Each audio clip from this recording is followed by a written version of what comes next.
Tradoon.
We come to this place for science.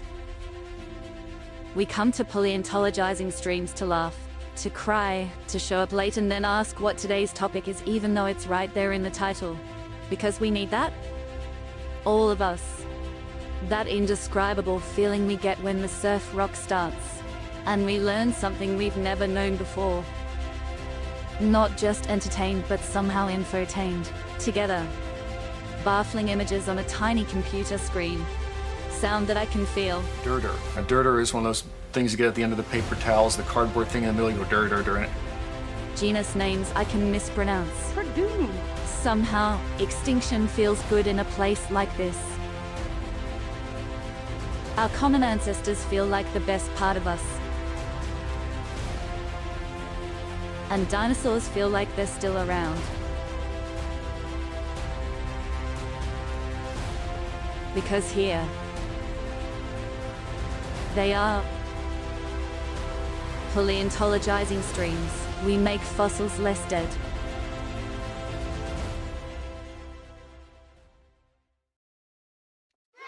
Well, hello, everybody, and welcome back to Paleontologizing. To guard themselves So good to have you here. like Tyrannosaurus Rex. And Elias, thank you for the 42 months of support. I really appreciate that. How are you doing? It's good to have you. It's the start of a new week.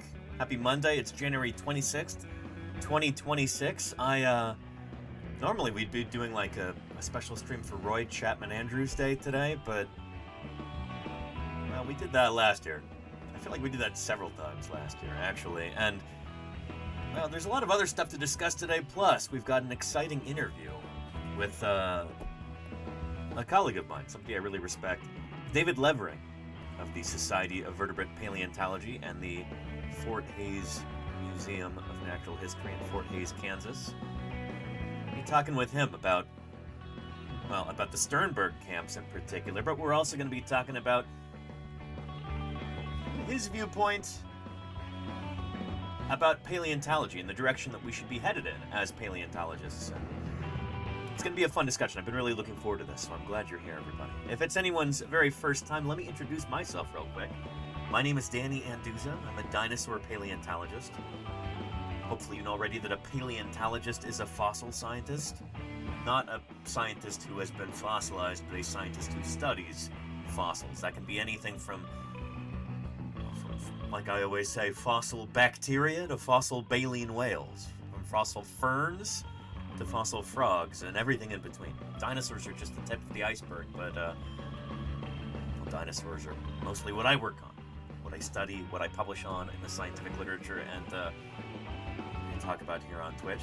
Whether we're here in the office or whether I'm out in the field excavating dinosaur fossils and collecting data out in the Badlands of Wyoming or Utah. We did a lot of that last year. 11 weeks I spent in the field. That's a new record for me. 11 weeks.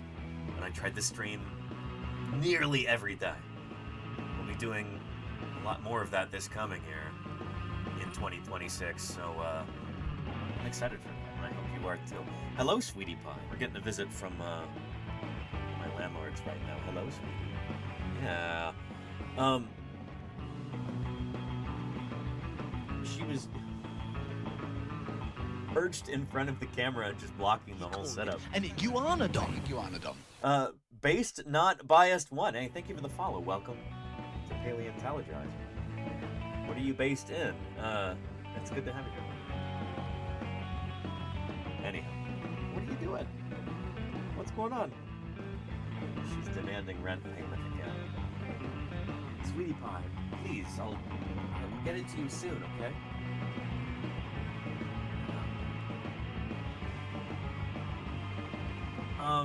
And thank you, Elias. Elias says, thank you for keeping up these quality streams for so long. Hey, I am incredibly lucky to be able to do this. It's such a privilege, you know?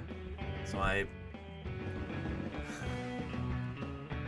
really appreciate the opportunity to be able to do this. Believe it or not, this is my full-time job, for anybody who's new. This is how I make my living as a paleontologist. This is how I fund my research and fieldwork and travel and everything else. I get to do outreach full-time. I get to share my passion for the fossil record and for natural history with all of you at home, and it's such a an honor to be able to do that. What do you think, sweetie pie? She's not super impressed. I don't know. Oh, but you're very sweet. You're very sweet. All right, let's get her some treats. And Based Not Biased says, I'm on lunch break at work, but I'll catch you next time for sure. Have tomorrow and Wednesday off. Excellent. Enjoy it. Hey, I appreciate you following and chiming in to say hello. Feel free to tune in anytime you want, you know? And, by the way, this goes for everybody. If anyone happens to have any fossil questions, not just questions about dinosaurs, but other critters too. You know, we've got, what, mosasaurs and plesiosaurs and rayfin fishes and, well, this is a dinosaur, it's a bird. All kinds of critters like that. If there's anything within the realm of the fossil record, the history of life on Earth, extinction, evolution, biodiversity, the philosophy of science, whatever you're curious about, don't hesitate with those questions, you know? I'll do my best to answer them for you, and if I don't know the answer off the top of my head, which oftentimes I don't, we'll look it up together. We'll go through the scientific literature, pull up some papers. I'll try and walk you through how I would learn about these things, you know, as somebody who's doing active research, you know? Science is very much a process, and I try to really emphasize that here on this channel whenever possible. You know, sometimes we have distractions and challenges, but you know, it's a live broadcast. That's how these things go. But yeah. Oh no. What is it, sweetie? All right, she wants some treats. We'll make that happen. Here we go. Here, I could do it, please. Please, guys. Keep moving. Keep moving. She's not media trained. Well, media trained. Media trained either. Self-taught. But, yeah. What's in that pain? Oh no, I can't give a duck. Oh boy.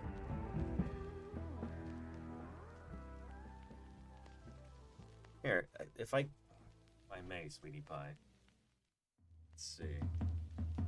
Look over here. Let's see if that's a decent screenshot.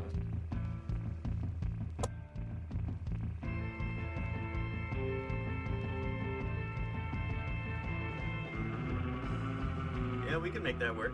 We can make that. Oh, you're drooling all over my keyboard.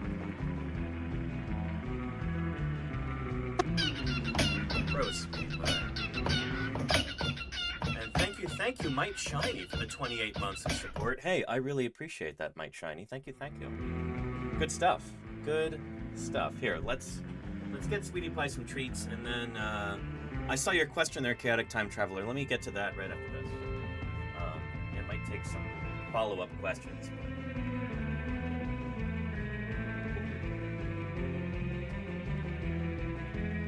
Oh, look at all those. My goodness. What a smorgasbord today.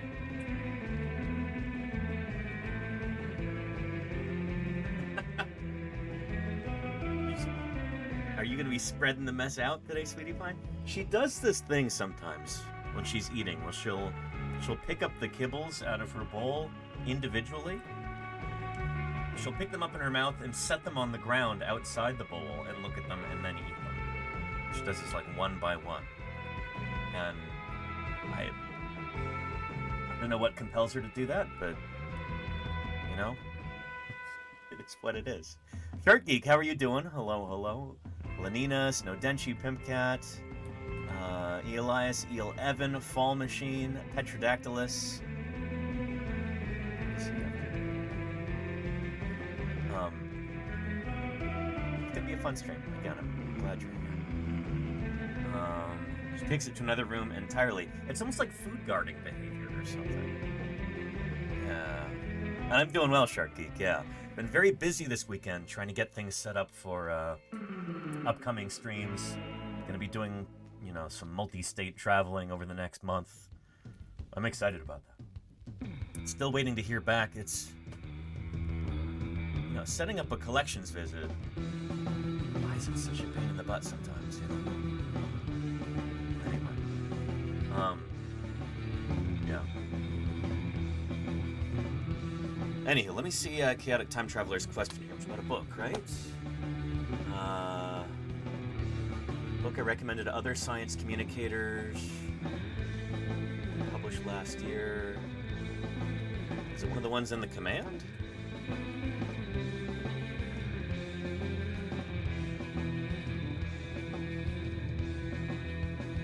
There we go. I don't know why Nightbot's taking so long today.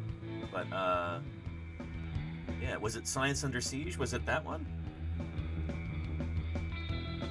Yeah, and there you go, Shark Geek. Well, it's just waiting on people to respond to emails and what have you. But yeah. Anyhow. I kind of suspect, in a way, it might not be... The problem might be a lack of human involvement, because I think I almost feel like my emails are getting sent straight to a spam folder or something like that. There's some kind of filter that's not set up properly. That's my working hypothesis right now. Anyhow.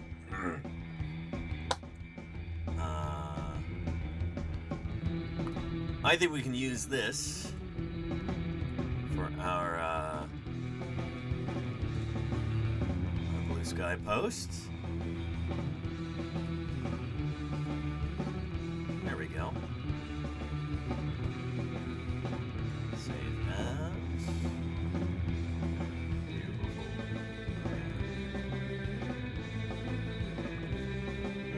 Oh, and I gotta put that I'm live right now, too.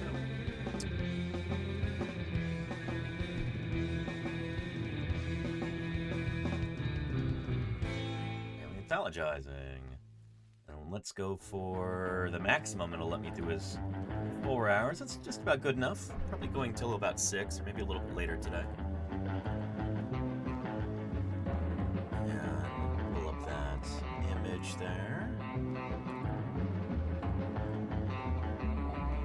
There we go.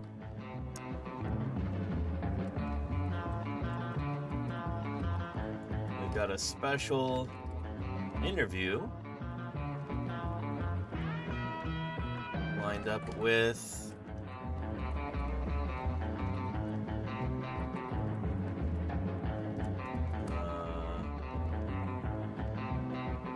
there we go. David Levering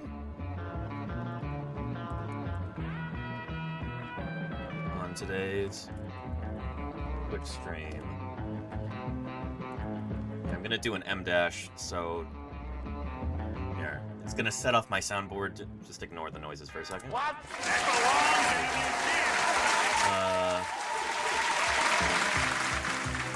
Discussing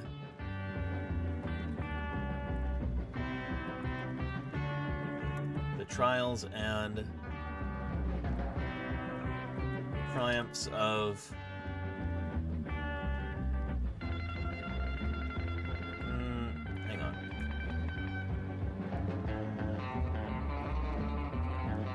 discussing current issues in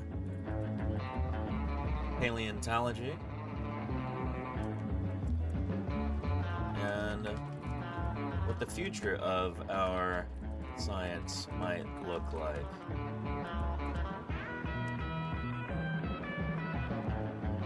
Jump in and join us.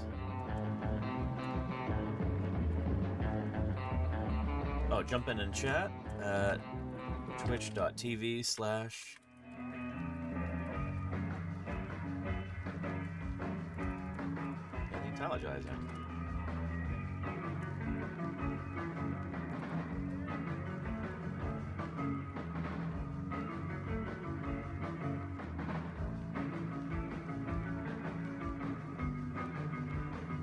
There we go.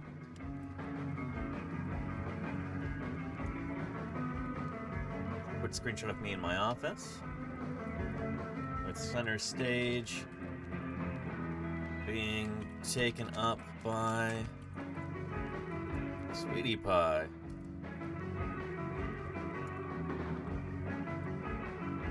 Big fluffy black cat.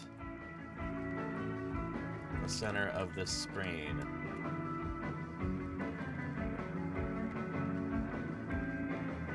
Behind her is me, and behind me is my office backdrop.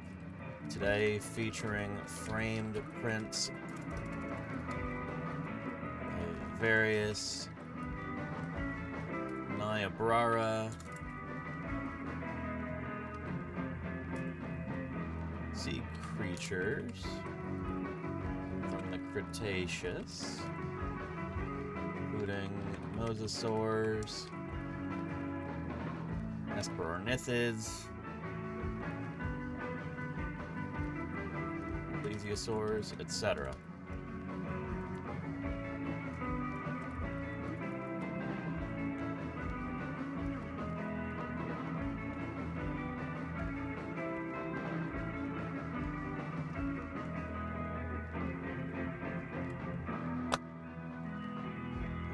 Looks good. Hold on to your butts. And paleontologizing. Post. There we go. Nice. There we go.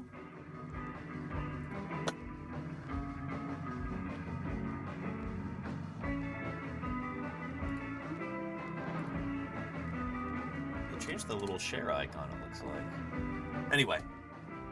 There you go, everybody. Yeah. Gene Wen says, good thing you specified or else we wouldn't have known who's Sweetie Pie and who's you. I know we are very similar, aren't we, Gene Wen? Yeah. Could have been switched at birth. Anyhow. I'm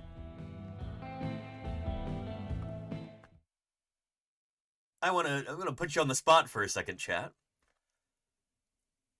Got this new 3D print here. What do you think this is right here?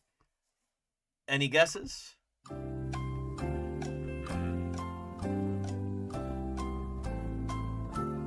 Rushwing is audio only today. Okay, Rushwing, nice. Rushwing, you don't have to answer this question if you can't see.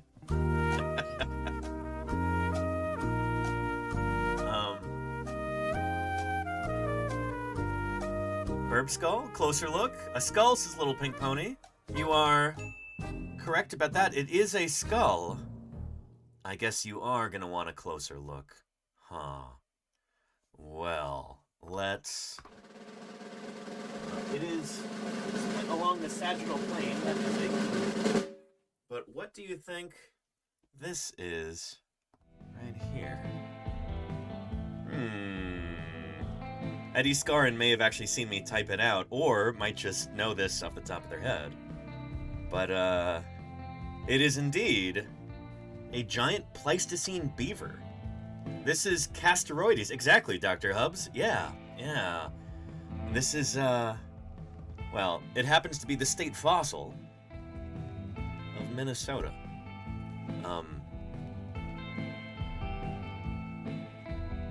I don't anticipate talking about the news too much on today's stream, but many of you, if you've been paying attention, you know what's been going on in Minnesota recently. Just, there's essentially a fascist occupation of the state.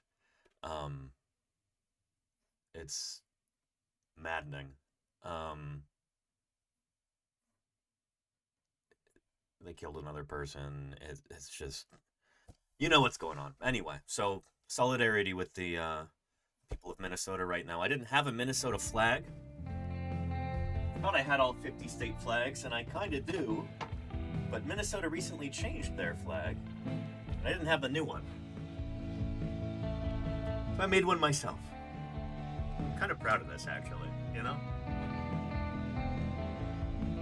Right here is my little felt Minnesota state flag that I put together yesterday.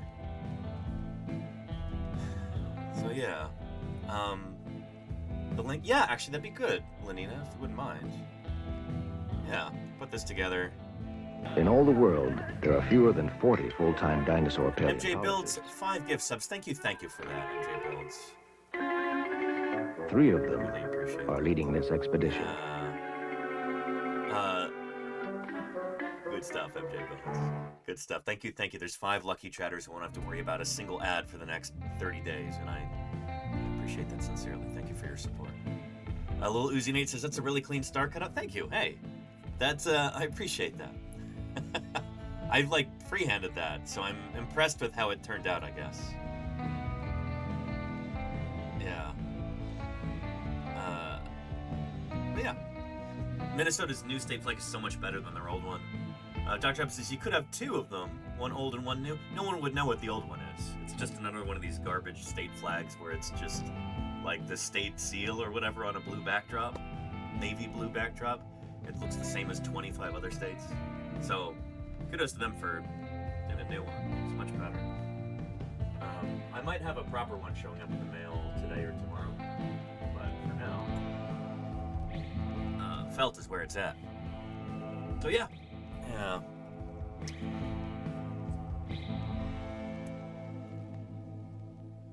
Last week, or was it the week before, we held a big fundraiser for a food bank in Minnesota. Find that. This community managed to raise over $1,000. There we go. Yeah, look at this. $1,065 for a food bank in South Minneapolis. Really proud of everybody.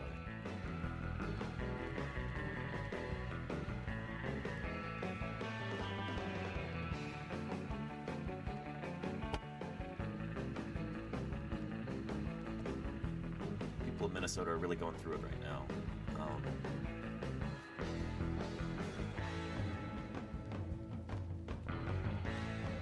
We may talk about that a bit today, but well, let's talk about it a little bit at the beginning of stream today. And let me turn a fan on. It's hot in here all of a sudden. Here. Yeah.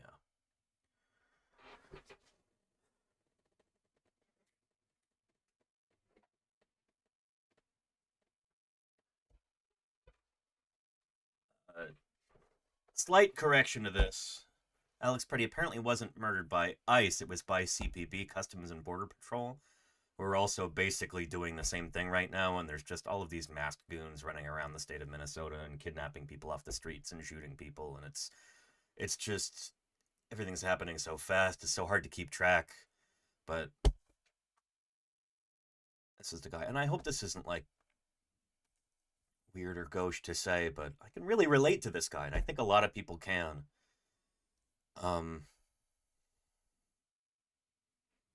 He spent a lot of time outdoors. He was a nature lover. He was a researcher too at the VA. And just looking at forgive me if this sounds weird, but he looks familiar, you know? He reminds me of he looks kind of like Rhacodactylus. And sometimes that like odd sense of familiarity there that it just makes these things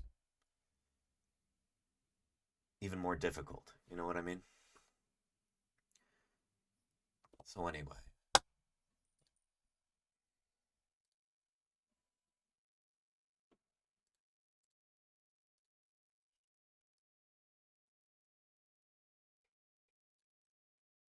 And again, I never know if this sounds weird. Hang on just a second.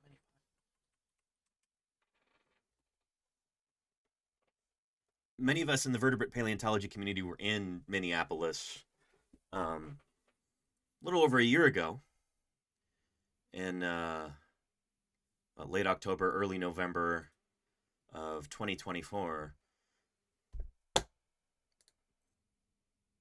This guy was slain by masked federal agents 1 mile from where the hotel was, where we held the 2024 Society of Vertebrate Paleontology. It's on the same street, Nicollet Avenue. And so just following the news this weekend and hearing all about this, it's like, I know this place. I've been there, you know? It just feels very close to home, and I don't know.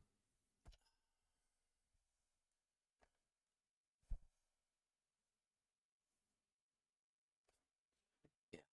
So solidarity with the people of Minnesota right now. We'll be talking a little bit about Minnesota State Fossil, and then I figured it would be a good day to bring David Levering on as well. And we'll talk about kind of the paleontologist role in society. Things seem really bad right now. Things are really bad right now. But a better future is possible.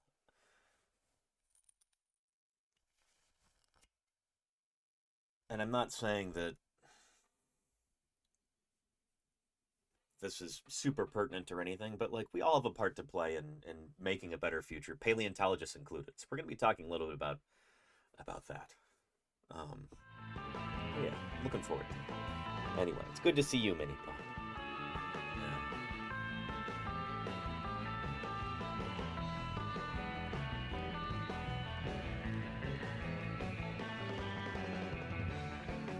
Anyway. And thank you, Dr. Javasaurus. Yeah, I think things are going to get worse before they get better.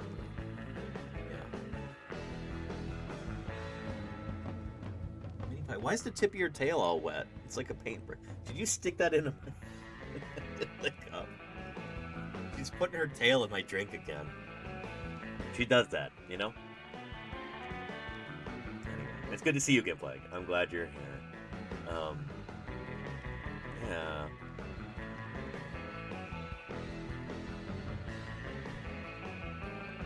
Oh, what are those right there? What have you discovered? Are those some treats? You want to eat those? What do you think?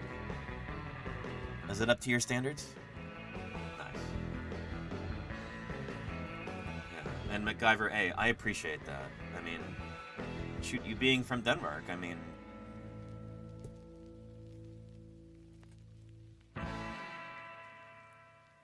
these goons who are running the U.S.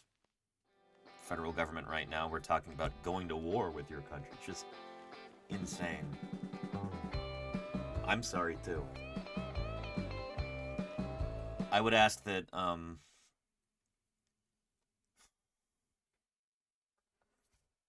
well, I know it's perfectly understandable to be frustrated with the United States right now. Know that most of us here in this country are incredibly frustrated as well, and we're looking for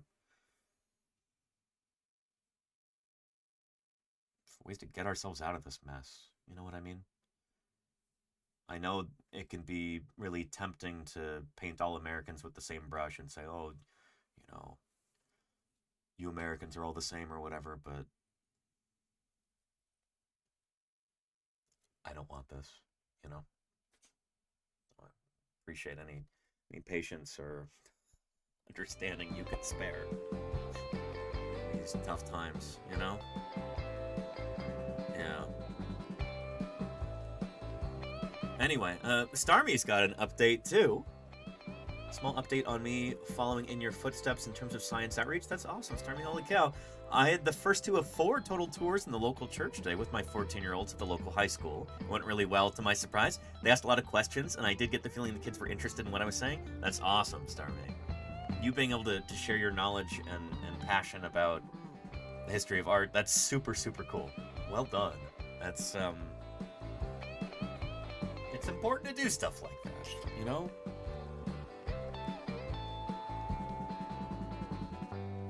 And I'm glad to hear they got something out of it, you know?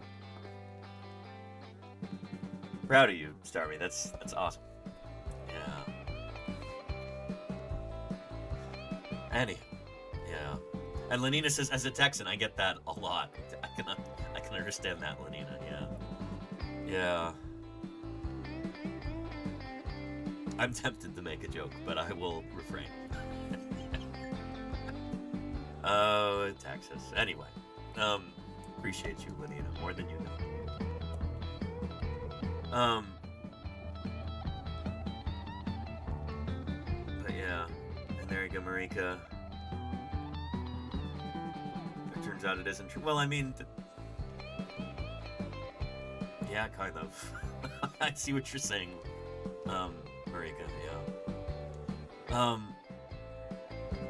Starmy says, thanks. Bit of a less depressing thing, but you do make an impact with what you do. Happy to be an example of that. I appreciate that more than you know, Starmy. Thank you for the update. Sorry I missed it the first time around. Thank you for typing it up.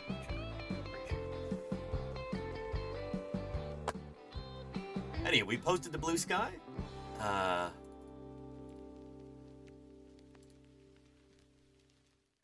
It says that we're live. Excellent. Let's talk a little bit about this critter, Castoroides, the state fossil of Minnesota. I didn't actually know this off the top of my head. With a lot of these upper Midwest states, if they do have a state fossil, it's often something, I don't know, like, I feel like Michigan's state fossil isn't that the Petoskey stone, Hexagonaria? It's like a Devonian rugose coral. Or something like that.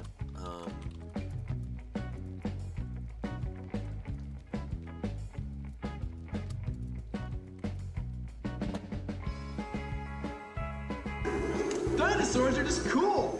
Let's check them out. And Brisim Klimta, thank you so much for the raid. How are you doing? Welcome to Paleontologizing. It's good to have you here. How was your stream? It's good to have you here. Yeah. Well, we'll get to the state fossil thing in a moment, and I'll answer your questions there. But the acolytes of Kiki are here. Welcome, Kiki's acolytes, and Kiki, presumably. Good to have you here. Welcome, welcome. My name is Danny Anduza, and, well, I think this video is going to say that, too, so I'm just repeating myself, aren't I?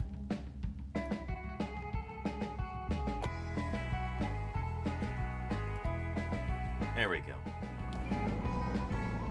This is what we're all about here. My name is Danny Anduza. I'm a dinosaur paleontologist, and this is Paleontologizing.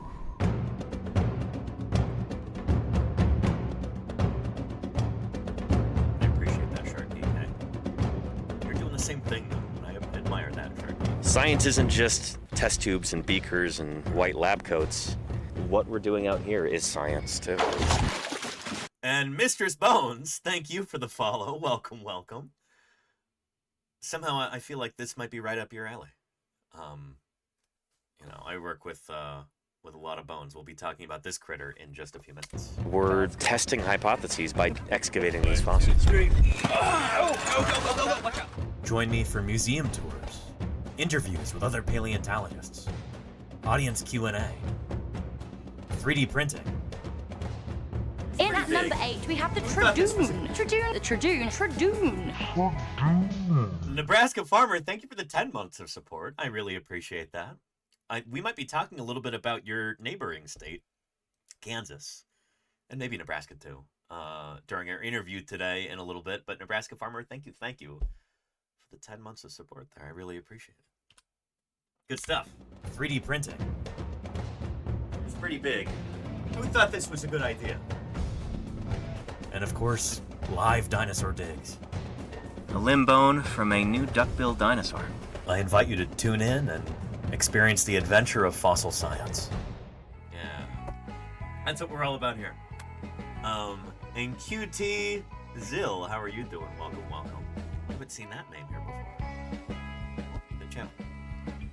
If anyone has any questions about fossil science, about the history of life on Earth, about extinction and evolution, the diversification of life forms on our incredible planet, and how we know about them through the study of the fossil record. That's kind of what we're all about here. Glad you're here. Welcome. We were just discussing state fossils before we had that raid. So here in the United States, well, you've heard of like state birds, right?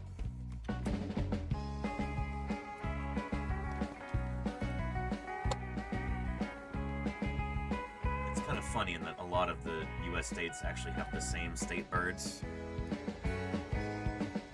Like, why so many? These are what, Eastern Cardinals, I think? Northern Cardinals, rather. Yeah, goodness. That's Illinois, Indiana, Ohio, West Virginia, and North Carolina, and Kentucky all have the Northern Cardinal. A bunch of states have the Western Meadowlark, too, including Nebraska and Kansas, Montana and Wyoming. Yeah. California has the California quail. Utah has the California gull. And then New Mexico here, their state bird is also named after California. This is Geococcix californianus, I think. The greater roadrunner. Anywho, some states also have state fossils. And it's a small thing, but why not? Out of solidarity with the people of Minnesota today, we've got the Minnesota state fossil. This lovely critter, Castoroides here. But, yeah, a bunch of different states have state fossils. And some states also have a state dinosaur in addition to their state fossil. Somebody was asking about which state has the Tully monster as their state fossil. That, of course, is Illinois. I think that's the only place where Tully monsters have ever been found. There we go, Illinois. The Tully monster. Really weird critter. Michigan, is that the Petoskey stone? Hexagonaria? No, theirs is the American mastodon. Never mind. Very cool. So a big Pleistocene mammal. And Minnesota, of course, is Castoroides ohioensis, the giant beaver. I guess that's probably why they don't typically... When you see this listed as the Minnesota state fossil, they often leave out the species name. Because it's kind of like with Utah or New Mexico with their state bird. It's like it has a different named state in the state bird's name. So anyway, Castoroides ohioensis. You know what? Maybe that's kind of a dunk on Ohio. It's like, we know that this critter is named after your state, but it's cool. We're taking it. But yeah, Castoroides, really, really cool. There is a Castoroides skull right there, compared with the skull of a modern beaver. As you can see, it is significantly larger. This is a beaver about the size of a black bear. Huge. Let's watch a little video on them after I answer some questions here.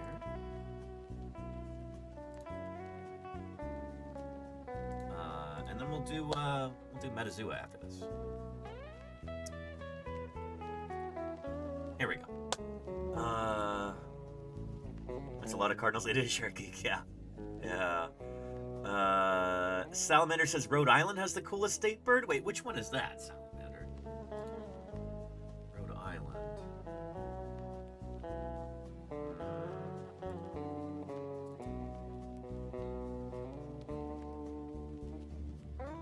List of U.S. state birds.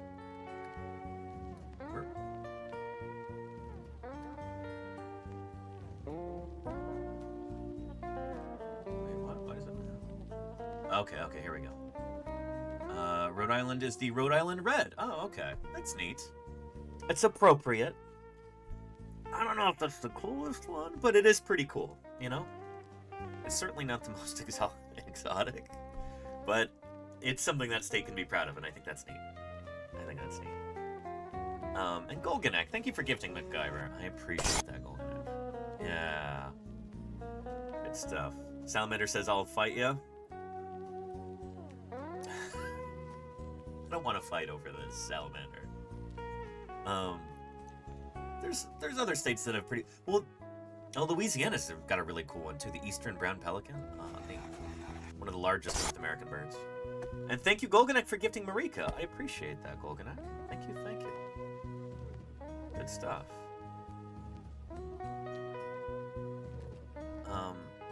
Excellent. And, what's up with our sub-goal widget? Why is that not working? Hang on a second.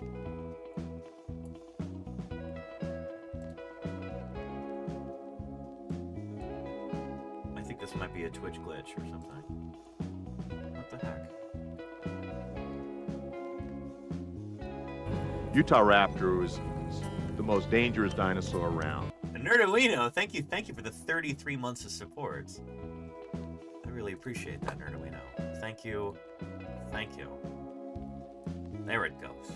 So refresh the cache.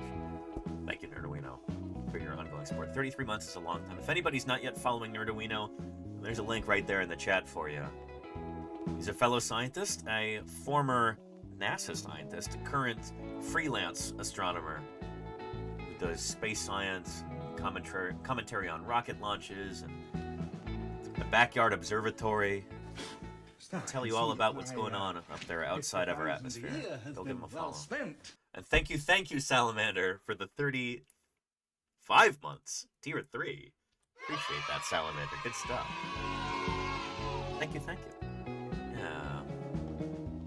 Demon Prince says, why did you say some states have a state dinosaur if every state has a state bird? Birds are dinosaurs. It's true, Demon Prince. Yeah, you got me there. Strictly speaking, I guess every state has a state dinosaur. Given that every state has a state bird. But you could also say that every state has a state fish, too. Because birds are a kind of dinosaur. Dinosaurs are a kind of reptile. Reptiles are kind of amniote. Amniotes are a kind of lobe-finned fish. So, yeah. But anyway, there are some states, like, you know, Jim Kirkland just popped up there in that alert. Talking about Utah raptor. Utah has both a state fossil, Allosaurus, and a state dinosaur, Utah raptor, and a state bird, the California gull. So I guess Utah has 3 state dinosaurs, in a sense. Some states have both a state fossil and a state dinosaur, and within that cluster of states, some of them, both the state fossil and the state dinosaur, are both dinosaurs. So yeah. And freelance astronomy, I need to use it. There you go, Nerduino. Yeah. Or you could call yourself a gorilla astronomer. Or if you get yourself a costume, you could be a gorilla astronomer too.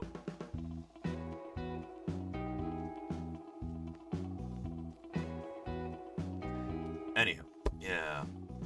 Marika says, is Dakota raptor the state dinosaur of Dakota? We actually have 2 Dakotas here, Marika. The United States got a little greedy.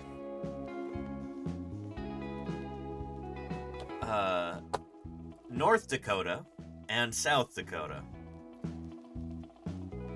Dakota raptor is not the state fossil or the state dinosaur of either one of these. Dakota raptor probably isn't actually like a valid taxon. I'm not going to say it's not real, because I feel like when some of us as paleontologists and science communicators say that, it confuses people. It's probably made up of pieces of different dinosaurs. So, as far as I know, there isn't a giant raptor, giant dromaeosaur in the Hell Creek. There's a growing consensus among dinosaur paleontologists that that's the case. Dakota raptor isn't real per se. It's made up of bits and pieces from different kinds of dinosaurs. But yeah, isn't real is a slippery slope. Exactly, Salamander, yeah. I don't know. I don't like that phrasing. Isn't real. There are dromaeosaurs in the Hell Creek, certainly. But they're smaller. Things like a Caroraptor. Here's a nice illustration of that critter. Looks a lot like Velociraptor. But, yeah, Dakota raptor is controversial. Which I know a lot of people are upset about, because a lot of people love the idea of a giant dromaeosaur, something like Utah raptor sized, running around in the Hell Creek, but yeah, possibly chimeric, Well, we know that it's at least partly chimeric. A chimera is when you have parts of different animals that get mixed together. So, like the mythical creature, the chimera, made up of bits and pieces of different animals. Yeah, in science, when we're talking about chimeras, we're either talking about these kinds of chondrichthyan fishes, ratfish, chimeras, holocephalians. That's a kind of fish related to sharks and rays. Or a chimera. It's a fossil that was reconstructed with elements coming from more than a single species or genus of animal. So yeah, Dakotaraptor seems to be one of these. We know for sure that the furcula, the purported wishbone of this animal, actually turned out to be part of a turtle. The entoplastron of a turtle. So, part of the chest plate, basically the front, like the chevron-shaped bone at the front of the plastron. Yeah. Anyhow. So yeah. And Marika says, I want to know about dromaeosaurids which aren't Utahraptor. Oh boy, there's a bunch. There's, I think Jim said over 40. It's probably over 50 now that have been named. Yeah, the Dromaeosauridae, whole family of, since Jurassic Park, people in the public and some paleontologists refer to these as raptor dinosaurs. Yeah. In informal usage, they are often called raptors. There's a bunch of them. Velociraptor, Utahraptor, Acaroraptor, Pyroraptor, Atrociraptor. It's become something of a trend to attach the suffix raptor to them. Yeah. Luaschwanoraptor, Hulscaraptor, Ostroraptor, Chenguraptor, Dromaeosaurus, which lends its name to the whole group. Anyway, you can read more about these here. They are probably one of the better studied groups of dinosaurs. But, yeah. Anyway. U.S. state fossils.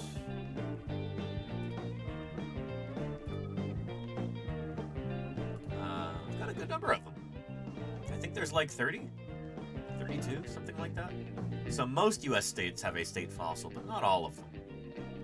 And for some of them, they're more interesting than others.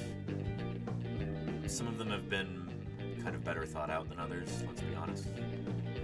But yeah, anyway, the one for the state of Minnesota is Castoroides ohioensis. Let's take a look at a video on this critter right here. A little over 10,000 years ago, North America was home to the biggest beaver that ever existed. And yes, I know I talk to you all the time about giant extinct animals like the biggest frog and the longest snake and the hugest dinosaurs, but it's important to... But what about, the most medium dinosaur? Nobody ever talks about that. The most medium dinosaur, of course, being Camptosaurus. If you know Camptosaurus, you know what I'm talking about. But yeah. To me personally, that you understand how big this beaver was. It was more than twice as heavy and many, many times taller and longer than a modern beaver.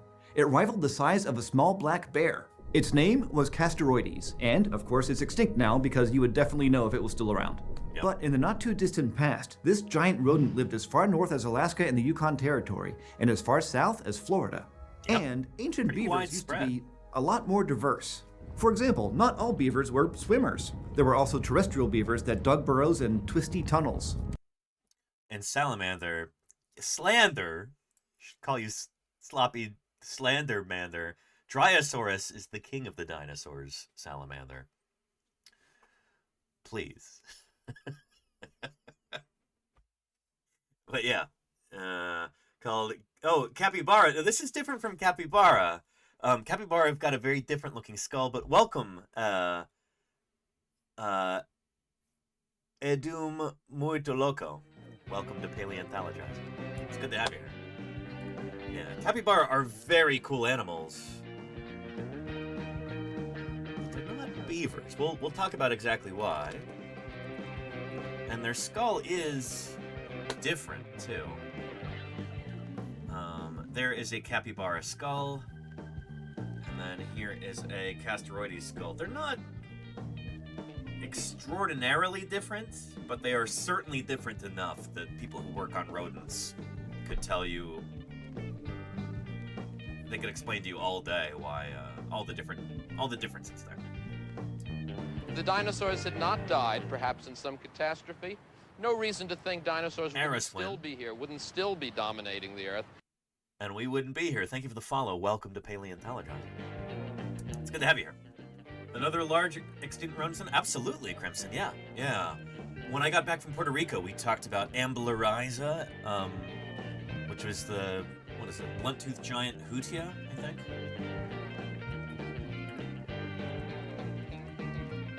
Ambulariza, did I spell that right? I did not.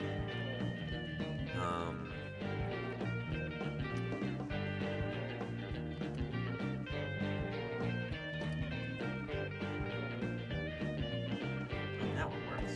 Yeah. This critter did look a lot like a capybara. But it was bigger. These guys were like, I think up to about 8 feet long, something like that. Yeah, cool critters. They lived in like the Greater Antilles Islands, I think maybe including Puerto Rico. I know they're from Anguilla, that island. But yeah, really cool. Really.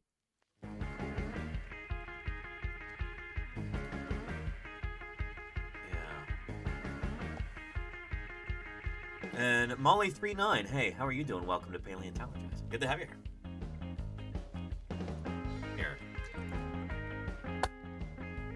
I'll pull up a dramatic clip here.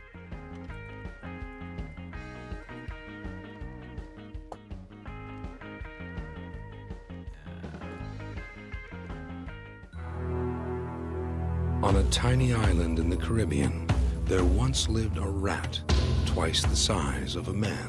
It wasn't a rat. It's a rodent, but it's not a rat.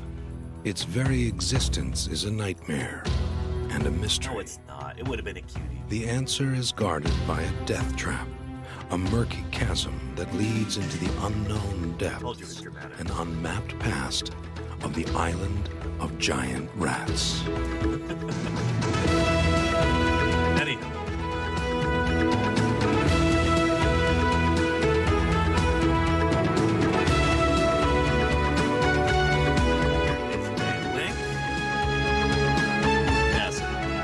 For the Paleo World Anthem.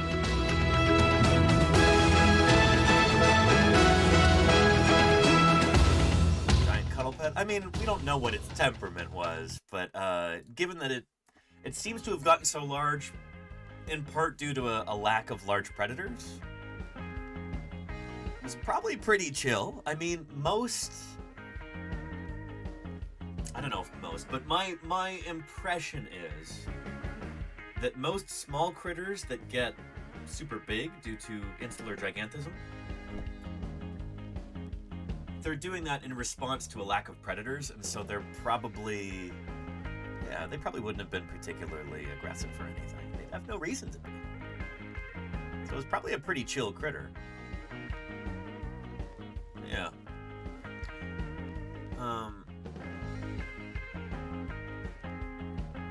Anyhow. Yeah.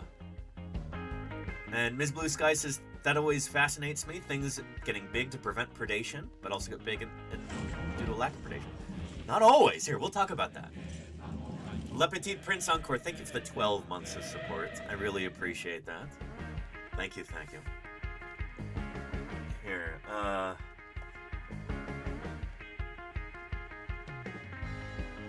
there's a neat figure in this book that illustrates this point.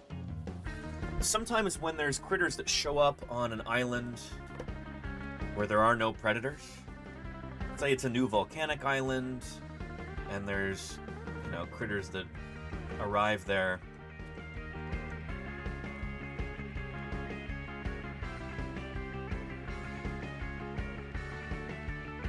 It's kind of like, you know, when the going gets tough, but it's not. When the going gets easy, when there's no predators, the small get big, and the big get small. Here we go. Yeah. Island giants and dwarves. This is to scale here.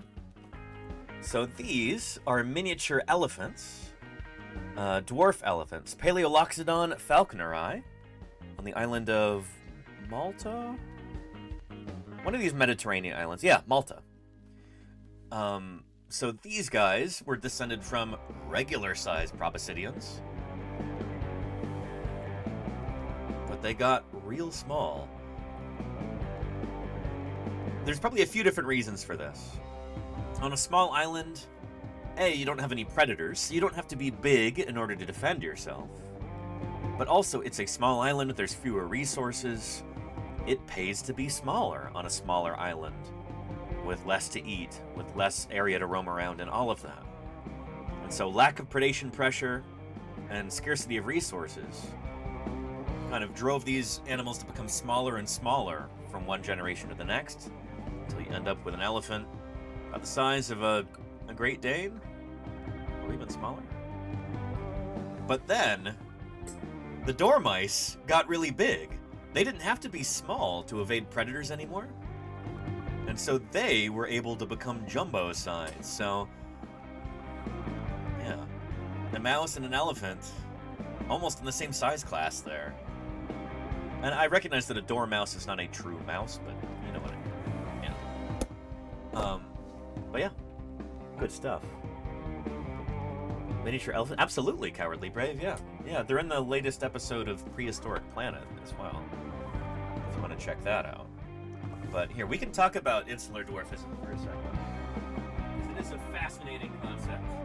Now we can get back to our giant beavers later. How long was that giant dwarf elephant? Oh, how long was that dwarf elephant around? Says Cowardly Brave. Not very long, I don't think. I'm pretty sure they're from the Pleistocene. But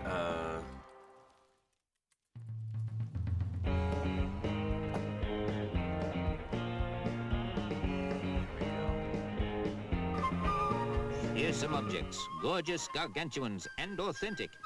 Thank you, Niscalo. Their fossil bones remain, so we know just what they were like and can even sculpt them into still, or rather, extinct life. 17 months there. Thank you for keeping me here online. Channel Island dwarf mammoths. Yeah, here we go.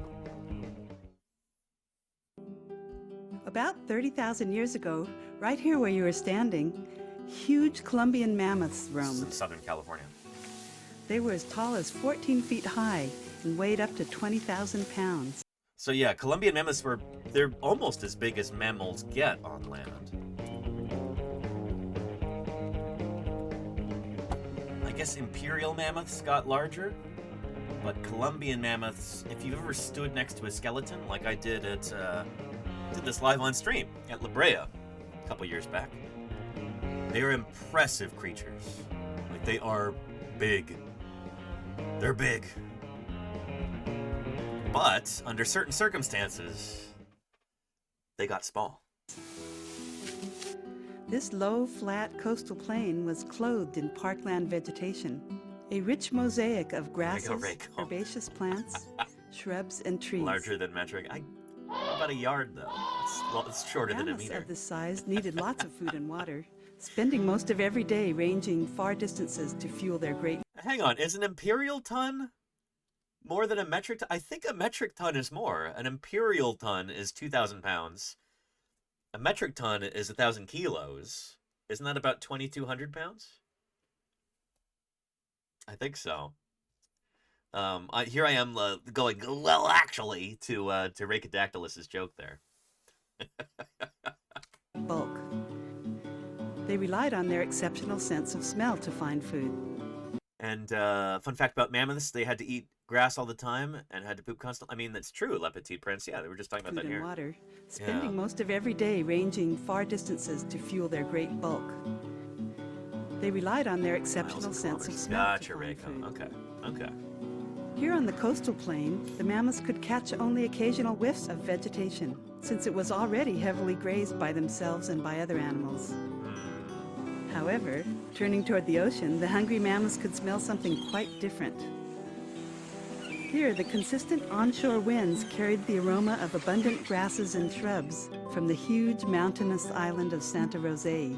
Yeah. It was so alluring. So again, here's like modern Los Angeles, Long Beach, you know, this area over here. And then here was this massive island offshore. You might be saying, well, Danny, there isn't a massive island offshore nowadays. Well, we'll get to that. We'll get to that. Close to them, a mere 4 to 5 miles across the sea. It was an easy decision and an easy swim to the island. No land-dwelling mammals are better suited to water than members of the elephant family, with their long snorkel-like trunks and their buoyant masts that can shed the effects of their ponderous pounds. They move so gracefully in the ocean.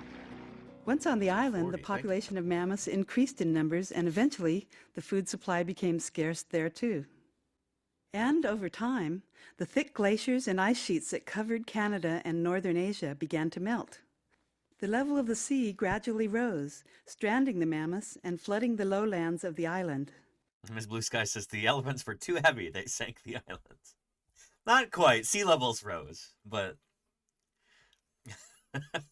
yeah. The island decreased in size and eventually was split into 4 separate islands, the ones we know today. Yep.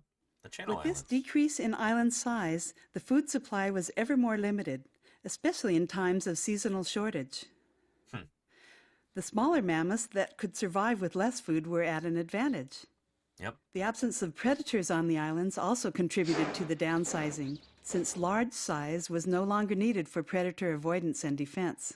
Yep. If you don't have to be big anymore to scare off predators and fight them off on occasion, well, suddenly you can be small, and being small is an advantage, you know?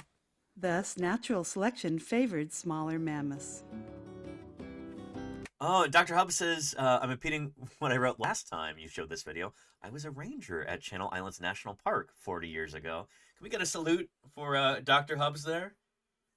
Yeah, that thin green line, our national park rangers. Massive respect to them. That's really cool, Dr. Hubs. That's awesome. I give a talk on the island mammoths. That's awesome. You've probably seen this video a dozen times then, at least, Dr. Hubs. Yeah, that's really neat. So big salutes in the chat for Dr. Hubs there. Yeah. Within 20,000 years, most stood only 5 to 6 feet at the shoulder, less than half the height of their mainland ancestors. Thank you there. These small mammoths became a new species, the Channel Islands pygmy mammoth. Yep. So The this is a replica beautiful bones that example lie before you. of evolution where we know where they came from and we know why they speciated.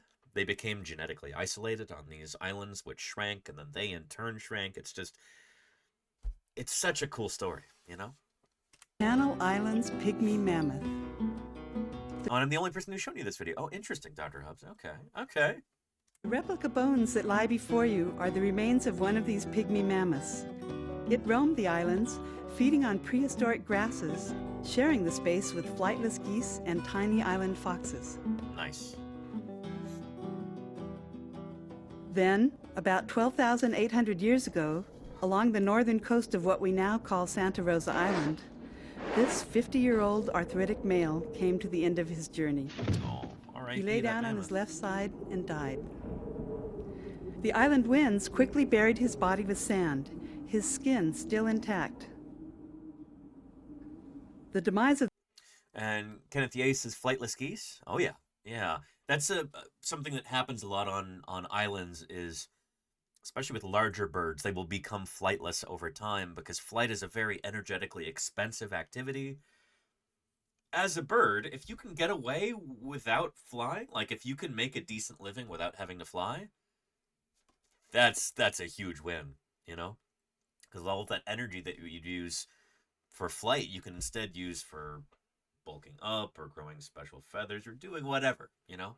That's a big budget item that you don't have to worry about anymore if we're using accounting terminology. I don't know. Does that make sense? That's why you had the dodo, you know, that giant flightless pigeon, Rhaphis cocylatus.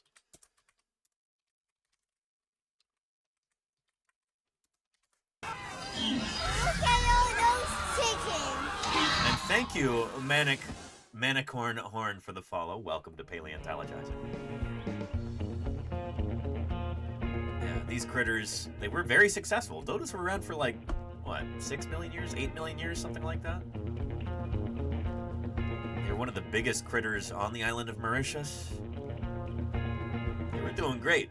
They'd survived hurricanes and droughts and all kinds of natural catastrophes for literally millions of years until people came along.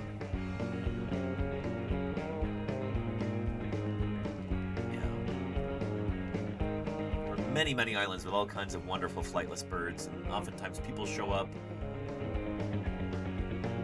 hunt these critters or take their eggs, or introduce non-native predators, and especially predators of eggs, things like rats, or pigs, and then it's game over for a lot of these critters. Yeah.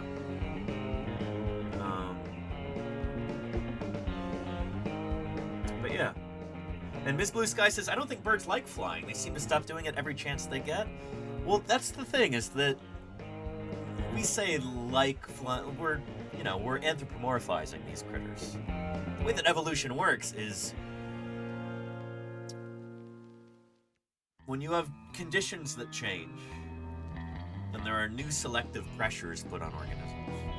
Maybe it makes sense to stop flying for a little while. So you have a population of birds that loses the ability to fly, and then they're not going to get it back. I don't know of any bird species that have like any bird lineages who have lost the ability to fly and then later regained it. Flight is one of these things where we don't really fully understand how it develops in the first place. We don't have a firm grasp of how that develops, you know? We have ideas, hypotheses, but it's one of those things that seems to be really special, which is why flight doesn't seem to have evolved that many times. And Chewbacca Bushi, thank you for the follow. Welcome to Paleontologizing. Yeah. But yeah, bats are a good example. I don't know if we have are there any flightless bat species? But anyway, flight has evolved, I think, about 4 or 5, maybe 6 times over the course of vertebrate evolution. We used to say 4 times, but it seems like it may have arisen independently in dinosaurs multiple times. But flight was first achieved by insects, then later by pterosaurs, the flying reptiles, like what the public calls pterodactyls oftentimes. Then was birds, and then other groups of theropod dinosaurs may have independently evolved flight 1 or 2 times, close relatives of birds. And then bats, for example number 5. So dinosaurs may have evolved flight twice, birds, and then other bird-like dinosaurs, or it could have been more times than that, but we're gonna say, yeah, because you do have weird dinosaurs like E.G.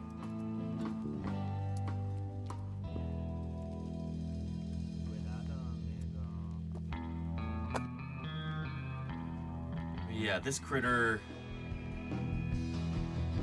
we think it probably was a powered flyer. There's a chance it was just a glider, but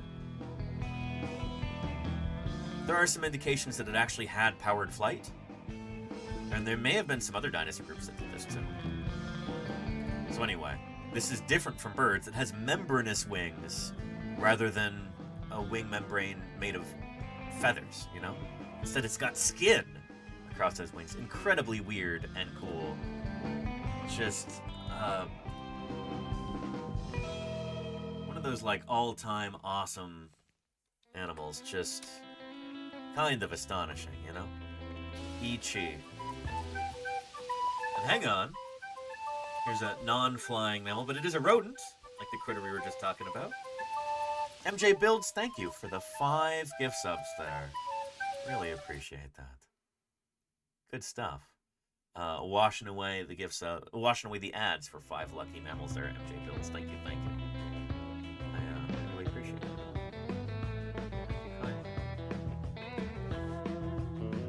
Ichi phone home says airspace. I mean, yeah.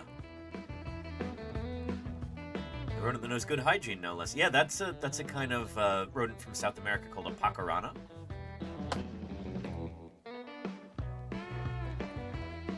Yeah, they're very cute.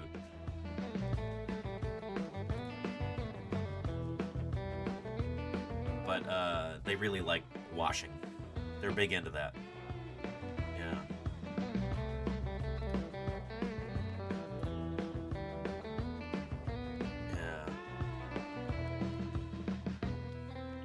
You can find all kinds of videos of these guys grooming themselves.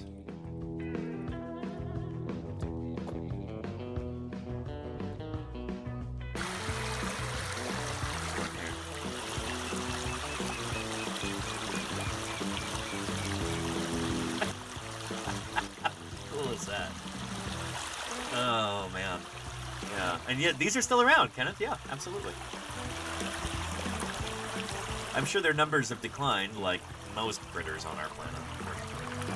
The days of managed to mess things up for a lot of our neighbors. Yeah, pacarana. Cool critter. Anywho.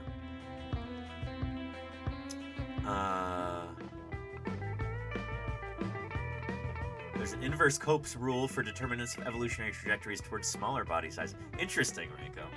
Huh.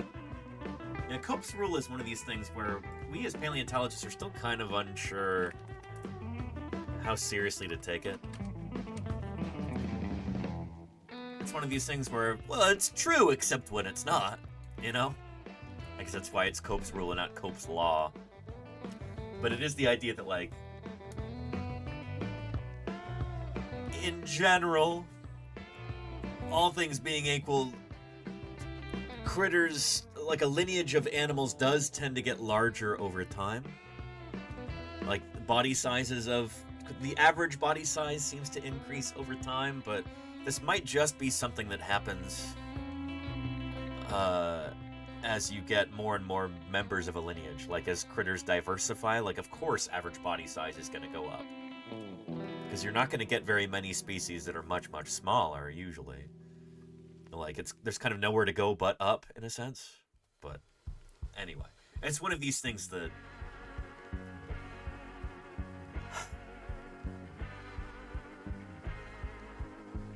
yeah. It's interesting to talk about. I've been party to a number of different group discussions about Cope's rule with other paleontologists and students. Yeah. It's interesting. And lineages either diversify or die out, yeah. And that's the thing, is that, like, well, oftentimes the last member of a lineage will also be the largest. It's like, well, yeah, because they went extinct. There's no chance to get larger after that. There's a lot of different lineages that kind of show this trend. Horses are one of these. Whales, too. The biggest horses we've ever had are around today.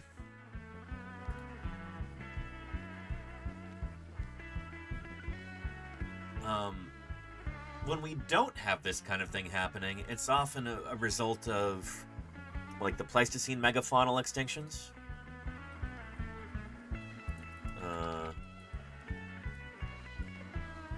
Where, like, a bunch of the really big critters got knocked out at the end of the Pleistocene. Whether it's giant flightless birds and monitor lizards and wombat-like critters in Australia, giant kangaroos. Or whether it's mastodons and mammoths and critters like that in North America and South America too. Tradoon. You know, this might be kind of like a weird thing, especially if it's largely human activities, which led to their extinction. There's a lot of debate about this, but anyway, we could talk about this all day long. In about 10 minutes, we're going to be bringing on David Levering for our discussion here. So, for our interview. So we don't want to get too in-depth with that right now.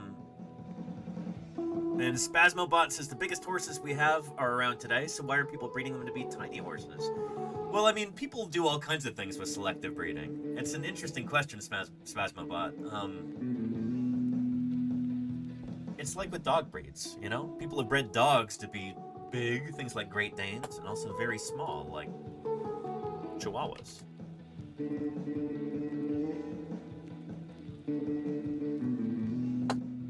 You know, I think it's... When you're in the business of selective breeding like this, you just kind of go for extremes.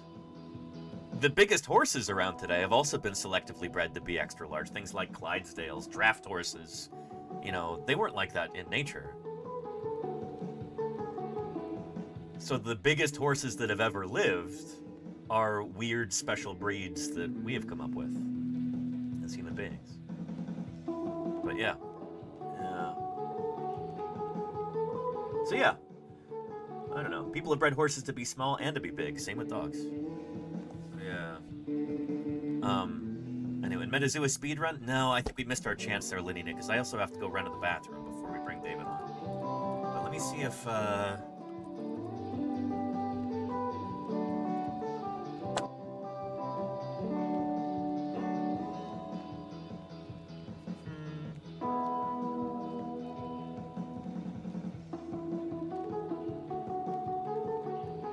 find a video with David Levering to introduce him to you real quick, or maybe we'll just find a Sternberg's Camp video.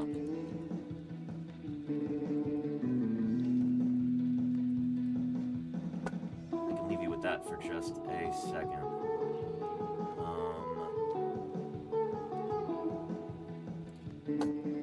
Hi there, I'm David. Oh, here we go. Yeah. And hello to you, Lunar Eclipse. Howdy, howdy. It's good to have you here. I guess David will be narrating this video. It'll give me a chance to go use the little paleontologist room.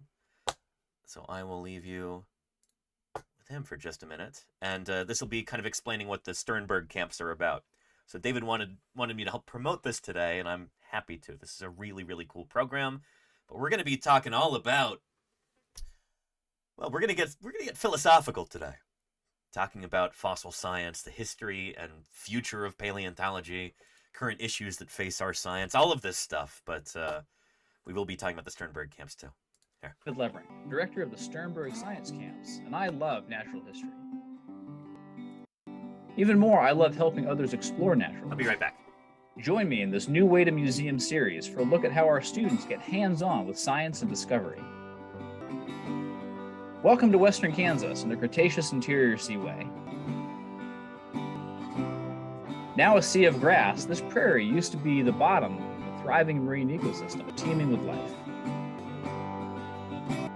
Existing the last 34 million years of Cretaceous, this tropical shallow sea was home to a remarkable diversity of invertebrates, fish, and marine reptiles. Every summer, our high school field paleontology students arrive for 2 weeks of learning and exploring the fossil remnants of this incredible ancient ocean.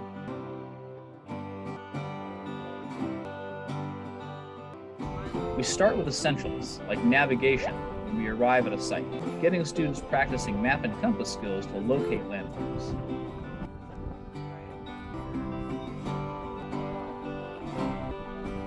Once on site, we sweep the area carefully to locate any fossils that may be present.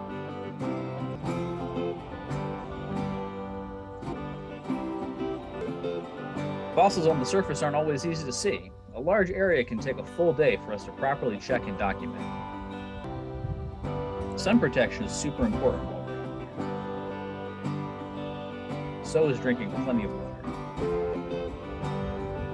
Cool, like giving young people their first chance to really get out into the field and do the work that we paleontologists do, you know? This is neat stuff.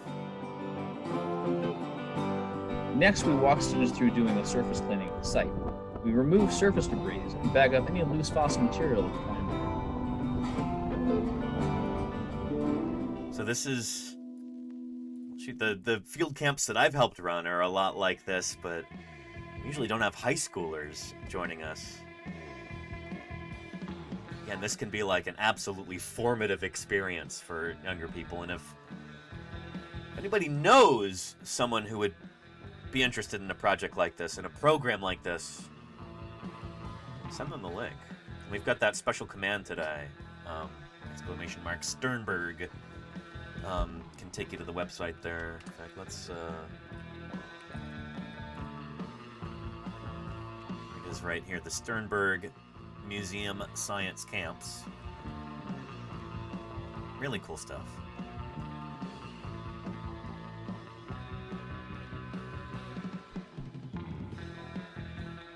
I'm gonna get into our interview in just a couple minutes here. Let me set things up properly. Get our virtual camera going.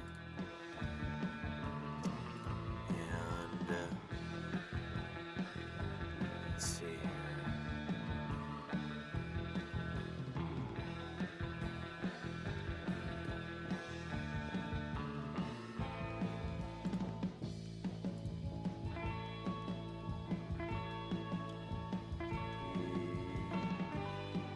Face cam. Okay, excellent. Got my new light we're going to be trying out too, so we'll see if this improves things. But yeah. Kenneth Ye says, how was the big T-Rex you gave to your museum? It went really well. Yeah, we did a special stream about that on the day I delivered it. I still need to make an informational placard and send it to them, and maybe do some paint touch-ups or something, but that'll be something we do in future weeks. So you'll see that again soon, I hope. We should have some brand new exhibits there at that museum that I'm eager to show off. So we'll be doing that, I think, sometime in February, when I have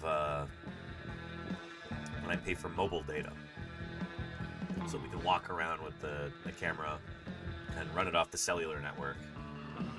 Should hopefully go a little bit more smoothly than it did the last time we went to that museum. There were some dead spots in terms of Wi-Fi. There's a few rooms in there that act like a Faraday cage, so we just completely lost the signal. Oh yeah. And yeah. Here, let's see. I can find you a link to that VOD too if you'd like to see it. The one where we went to that museum and I showed off the T-Rex skull. Should be right here in our VODs. This is right before TwitchCon this year.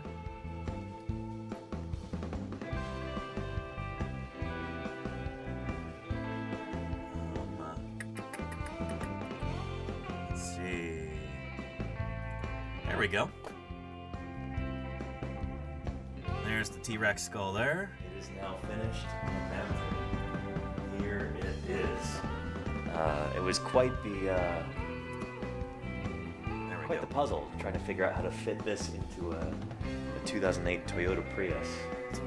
But we made it work. Yeah. Anyway, let's get rid of some of these tabs here. And let's go ahead and start up this meeting.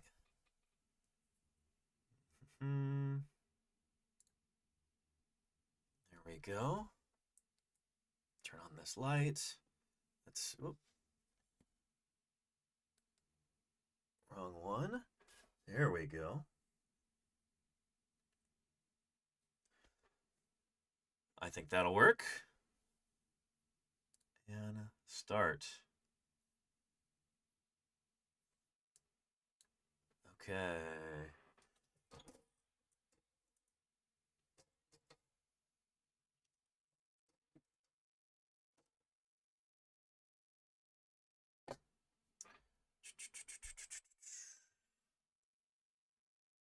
Looks like David should be here any minute. Like, this is really lagging all of a sudden. What's going on with our...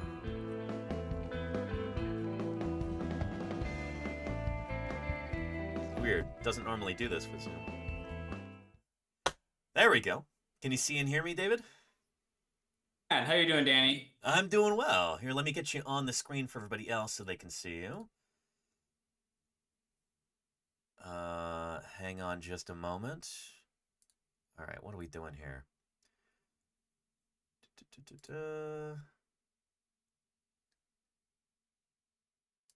There we are. Okay, excellent. Chat, you can see and hear David right now, right? Excellent.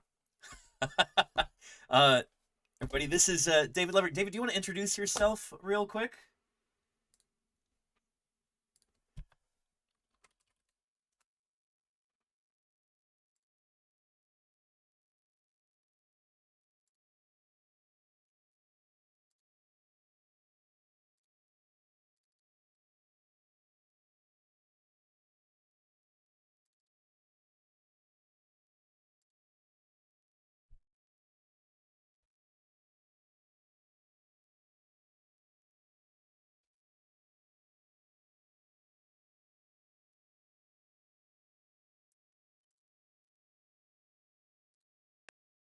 They starved to death. It was awful. And we just had a Zoom sometimes does this where it'll screw around with the settings like in the middle of a call. Can I have you restart your introducing yourself? Where do you need me to start from again? The first thing that I caught was, and it was awful. Oh. Sorry, live broadcast. Perfect. These things happen. No, you're good. Yeah. My name is David. I'm the director of the Sternberg Museum Science Camps out of Fort Hays State University in Kansas.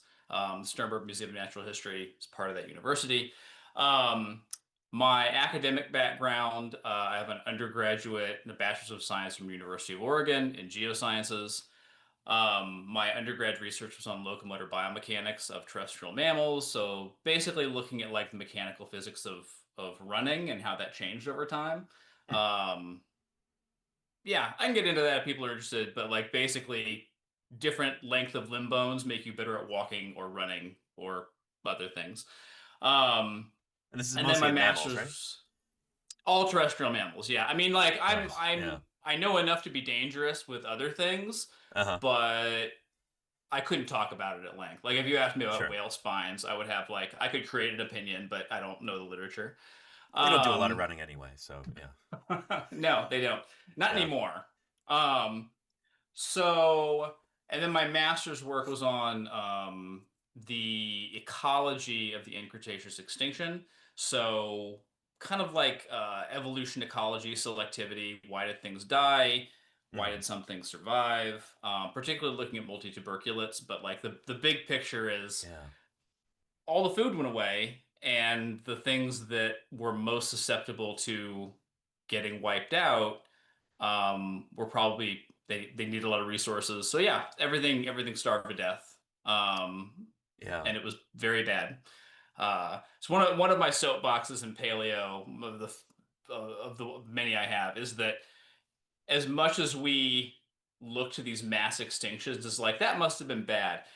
We've never really seen anything, like no human has ever seen anything that I think comes anywhere close to how bad they would have been. Like one of my dreams is to make an animated film kind of like Watership Down, only it's the end Cretaceous extinction, and it's just a bunch of little mammals who are like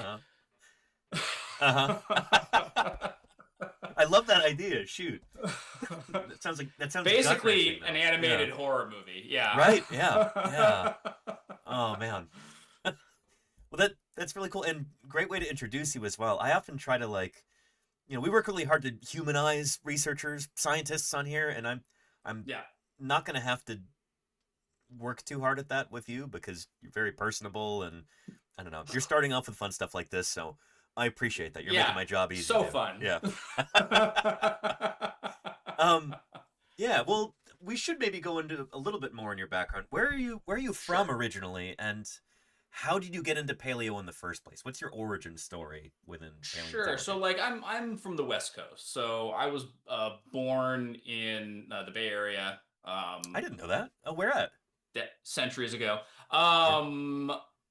East Bay. Okay, that's where I live. Yeah, Oakland. Yeah. So Not Palo Alto, San Jose, kind of in that. Okay, yeah, South Bay then. Yeah. Yeah, I mean Fremont. That's where we lived. There The we go. hospital Okay, is yeah. where Yeah, nice. I was like, Nice. what's the actual city? Yeah. So Fremont. My family. We moved. My dad was a programmer. He was like Silicon Valley stuff. At the advent of that, moved to Oregon because he was going to be a teacher. But my parents sold their house like the morning of the day of the Lomieta earthquake in '89. Oh, October 15th, 1989, I think it was. Yeah. We have talked about this before. Now I remember. Yeah. Yeah, so I was in kindergarten during that, and have very clear memories of like light poles doing little dances. Shoot. Just being like, they're not that doesn't normally happen. Right, yeah. That's weird. Do you feel like that maybe had an effect on you in going into the earth sciences like paleo? I got like a dinosaur pop-up book. This is what my parents have told me. I got a dinosaur pop-up book when I was quite young, like 3, 5, something like that. And it was, like, this is a paleontologist. It was a person with a pick, like digging up a T-Rex. And that was like definitely where the entry to the dinosaur phase came in of like, I'm going to like hyper focus on this thing. Right, yeah. And it stuck forever. I can relate. Yeah. So I think that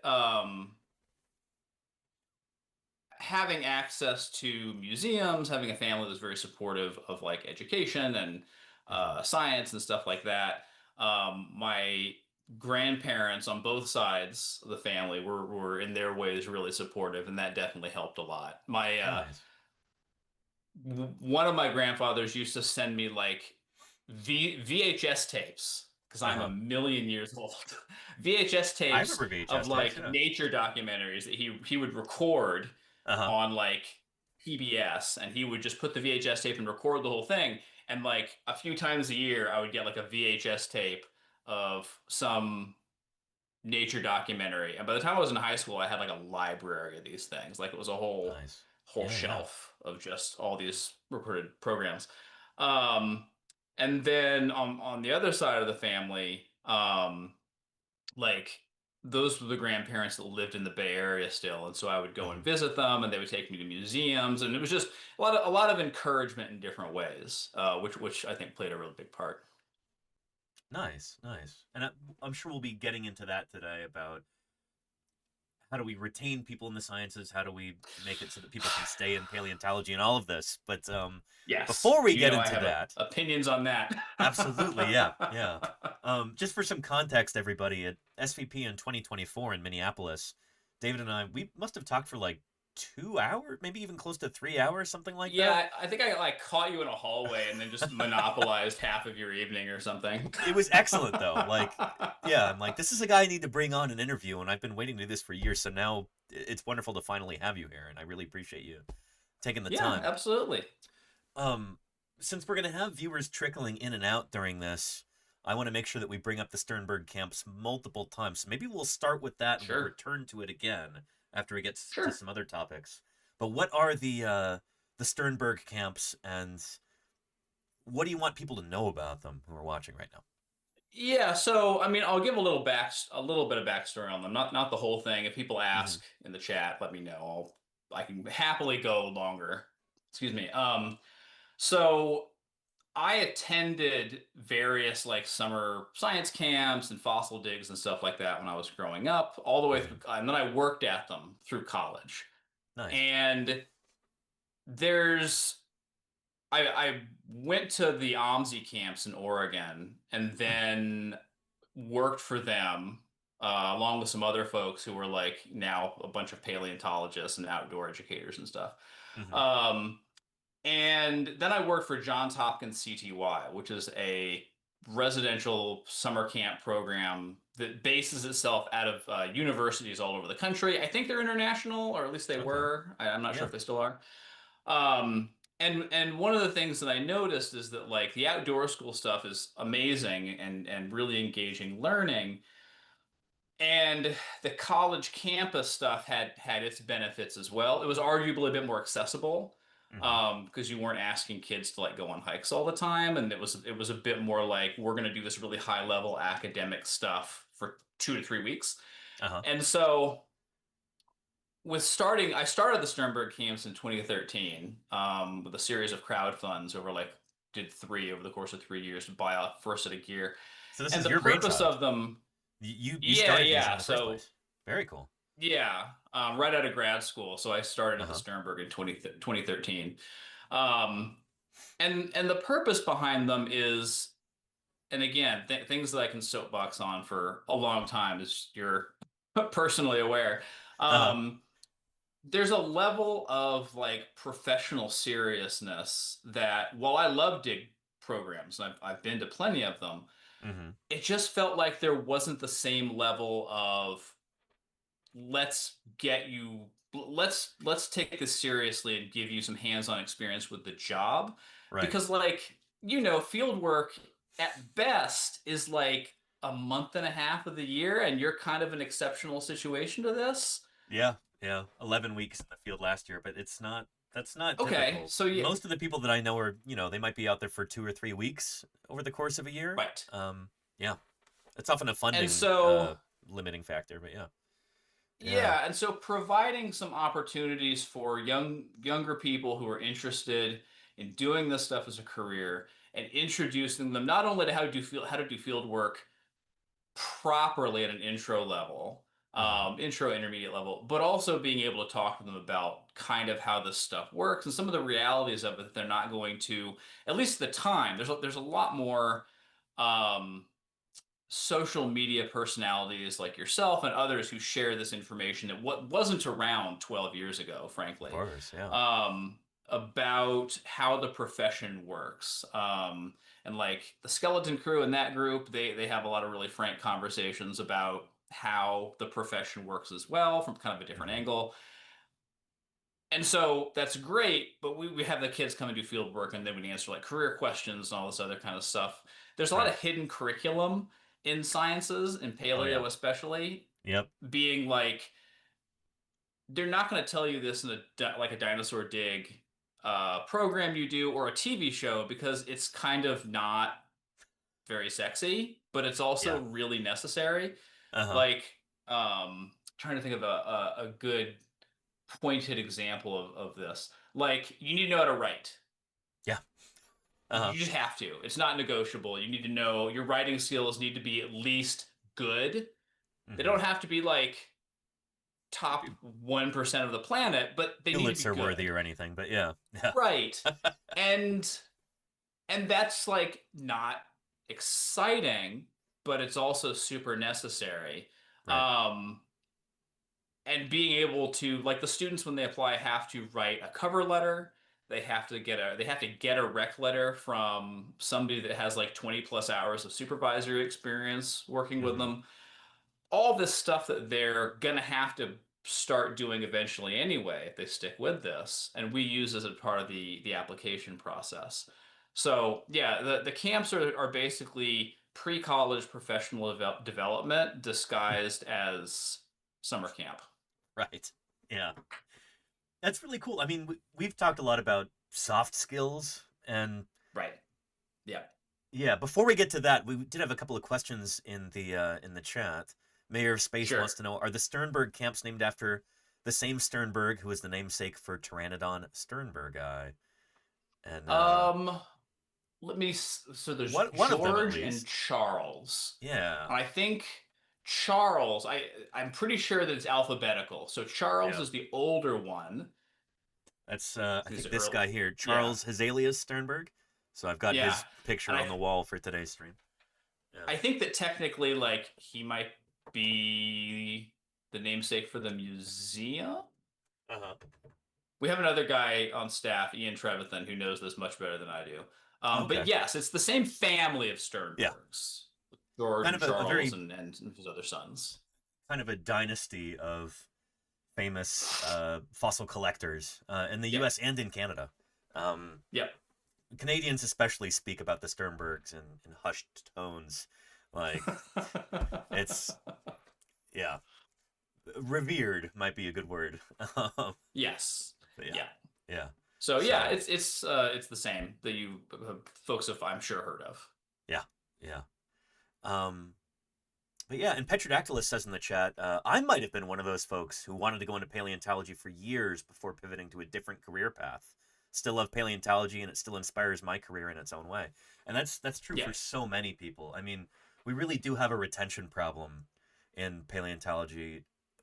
I think, well, we could talk about why, but so much of it is just lack of jobs. There's not very many paid jobs within paleo, and there's not sustainably paid jobs. There you go. That's a good way to put it. They're paid.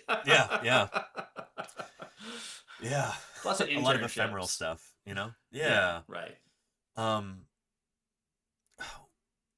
Why do you think that is? I mean, that is true for a lot of the sciences, but I feel like paleo in particular, there's that funnel narrows so severely when it gets from people who are interested in the field down to people who can actually make their living, working within paleontology. So the outlook I've taken on this more recently is that paleo has oddly a visibility problem. Huh. And the problem is, like, most folks, let's say you want to know, like, who's the most prestigious position, like at a hospital or at NASA or something like that. Like, you have surgeons and you have astronauts, and these are the ones that, like, are the charismatic, big name jobs. They're the face of the organization. Yeah. Right. And, like, no pun intended in the astronauts case, but, like, they don't exist in a vacuum. Obviously the astronauts. They need space. But yeah. But there's a whole set of people that support those roles and their ability to do their jobs. And I think we don't do a very good job of talking about all the ways that you can be in paleontology, contribute to it. Right. Like, if you're doing let's say you're doing ecology of some kind, so landscape ecology, academics, whatever. Sure. Land management, anything that we know, anything new we learn about modern ecosystems and how they function informs how we are able to conduct paleontological research. Like, paleo is this confluence point between so many different sciences that while there are not as many people who are specifically have a job title of, like, professional paleontologist, I think that we could do really well to make sure people understand that, like, if you go into some other field and you are contributing to the natural sciences in general, there's a very good chance that in some way you're going to end up contributing to paleo, because we need all of it. We even need, like, natural sciences, physical sciences, whatever, anything in physics, chemistry, like all these other sciences. Like, if we're going to understand these long lost ecosystems and organisms and how they worked, especially ones that don't have any modern relatives, or close modern representatives, like birds or dinosaurs, but, like, studying a seagull doesn't tell you how on Earth sauropods functioned, I know what you mean. Yeah. So we don't publicize, we don't talk about that part, I think, in sincere tones nearly enough. And I think that part of that is, like, people want to know about the dinosaurs. 100% get that. Dinosaurs are great. Love them. I've got paleo art that you can't see because it's blurry of dinosaurs all over this office that I have.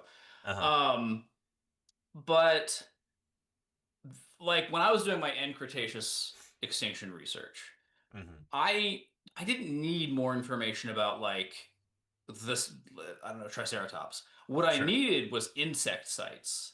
I really, really needed high quality insect sites, particularly from North America.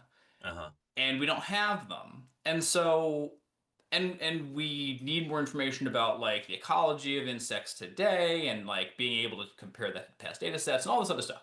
So as far as the jobs thing, yes, there are not a lot of jobs where you're specifically doing paleontology. And if people want to contribute to paleo without being their full-time job, and they're not going to have like the charismatic title that they really looked up to when they were growing up, that will be a problem, because there's just not many that have like full-time pay and benefits and all the stuff that you need to kind of like live at least securely. Sure.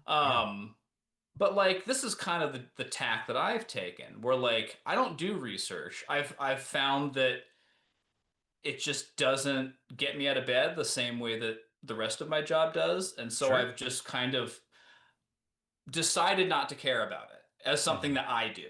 I support the heck out of it however I can, but I don't need to do it myself.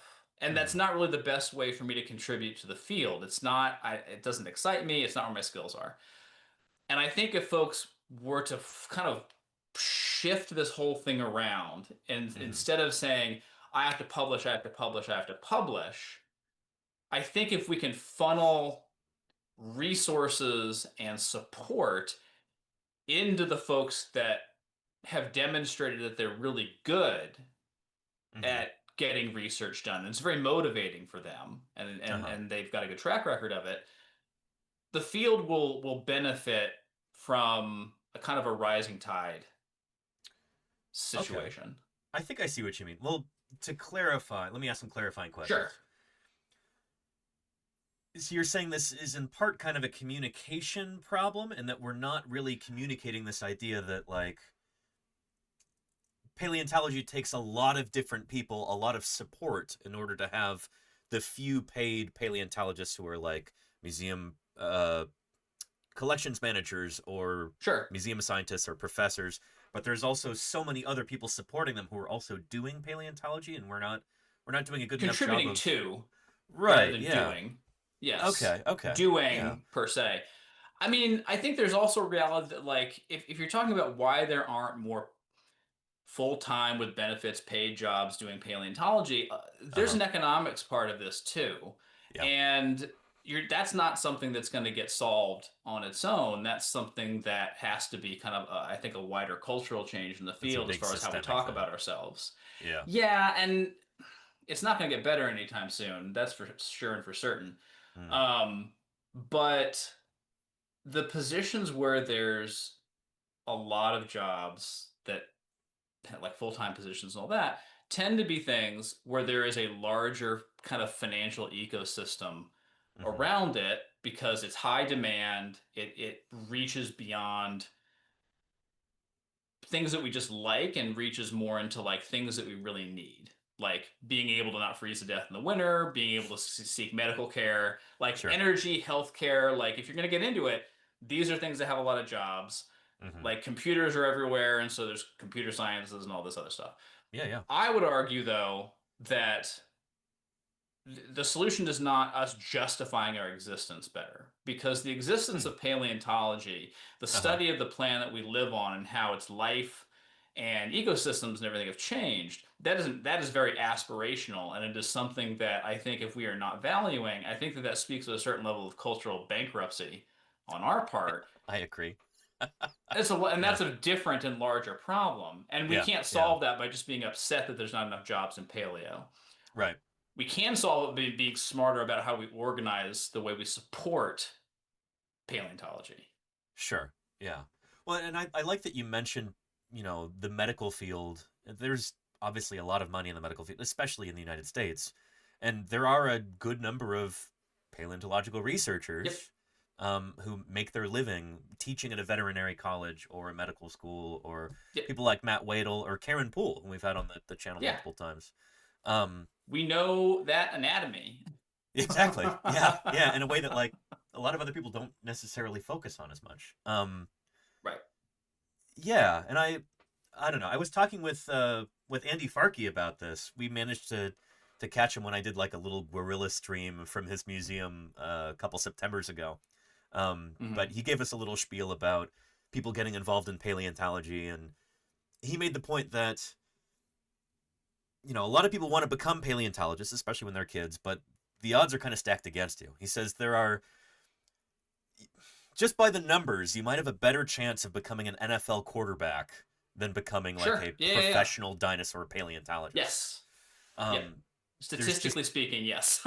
yeah. Like there's maybe a few jobs that pop up every year that have that as the title, or, you know, and it's tough. Yeah. Yep. How do you think about that when you're running the Sternberg camps? I mean, here you're trying to get students who are maybe interested in paleontology and give them a real experience and kind of, you know, throw them into this milieu. And for some of them, it's going to be a big advantage, and they might be more likely to continue on with it and get a job. But there's not that many jobs. How do you grapple with that idea when you're trying to like recruit people to these camps and stuff?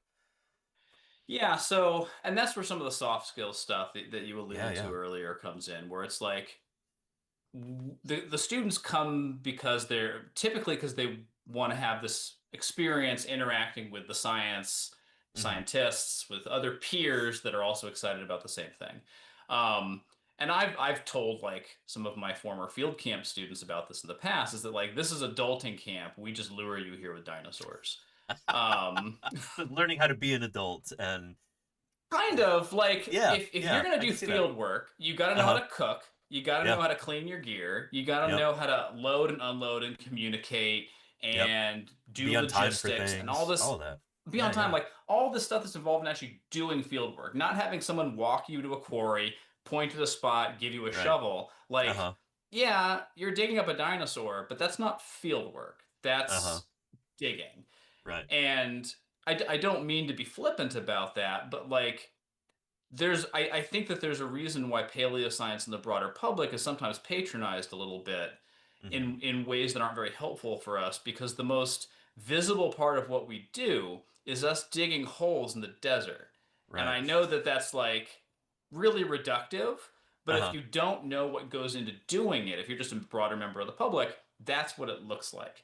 Right. And so by having these kids come in and say, yes, we're going to do field work, but here's all this stuff that you have to learn in order to do field work properly. There's record keeping and all the logistics and everything else. Then if they go home and they're like, you know what, I still think paleo is cool. I don't know if I want to do it for a job. We hope that they still like it. It's not like they don't like fossils anymore. It's just they've shifted their idea of it as a career path, but they still experience 2 weeks of learning how important it is to have clear communication with their teammates. And that's something that they can use across everything that they do, not just a career in paleontology. And so we really try to make sure that for the kids that are coming in and doing these camps, it's like, if you want to keep doing this, you're going to pick up really good skills and meet people and all this other stuff. If you don't want to keep doing this, you're still going to pick up a lot of really good, important skills, because the skills that make somebody a good academic are just skills that make somebody a good professional adult. It's not sorcery. Right. Yeah. No, that makes a lot of sense. And I think hopefully that also instills a kind of respect for what science is. And, you know, if you can actually see that, you know, this is difficult stuff, it takes a lot of work, you know, people being able to see that firsthand, I think is really important. So hopefully that kind of instills a lifelong appreciation for science in the people who are attending these camps. And I think that there's, oh, sorry, go ahead. Sorry. No, you first. I think that there's an element of understanding the difference between being good at school, like science classes, and being good at doing science as a practitioner. Right. Yeah. Because being good at school, you're very much you're doing intake the entire time. And that's fine. Everyone goes through that process. I'm not trying to diminish it at all, but it's different. It's very different from being a contributor. And what we are trying to train these students to do when they come to us, even if they're like bottom, like age 15 years old that we do for the high school programs, we're going to give you a lot of information. You're going to be absorbing no matter what. But over the course of 2 weeks, our goal is to start turning you into a proactive contributor who can see where there's a need and know how to try to address it. Even if you don't know how, you know to like ask questions, talk to your peers, talk to your supervisor, instructor, or whatever. It's teaching a level of just individual proactivity, regardless of the situation. And being a scientist is all about being proactive. Oh, yeah. You have a question. How are you going to solve it? How are you going to answer that question? Well, you're going to have to go read like a quarter of a library's worth of text to make sure that somebody else hasn't done it already. And then you're going to go collect data, and you have to know how to collect it. And it's like you're basically teaching yourself whole subfields every time you take on a new research project. Right. Which yeah, is you kind of have to know everything that's come before you in order to be able to push that frontier of knowledge out a little bit further. It's yeah. And if you ask an employer outside of paleo or outside of academics, if you ask somebody that does hiring, what are you looking for? It's people with good communication skills. It's people who are proactive. It's people who know how to handle problems on their own and not just throw their hands in the air. Like, yeah, it's universal. It really is. And it's funny that you say that too, because I've got a lot of friends and colleagues who they were in paleontology and then kind of realized that it's difficult to make a living to a certain extent. Oftentimes you have to take kind of a vow of poverty, and a lot of people just don't want to do that. They're like, I've gained a lot of important skills here, and I can make a lot more money in the tech sector or in medicine or doing this or that. And I kind of feel like we as paleontologists are missing an opportunity there where a lot of these people who are deeply interested in our science and are making a decent amount of money in other fields, we're not necessarily like benefiting from that in ways that we could be. It's like we're leaving money on the table in some of these cases. Yes. Yeah, and I think that's something where we don't really museums do a good job of this because they have like donor cultivation and all this stuff that they do in their communities, and that's great.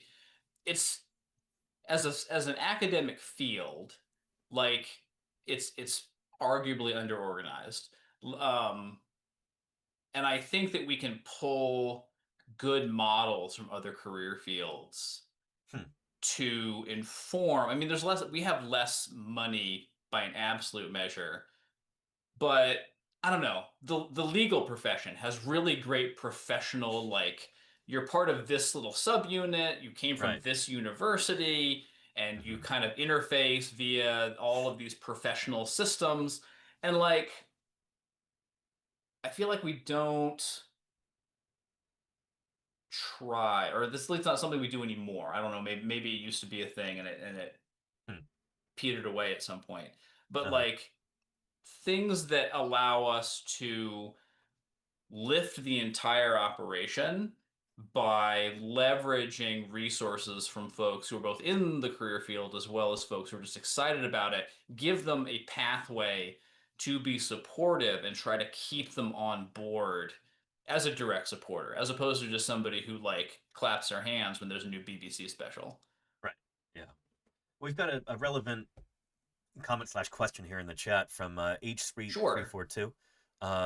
They say, indeed, it is about the money. I became a professional archaeologist despite the lack of pay because of the potential for contributing, and hopefully the money will follow. Is it the same in your field?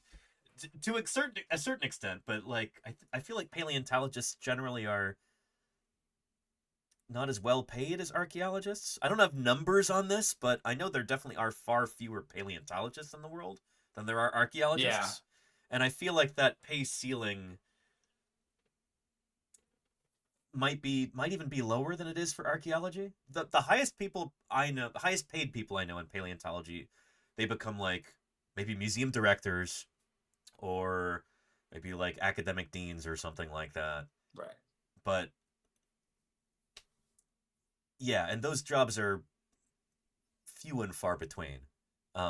We also just don't talk about money very much. This is the other thing. Yeah. Like there's it's almost considered like, kind of gauche. Did you go and do the field work? Did you publish a paper and not, hey, what are things you should do to set yourself up for a promotion that comes with more pay.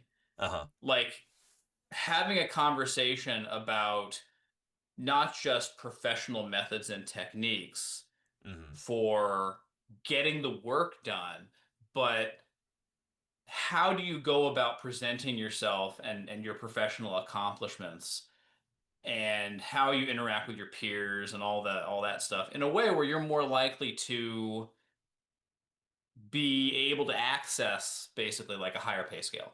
I think another issue is in not talking about it is that people have just been trained to not expect it. We have this very the scarcity mindset where we're just like, yeah, I mean, obviously this is how it is, and it's not, doesn't occur to me to even try to break that system or seek out something else. And I'm in no way saying that it's just people's imaginations that there's not a lot of money in paleo. Like the bank account balances don't lie. Yeah. But I think that without like breaking ethical boundaries, with some kind of cross training on other things, entrepreneurial skills or just general like professional practices, I think we can move the needle on this. It just requires us to get out of our own heads a little bit. Well, because there definitely is a culture of almost like a vow of poverty kind of thing, where like when people are starting up their careers in paleo, they're doing unpaid internships, they're doing volunteer work, and then this was kind of the way it worked with me, where I was really, really happy to be able to get any sort of paid gig whatsoever within paleo, you know, even if it's making $7 an hour or something. And, you know, I'm working 70 hours a week, but, you know, only getting paid for 40 because that's the limit for the, you know, stuff like that. So it's almost like but I we're kind think of trained to do some that. of that's a choice, though, by the people that are creating the positions and how they're valuing the labor of the people doing it. Like, I don't know, I'll give this example. And like, I don't know everyone's systems and I don't want to be, I don't know, patronizing. But like for the Sternberg camps, when I started hiring people, because I used to teach everything. I don't do that anymore. But it was a very deliberate decision that like, we're going to make sure that we are paying people an amount that is going to be robust enough to be worth their time. Not just we're going to pay you enough to like keep our own costs low and you're going to take what we give you. Like our instructors, I think for 2 weeks, what is it? I want to say that one of our instructors for a 2-week camp, which they have to plan. So there's a lot of other work that comes before, to be fair. But for 1 2-week camp, it's like 3,200. Now, if you extrapolate that over like what that would be for a year, like 25 times 25 2-week periods times 3,200, like you're in the $75,000 to $80,000 a year range, which isn't gonna like get you a big house or anything like that. But it's a respectable rate, and it was a very deliberate decision to like, we want to be able to recruit really good people to come work for us and teach our students and help manage this program every summer. Therefore, we need to offer a highly competitive pay so that we can basically pull them away from something else that they didn't want to do. And if paleo is kind of seen as compared to other sciences, a relatively low skill field, we're not going to get the pay scale. But if people see paleo as a career field that generates people that are really good at solving complicated problems, they're really good at multivariate research questions, like really being able to take a lot of things that like disassociated fields, getting some chemistry, biology and physics and taking them all and slapping them together and being able to address a question. There's a thinking skills thing involved in being able to do that well that goes beyond just like are there fossil pigments in these bird feathers? That's cool, but there's an underlying set of skills in order to do that that are very job market relevant, regardless of field. And so In my opinion, we need to sell the skills and the professionalism that we bring to the table, not just, oh, so you like dinosaurs. It's like, yeah, but that's not what's on my that's not my CV. It's not on my resume. And people are making that assumption on their own. They see paleontologist and they make a set of assumptions because, again, this is getting into the weeds a bit, but in my opinion, the brand of paleontology, especially vert paleo as a field, has been kind of hijacked by other things that are outside of our control. And they've been helpful in some ways as far as public opinion, but it also hurts us professionally because they're like, oh, so you go out to the desert, as I said before, and you dig holes in the ground. It's like, well, that's like a small fraction of my entire job, but that's not what people associate with it. Like if you think of a high level lawyer from like even a mid-level school, what is it? What do you make? What assumptions do you make about their skills? They probably are focused. They have just a good database of information they've been able to memorize, like case law and all that. You make some quick assumptions about what this person brings to the table with their training. And for somebody that has like at least a graduate degree in paleo and like good professional references, I don't think that we have created an environment where we get the credit we deserve for hard skills or soft skills in many cases. Interesting. Well, I want to drill into that idea about the perception of paleontologists by the general public and by other professionals and stuff. You said that you feel like we haven't done the best job of selling this idea of us being people with multivariate skill sets and stuff. How much of that do you think is our own doing, and how much of that do you think is wider culture, movies, TV, stuff like that? How much of this is beyond our control? I think it's both. Yeah. I think it's both. I think that there's an element of the pop culture part that gets us cool points, and cool points are very seductive because you want to lean into that because then it's like, oh, dinosaurs, that's awesome. Like, oh, I wanted to be a paleontologist when I was a kid, and there's like this immediate traction. Like, I don't know how many people who are like, oh, you're an attorney. I really aspired to like do corporate tax law when I was in kindergarten. No one does that. But if you say that, the thing that they're impressed by is probably like, oh, you have this a job that has a lot of class status. Oh, you mean if somebody is like a lawyer or something like yeah, that versus paleontologist. So it hits different. And so for paleo, there's this youthful aspirational component that I think people come to. And they're like, oh, so you must get to do stuff with dinosaurs all day. And it's like, no, actually, I live in my email inbox and work with spreadsheets, but thank you for asking. Really, like, if you have a full-time with benefits kind of job in paleo, you're probably spending more time with Microsoft than you are with actual fossils.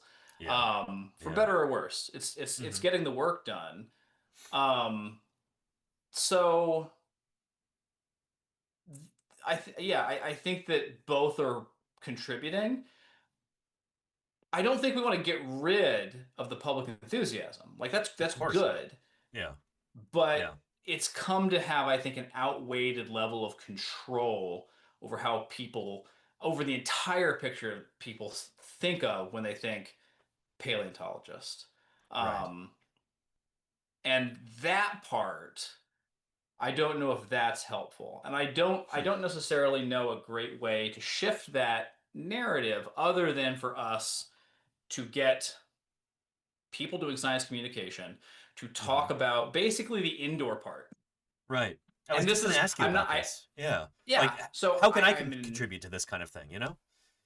Right. So like this is in no way me taking digs at the live streams you do, obviously, because those are amazing and really important too. Let me be really clear about that. But appreciate you saying this, like Emily Graslie on the Brain Scoop does this amazing stuff with people like in collections and in museums. It's very behind the scenes.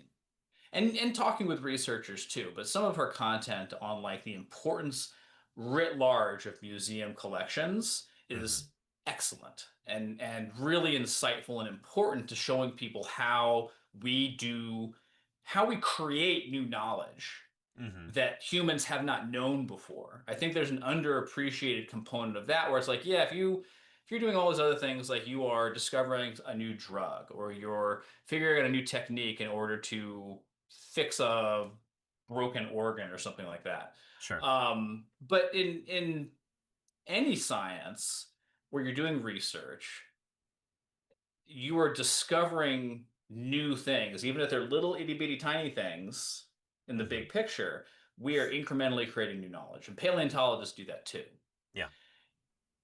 And I don't know if we internalize how spectacular that is the way that we should be. Yeah. I think that's kind of where I'm at on it. Right. Yeah. Yeah. I've tried to showcase collections and the importance of fossil prep in the laboratory and all of this stuff too. And there's often logistical hurdles in the way there. Like, right. I don't know. It's sometimes difficult to get permission to like do a live stream from collections because, well, we don't want these specimens to be on camera, and then this person is visiting this time. There's a lot of that, but I'm working on doing more of that kind of thing.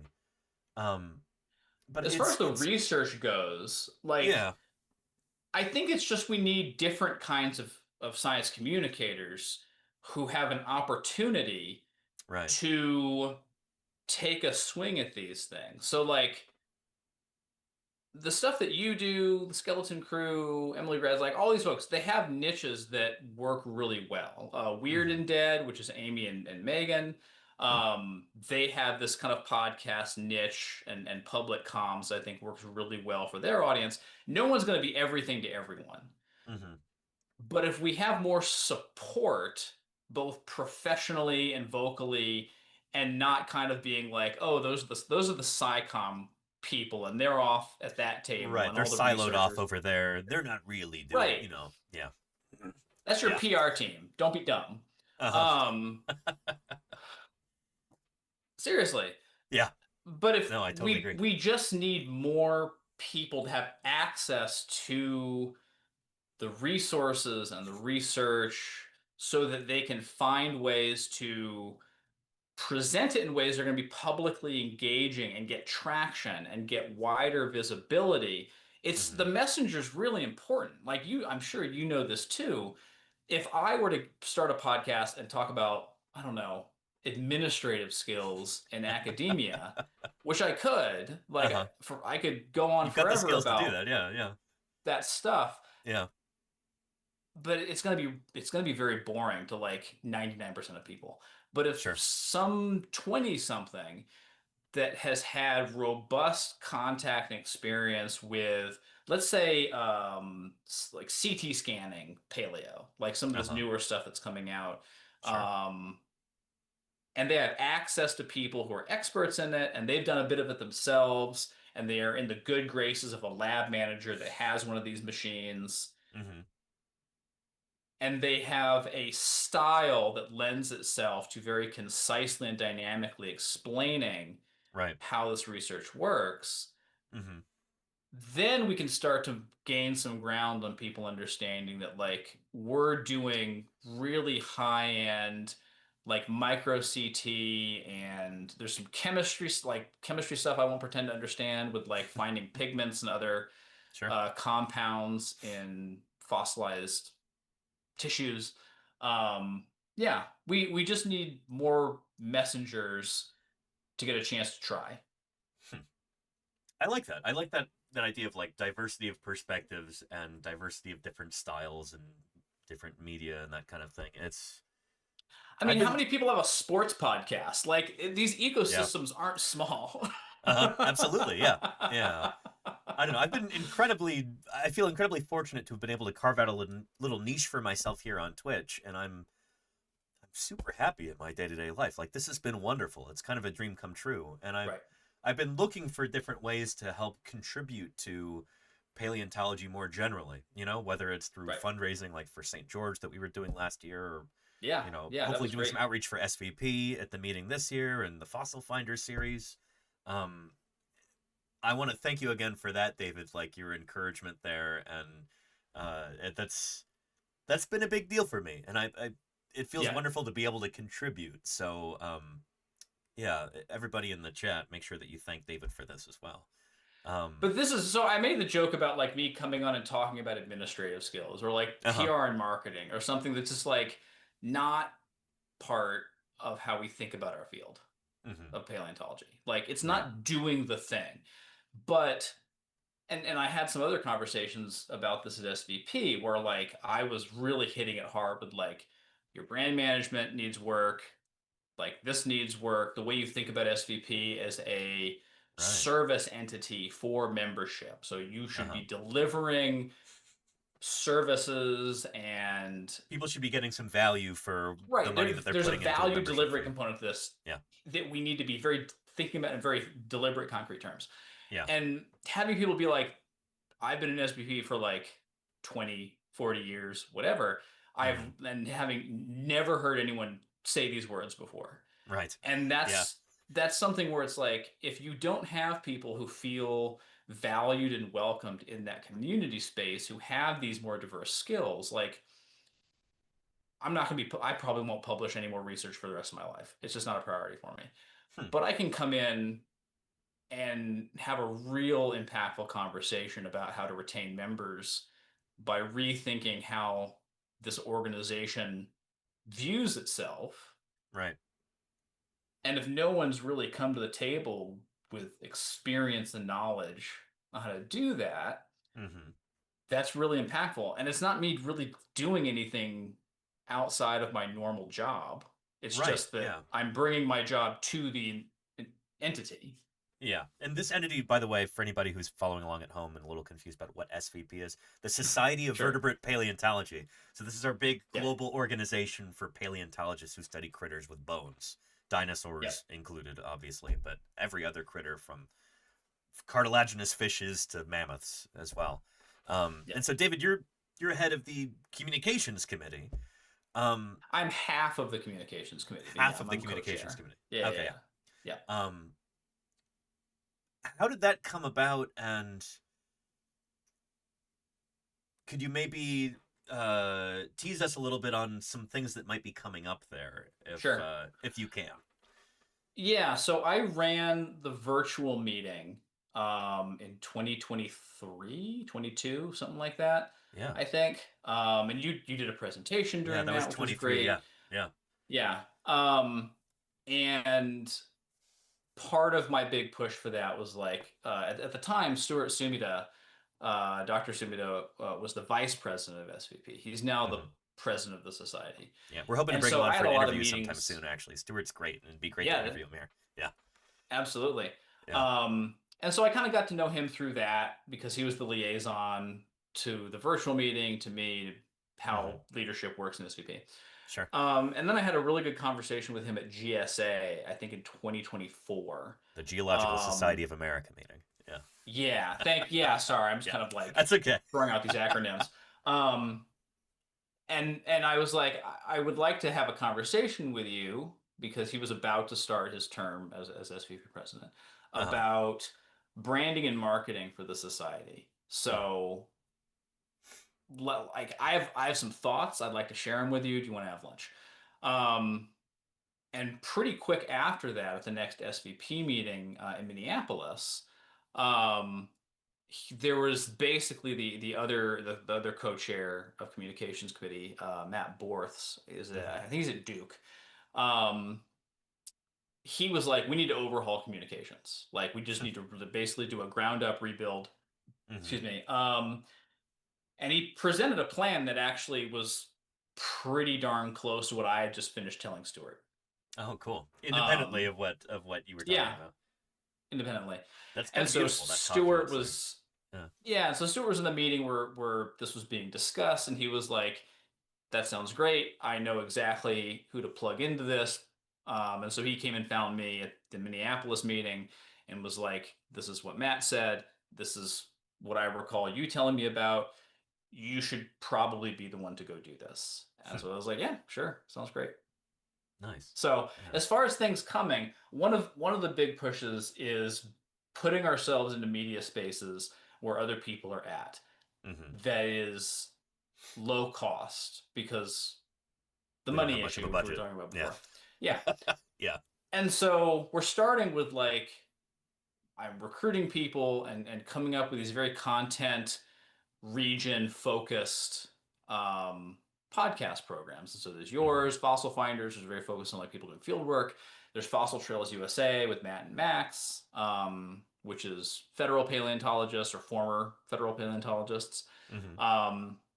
We've got one coming that is called it fell out of my brain. Methods with Backbone. That's what we decided on. Okay. And it's more produced and it's got like a whole team on it. But Nice. what they're doing is creating like these 20-minute chunks where they break down a specific method from a research paper. What would be an example of this?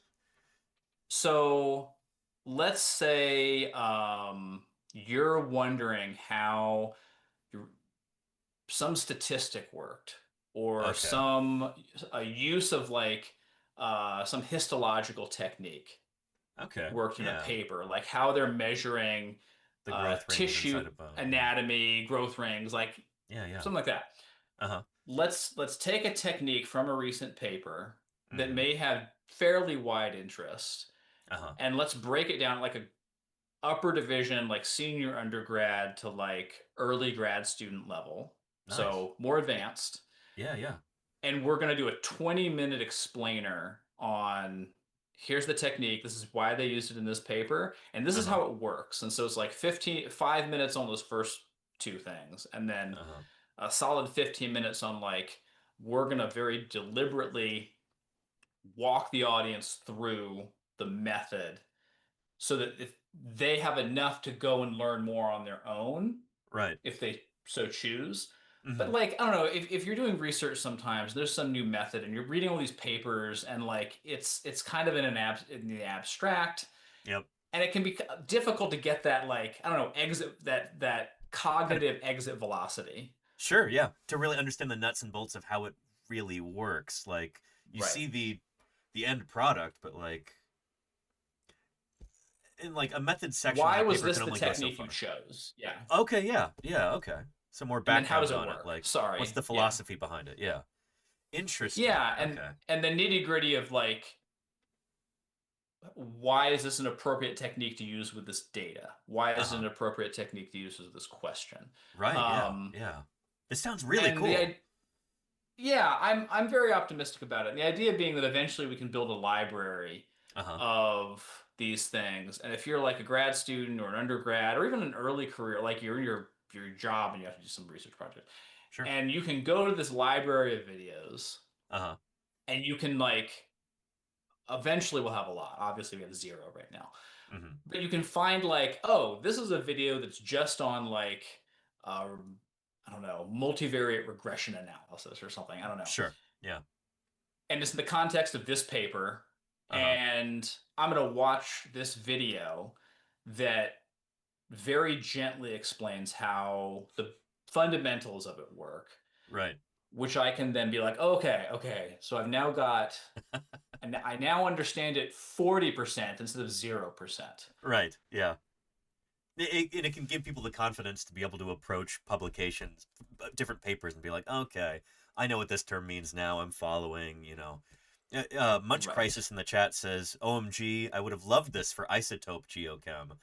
And I want to echo that sentiment as well. Like, as somebody who does science communication full time, if I had like a library of in-depth videos explaining different methods, like, you know, bootstrapping and phylogenetic analysis or something like that, like, and I could just show that really quickly, be like, here's some background on this. If you really want to get in depth, here's a link. You can watch this yourself, but here's, you know, the skinny on it for right now, and then we can move on to another topic that we're, you know.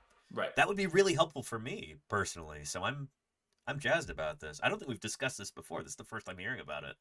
This is exciting stuff. Yeah. I mean, it's just compartmentalized. Yeah. And the thing I'll point out, which is relevant to some of our earlier conversation, is that other professional fields already do this. Really? Like if you go onto YouTube, let's say, and you are trying to figure out the basics of like coding in HTML, CSS because you want to make a website. So much World's your oyster. content. Yeah, yeah. So much content. Yeah. If you're trying to figure out how marketing and branding is best practiced over the past 3 to 4 years, really good content. It's not there's a lot of it. Like it's well made, it's a high volume and high quality. And like we are a smaller interest area than these other fields. Sure. So I'm not saying that we don't need to do that. Yeah. But if I want to learn about the fundamentals, if you really want to learn, obviously like take classes and do all of this stuff. But if you want to get some like fundamentals so that you have a workable understanding of a thing, you can go to YouTube. If this is how you learn, I know some folks are like, I don't want videos, give me a book. That's great. There are books on this stuff already. You're already set. But there's other professions that have this stuff in abundance. And I was just like, I feel like our stuff stops at like mid-college right now. The resources that we There's have some available folks- for people are, there's a ceiling there in terms of how in-depth it gets, you mean? Yeah. There's a ceiling on how advanced the target audience is. Interesting. I think. Okay. Yeah. So like there's a channel called I think it's called Your Dinosaurs Are Wrong or something like that. Yeah, I've been on some And panels with that guy before. Yeah. Yeah, and they do, I think, some nice breakdowns at a slightly more technical level of topics and a few papers they sprinkle in, and they give a citation. And it's not just the content, it's the way that they're talking about it, and they give a citation for the paper in the video. And so it's treated a bit more... It's the whole brand of the program, but I think it's treated a bit more responsibly as something that is teaching people how to think like an academic, quite specifically. Yeah, I can see that. Yeah. And like the Skeleton Cruise stuff, their videos are often, it feels like you're just sitting at a table at a meeting. Like they're doing live streams and stuff, but it's a bunch of paleontologists bantering over some given topic, and it's fabulous. And they've had a very receptive audience to it. And it's a very different niche from what I've seen other people doing. But they're also like a bunch of folks who kind of all went through PhD programs at the same time, and the kind of insights that they're going to be able to bring on the practice of doing paleontological research that's more collections and like lab based versus field work is just different from what I think's been really accessible and available to folks. And so I think we're starting to like we've had enough people kind of grow up in this internet era and are comfortable with new media, and now they're taking their skills and they're saying, you know what, I could talk about this. I could be the change you want to see in the world. And I'm optimistic that I don't know, over the next 10 years or so, hopefully we'll see a lot more of these niches basically being filled in our information space. Right. Okay. I like that a lot. Yeah. And this is kind of like higher level than a lot of the stuff I'm used to thinking about, because I mean, a lot of this is dependent on whatever the medium is that you're presenting these things on, whether it's YouTube or a podcast or whether it's Twitch or something like that. I don't know. I find that I try and strike a balance here on Paleontologizing between talking about the nitty gritty details of new papers and stuff like that, and then basic information like, you know, here's this concept of continental drift that like a lot of folks haven't really heard about before, stuff like that. And so it's just because we're here on Twitch and people are constantly trickling in and trickling out, and we have everybody from high school kids through professional paleontologists in the chat, there's like, it's an interesting dance that I have to do, I think. And in a lot of these other media, go ahead. But it's an ecosystem. And I think that we do ourselves a disservice if we're putting different messengers and the message they're bringing and the content they're bringing on different tiers. Because, like, I don't know, if you've got a larger audience or if you have a smaller audience, like I know that there's very real ramifications to audience size and fiscal things and all that. But like, if you have a growing audience and you have an enthusiastic audience, whatever you're doing, so long as it is generally more helpful than it is regressive to the field, great. But like, I use these other fields as an example. Like, I'm like a moderate football fan. Like, I'm not a fanatic, but like I watch content on it.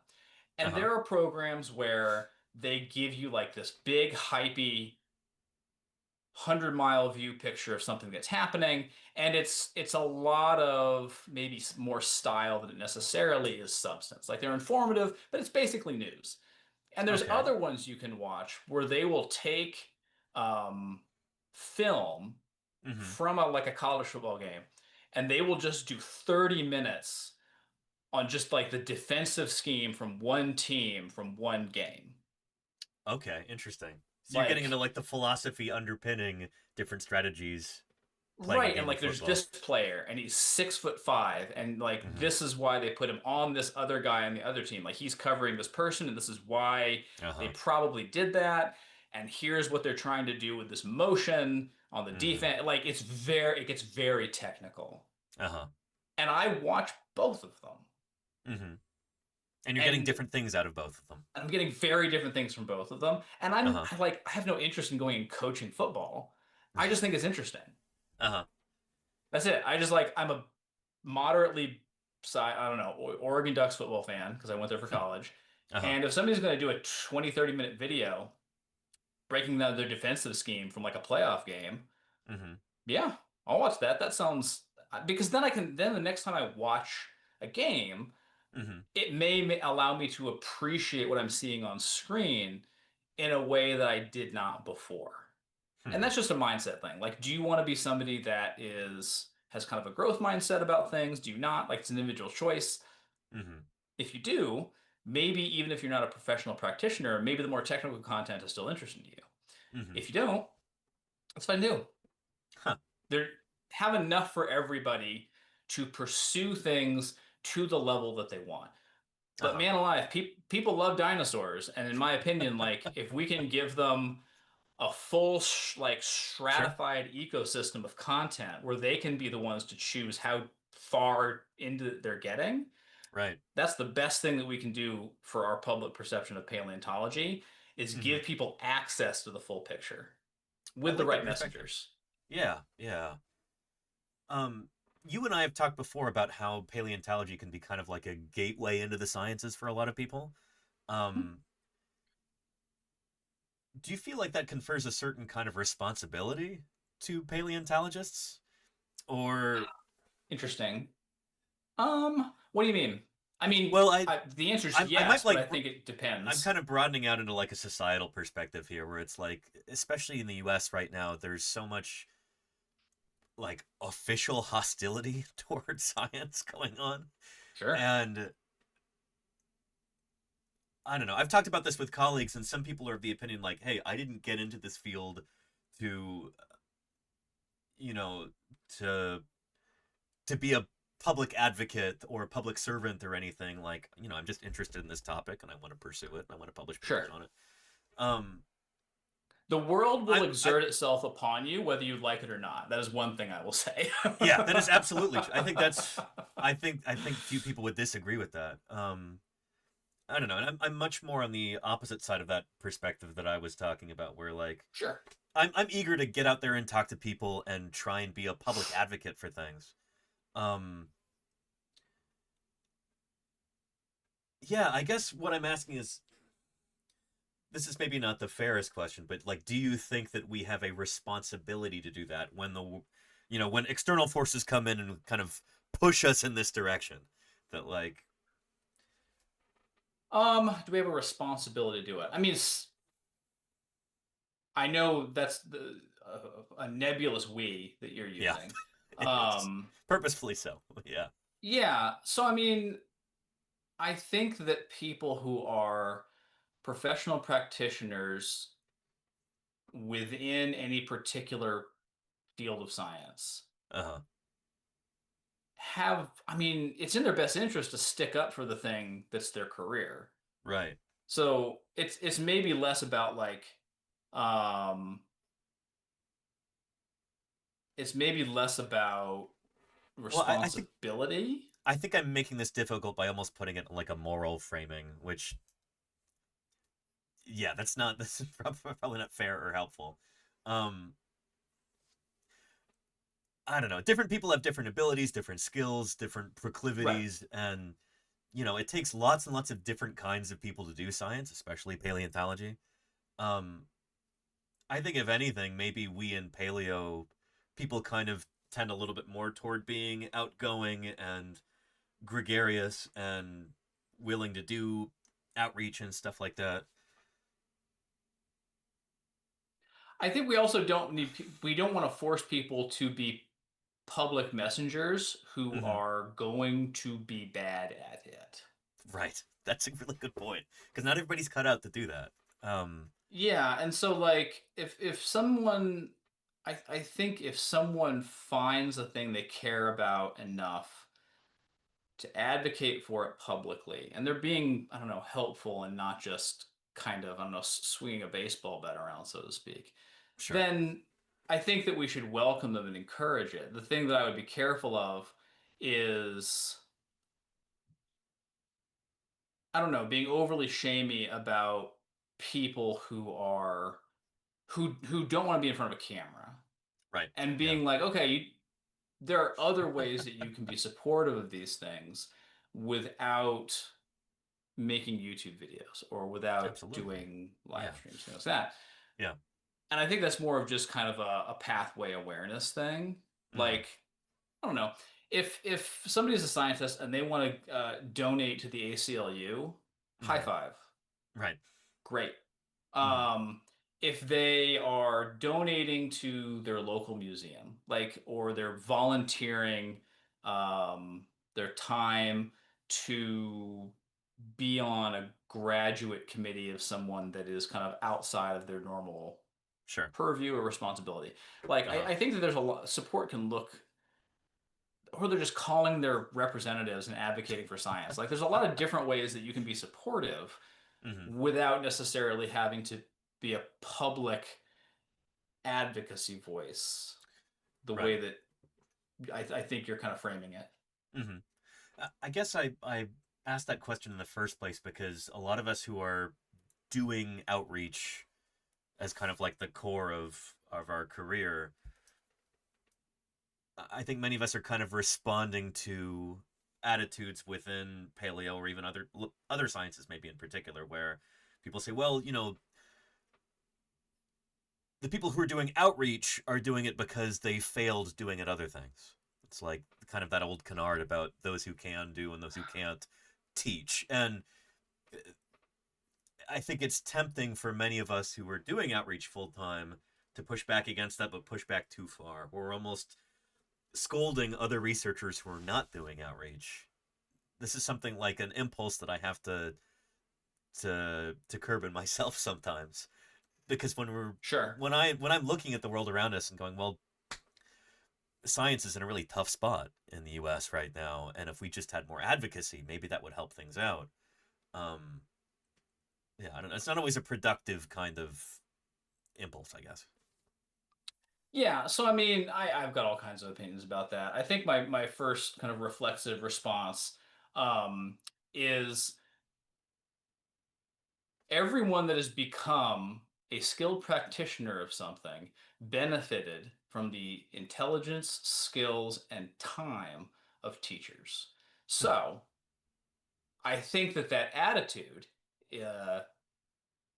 do you bleep things out? I don't want to use profanity if it's not allowed. Or... This is generally a family-friendly stream, but if you're prefacing it like that, you can speak freely because people will know. I think that attitude is counterproductive and stupid. Yeah. And demonstrably so. Like, you don't really have to paint a very detailed picture before you're like, hey, don't be a dick to teachers and people that do advocacy work. You directly benefit from them. constantly. Like, if you had to learn all this, if you had to literally be self-taught, you'd be 20 years behind where you're at. So, regardless of what people think about their abilities to teach themselves things, your ability to become a skilled learner are shaped by teachers who put you in a situation where you could learn how to learn, like at the most fundamental level. Right. And as far as outreach, yeah, I know that there's a lot of patronizing attitudes there too. And sometimes that's not entirely undeserved. Like, to be fair, a lot of the science communication and outreach that you see online is not necessarily the highest quality. I'm not trying to disparage anybody, but sure. Sometimes I think there's that issue where the metric that people use to try and measure how successful they are with something becomes the actual target. So people kind of miss the point of what some outreach is, where it's like, well, if we get a lot of attention for something, then we're doing really good outreach. But oftentimes the quality isn't there. That's something that I see a lot, and I try and guard against in what I do. But yeah, I think that people also turn their own success into everybody else's benchmark. I think that this is a problem that people sometimes have, where they're like, I'm good at this, and you exist in an adjacent career space. Right. And you wanted to have my job at one point, but you don't. And that must mean that you're not good enough for it. Right. And therefore, you are a lower class of contributor than I am, because I did the harder thing, and you didn't. And at a very technical, absolute level, I can understand how they wandered towards that mentality. Because we also train people to think like that in academia. Like, there's tests, and you have to pass this exam, and you have to do comps, and there's all these hoops you have to jump through. And presumably, if somebody stopped jumping through the hoops and didn't get like the big career job, that just means they're not good enough. I think people assume a lot of. I think sometimes people take more credit for their own superiority and don't acknowledge the subjectivity of circumstances that got them to where they are. That's a good way to put it. Yeah. Like, or to put it more shortly, be more humble and less of a jerk. Like, there's that too. But I don't know. If I were to frame what I do in the same way, I hire and supervise north of 30 people every year for the camps, and we do training, and we do all this stuff, and there's this whole recruitment period. And last year I was managing like a nearly $500,000 budget for this program. And like, if I wanted to use certain metrics and say, well, you don't have these particular metrics of success. You didn't build something over the course of 10 years to the point where it is X, Y, Z. Therefore, you're actually the one who is underperforming. Like, right. You could set up those rules so that you come out on top and sneer down at other people. I think I get what you're saying. Yeah. And it's like, I did try to do a PhD. It wasn't for me, and I avoided that particular pathway, and I think that it's worked out pretty well. But I definitely remember facing kind of an uphill climb with what rooms I could get into and how seriously I could be taken in certain situations. I think another thing that people make the mistake of is that they think that because they're passionate or because they have certain letters after their name or whatever, that they are owed something. And this is something that I think is really, really important for folks who are early in their academic adventure, early career, to understand, is that you are owed nothing. Right. So you shouldn't have this idea of entitlement like that. Right. Like, yeah. If there's something that you want, one, you're going to have to interact with other people. So you need to have people skills. So the soft skills stuff we're talking about before. Yeah. And you also need to put yourself into the spaces or earn yourself into the spaces where the people who are making higher level decisions, where they are. And if you're not, if you are like, I'm only going to do things my way, and you're going to be real stubborn about it, you're welcome to. Your results may vary. And I have these conversations a lot with some of my staff, as well as some of the high schoolers who are like very smart. I'm very blessed, fortunate to work with a lot of people who are probably a lot smarter than me, just like raw cognitive horsepower. But I think a difference is that my impulse to pursue getting myself into those spaces. So I'm kind of playing a different game where I'm not trying to continue being good at school forever. Okay, But I see what you mean. Yeah. Treating this as something where it's like it's a lot of human communication, networking, and all this other stuff. If you acknowledge and seek new skills outside of what your core training is, you're probably going to be better off. If you are stubborn and think that you should only be obligated to get better at your favorite things, you might not get the results you want unless you're like one of the best 2 or 3 people at that thing in the whole planet. Fair, yeah. That's just my experience. Yeah, I would hope that would be an uncontroversial viewpoint, but I don't know. But like you said, there's a lot of patronizing attitudes, and there's a lot of like, if you can't do, you teach, and and I don't know. I think some of that's just human nature, not necessarily something that we only deal with here, like in paleo. But I think to a certain degree, you're going to get the outcome that you're willing to pursue at the level you're willing to pursue it. Like I have this conversation with students too. Like at a certain point, this career stuff becomes blood magic. Like you're gonna have other people that are willing to do more or sacrifice more in order to get a certain outcome. And that's an individual choice. No one's gonna make you. But if your competition for a job is somebody that went to like University of Michigan for their undergrad, and then they did their graduate work at like, I don't know, some other R1, University of Florida, and they go and do a PhD at Yale or something like that.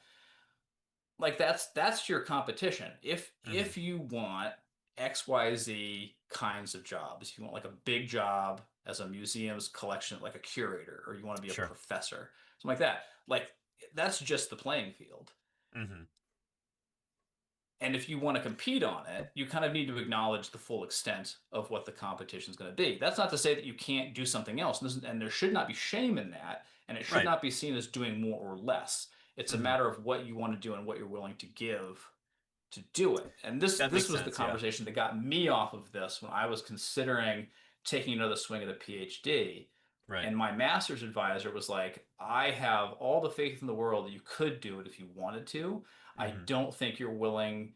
I don't think you would be happy or willing to sacrifice as much as you would need to do it successfully. Like that's not always an easy conversation to have, but because for a lot of people, they're not willing to put that much in because they're disadvantaged from the start. Like infrastructurally, they might be coming from a situation where like it's not easy for them to be able to, go through all of this schooling and everything.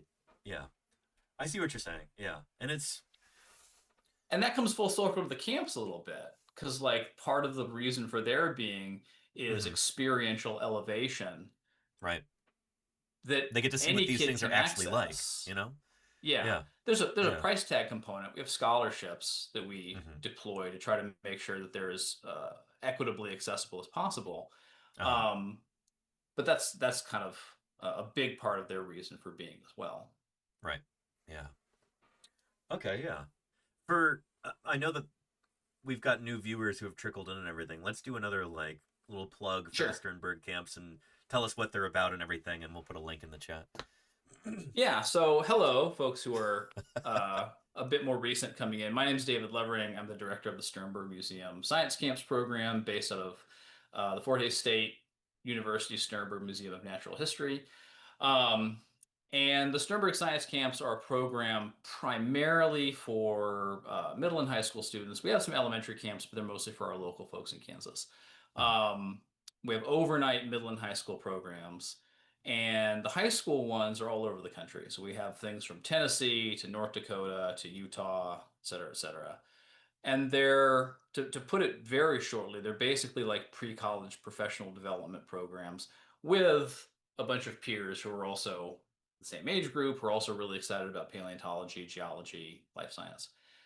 And working with graduate students, upper division undergrads, on those topics. And it's everything from field paleo, fossil prep. We have a program at University of Missouri this summer focused on CT technology and paleontology. Cool. We've got a grad student, soon to be Dr. Emily Bogner. Oh, nice. Coming over from Berkeley to do a program on like how to go about a full taxonomic ID for like a new mammal skull. So like if you find something out in the field, how do you go about diagnosing it taxonomically in order to, if you wanted to try to publish it and say it was a new species, like what does that work look like? And so it's basically a 2-week hyper focus on that. And that's for some of our returning students, like our second year plus. Yeah, got all kinds of stuff all over the place. Awesome.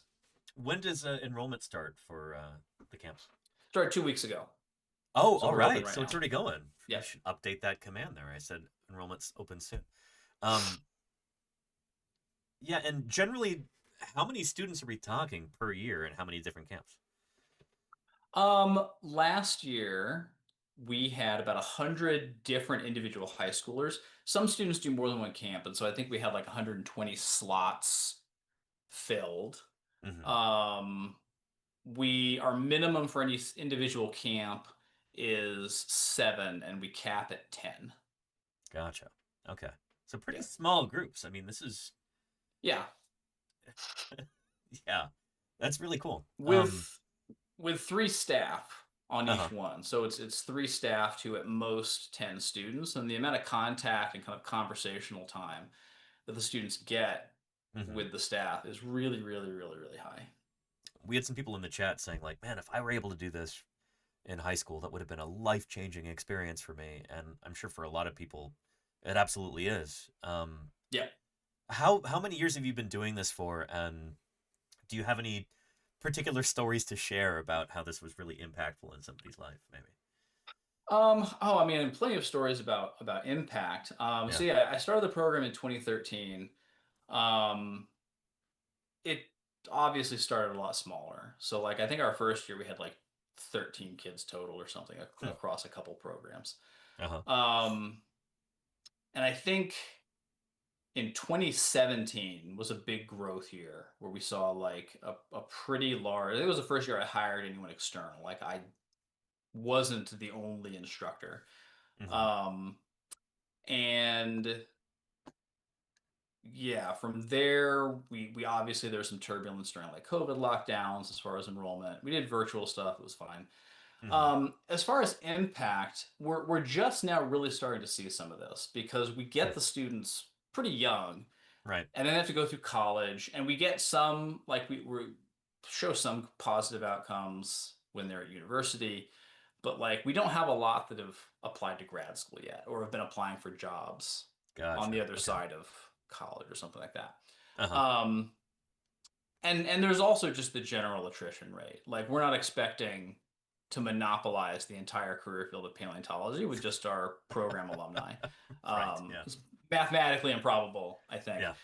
Even in a field as small as ours, it's still, yeah, but I think so. Some of our alumni, we've got a whole feature that we do on Instagram at Sternberg Camps, where I've been doing like Alumni Monday. We've got an album of them on Facebook. I think that the biggest outcome is just them having a peer group from a really early age that are also really professionally motivated young people. So like they know that they want to do this, or at least try to do this as a job. And they also are meeting other professionals along the way. So like we've got a pretty good kind of hit rate for our instructors going on and getting jobs, like career jobs elsewhere. Okay. Yeah. And so the instructors they're working with are frequently folks who are not just really smart, but they're very hireable. They're good with people. They have all these other attributes that we've been talking about. Right. And that allows them to kind of, it's not just, I'm going to sit on a whiteboard and kind of tell you things. It's, we're going to do some education, but I'm also going to just set a good example as somebody that is a young professional. And I think that students being exposed to that full breadth of, I don't know, important information and experience, I think we've got good evidence that it's highly impactful. Not to say that our students wouldn't be successful otherwise, but if you just kind of know how to act in academic spaces as a freshman versus as a junior, you've got a leg up 2 years early. Yeah. That's a big head start for sure. Yeah. Yeah. This is something that I'm really interested in, like thinking about paleontology as a broad discipline. How do we propagate ourselves? You know, like I think about all of these different programs that kind of act as like incubators for young paleontologists. You know, you've got the National Park System, you got like Petrified Forest, you've got Ashfall Fossil Beds up in State Park in Nebraska, and you know, a lot of people who have gone on to have really cool careers and really contributed to this field. They started off in places like this, and so do you feel like the Sternberg camps is starting to move into that territory where it's becoming one of these kind of important incubators? Because it certainly seems like it's moving in that direction. I mean, I try not to be too self-important about these things. You can toot your own horn here. This is the place for it. I mean, we employ a lot of young paleontologists in the summer. Like I said, we had 30 staff this past year. So I think that there's definitely impact there. And we employ a lot of our alumni, like they go to college, they come back as teaching assistants. Cool. We've had a few get old enough to where they've been full-on instructors for us and stuff like that. One of my goals for this is to have students who are kind of vetted as being generally just good people. So they have to they have to get a rec letter. They're going through maybe doing 2-3 summers. They've got good reviews from their staff that they're a good team contributor. They're a healthy person to be around, all that good stuff. Sure. And I think one of my benchmark goals is just, can we provide an early springboard for students who are not only smart, but want to make a broadly positive contribution to the field and make it kind of a healthier place to exist. So less of like the workaholic toxicity that comes with some jobs where it's just, you got to put in the hours, but maybe making it less of a contest and more of just a reality. And also having like this network of people who have known each other for a long time. Trust is really important in these kinds of spaces because it allows you to pull people into projects that you know are going to follow through. Right. So I don't know, as far as how important it is in the broader field of paleontology, I think that we're producing some really good young professionals who are going to go into all kinds of different career fields, some in science, some not. Beyond that, I hope so. I think getting too hung up on that on my end would result in new anxiety that I don't want or need. Fair, I'm looking at this from the outside and being like, well, this is really cool. Like I can see this being, 10, 20, 30 years down the line. Sure. Will this be one of these programs that, you hear about it again That'd and be again nice. and again. Lots of people can kind of trace their pedigree through this program, and I think that's a really neat idea, just thinking about the future of our field. So I really admire what you're doing here, and I don't know, I think it's really cool. Well, thank you. Yeah. We've already got some former students, because I like touch base with them. Some of them come back as TAs, and I kind of talk with them through that context. But like, we already have some of our former students who are doing committee work on SVP, and they're like in their early 20s. That's incredible. Yeah. Right. And they're coming in with like a real desire to contribute on something. They don't need to be like in charge or taking on a giant project, but they're like, yeah, I would like to help. Right. I would like so to be committee in this work for space anybody who's not really yeah, following. sorry. It's Then no, it's again. okay. Yeah. So like in a minor leadership role within the Society of Vertebrate Paleontology. So they're helping out with outreach, or I don't know, helping organize the conference, and just doing these kind of slightly lower stakes, but still really vital jobs in running the society and running the conference and things like that. Yeah. Right. Yeah, and like it's volunteer labor, and we need as many people as we can get who want to get in there and help support the mission of the society. And so, like, I've recruited quite a few to communications committee because I'm co-chair, and so I can pull people in on things that I think they'd be good at. That's what you did But with me. we've got another former student, Ethan Hovermail, who's over on development. So he's over on the fundraising committee, and I think he might be on the student postdoc liaison committee too. But he was just like, that seems interesting. Like David said, I should look into committees, and I like that one, so I'm going to email the committee chair and see if I can get on it. And he's an undergrad. Like, I think he's a senior in college. Holy cow. Yeah.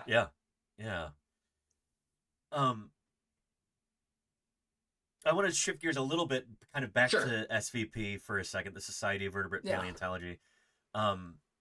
Let's maybe talk about, what are your thoughts on the importance of a scientific society like this to the science of paleontology in general? Like what role does that serve for us as paleontologists? Why is it important for us to have an organization like SVP and for people to participate in it and, be in leadership positions? So obviously, like we kind of talked before, I have my opinions on how SVP comports itself in the way it serves members. And that's something we're working on, and I think you're going to see a lot of changes in that, a lot of improvements over the next 5 to 10 years. Aspirationally, SVP exists as an organizing and kind of promotional force for vertebrate paleontology. Not to like inject, I don't know, loaded language. It's arguably a bit of a union of paleontologists. Like, we're contributing a membership fee. The society leadership advocates for things that are important for paleontology, whether it's preservation of public lands, or trying to make sure that like there's advocacy with certain groups so that we have, I don't know, better grant funding or professional development opportunities. It's basically a way of pooling resources, whether that's money or people's time, and focusing it aspirationally to the benefit of the society. And it plays an important role. It has for a long time. And I think that with some tweaking and new things we have coming, I think we do a lot more. It's just a matter of turning the steering wheel a little bit. Right. Yeah. Okay. I want to go into a little bit more detail about public lands too, and I noticed that's something that you added to our discussion topics I forgot. list. SVP also publishes the Journal of Vertebrate Paleontology, which is a JVP, very important vessel for communicating research to other professionals, the public, if they so choose, things like that. Yeah. So it plays a really big role in the promotion of primary research as well. I'm glad you added that, because that JVP is a big part of it, and it's funny. It's something we often forget to mention, even though it's a huge part of what SVP is all about, is running. Yeah. This is what we would call a society journal, and it's there's a lot of really important research that gets published in there, and it's often like the flashiest stuff. It's not like getting into Nature or Science, but this is like, it's important. Sometimes foundational work in paleontology gets published in there. Right. We were talking about that with Michael Chiappone a couple weeks ago. Some of these like foundational papers in vertebrate taphonomy have come out of JVP, and this is stuff that people use every single day. So, yeah. Right. But yeah, I do want to talk a little bit about public lands and SVP's advocacy for public lands. Yeah. Let's get into that. So maybe we should define there's what a public lot of lands are first, actually, for the audience. national parks, national monuments, Forest Service, Bureau of Land Management. Like, there's a lot of different subunits of it, but a lot of those lands do exist in the Mountain West. So kind of like Rocky Mountain states westward. Obviously not all of it, but like I think there's good, I don't know, evidence that there's huge a lot portions out there. of like Montana, Huge tracts and of it. Yeah. Utah, Nevada, especially these states like Yeah. this. A ton of that is public land, which is the federal government oversees that, or state governments too.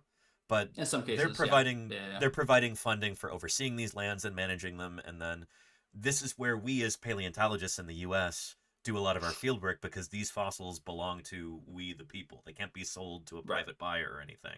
So it's vitally important for us as paleontologists. Yeah.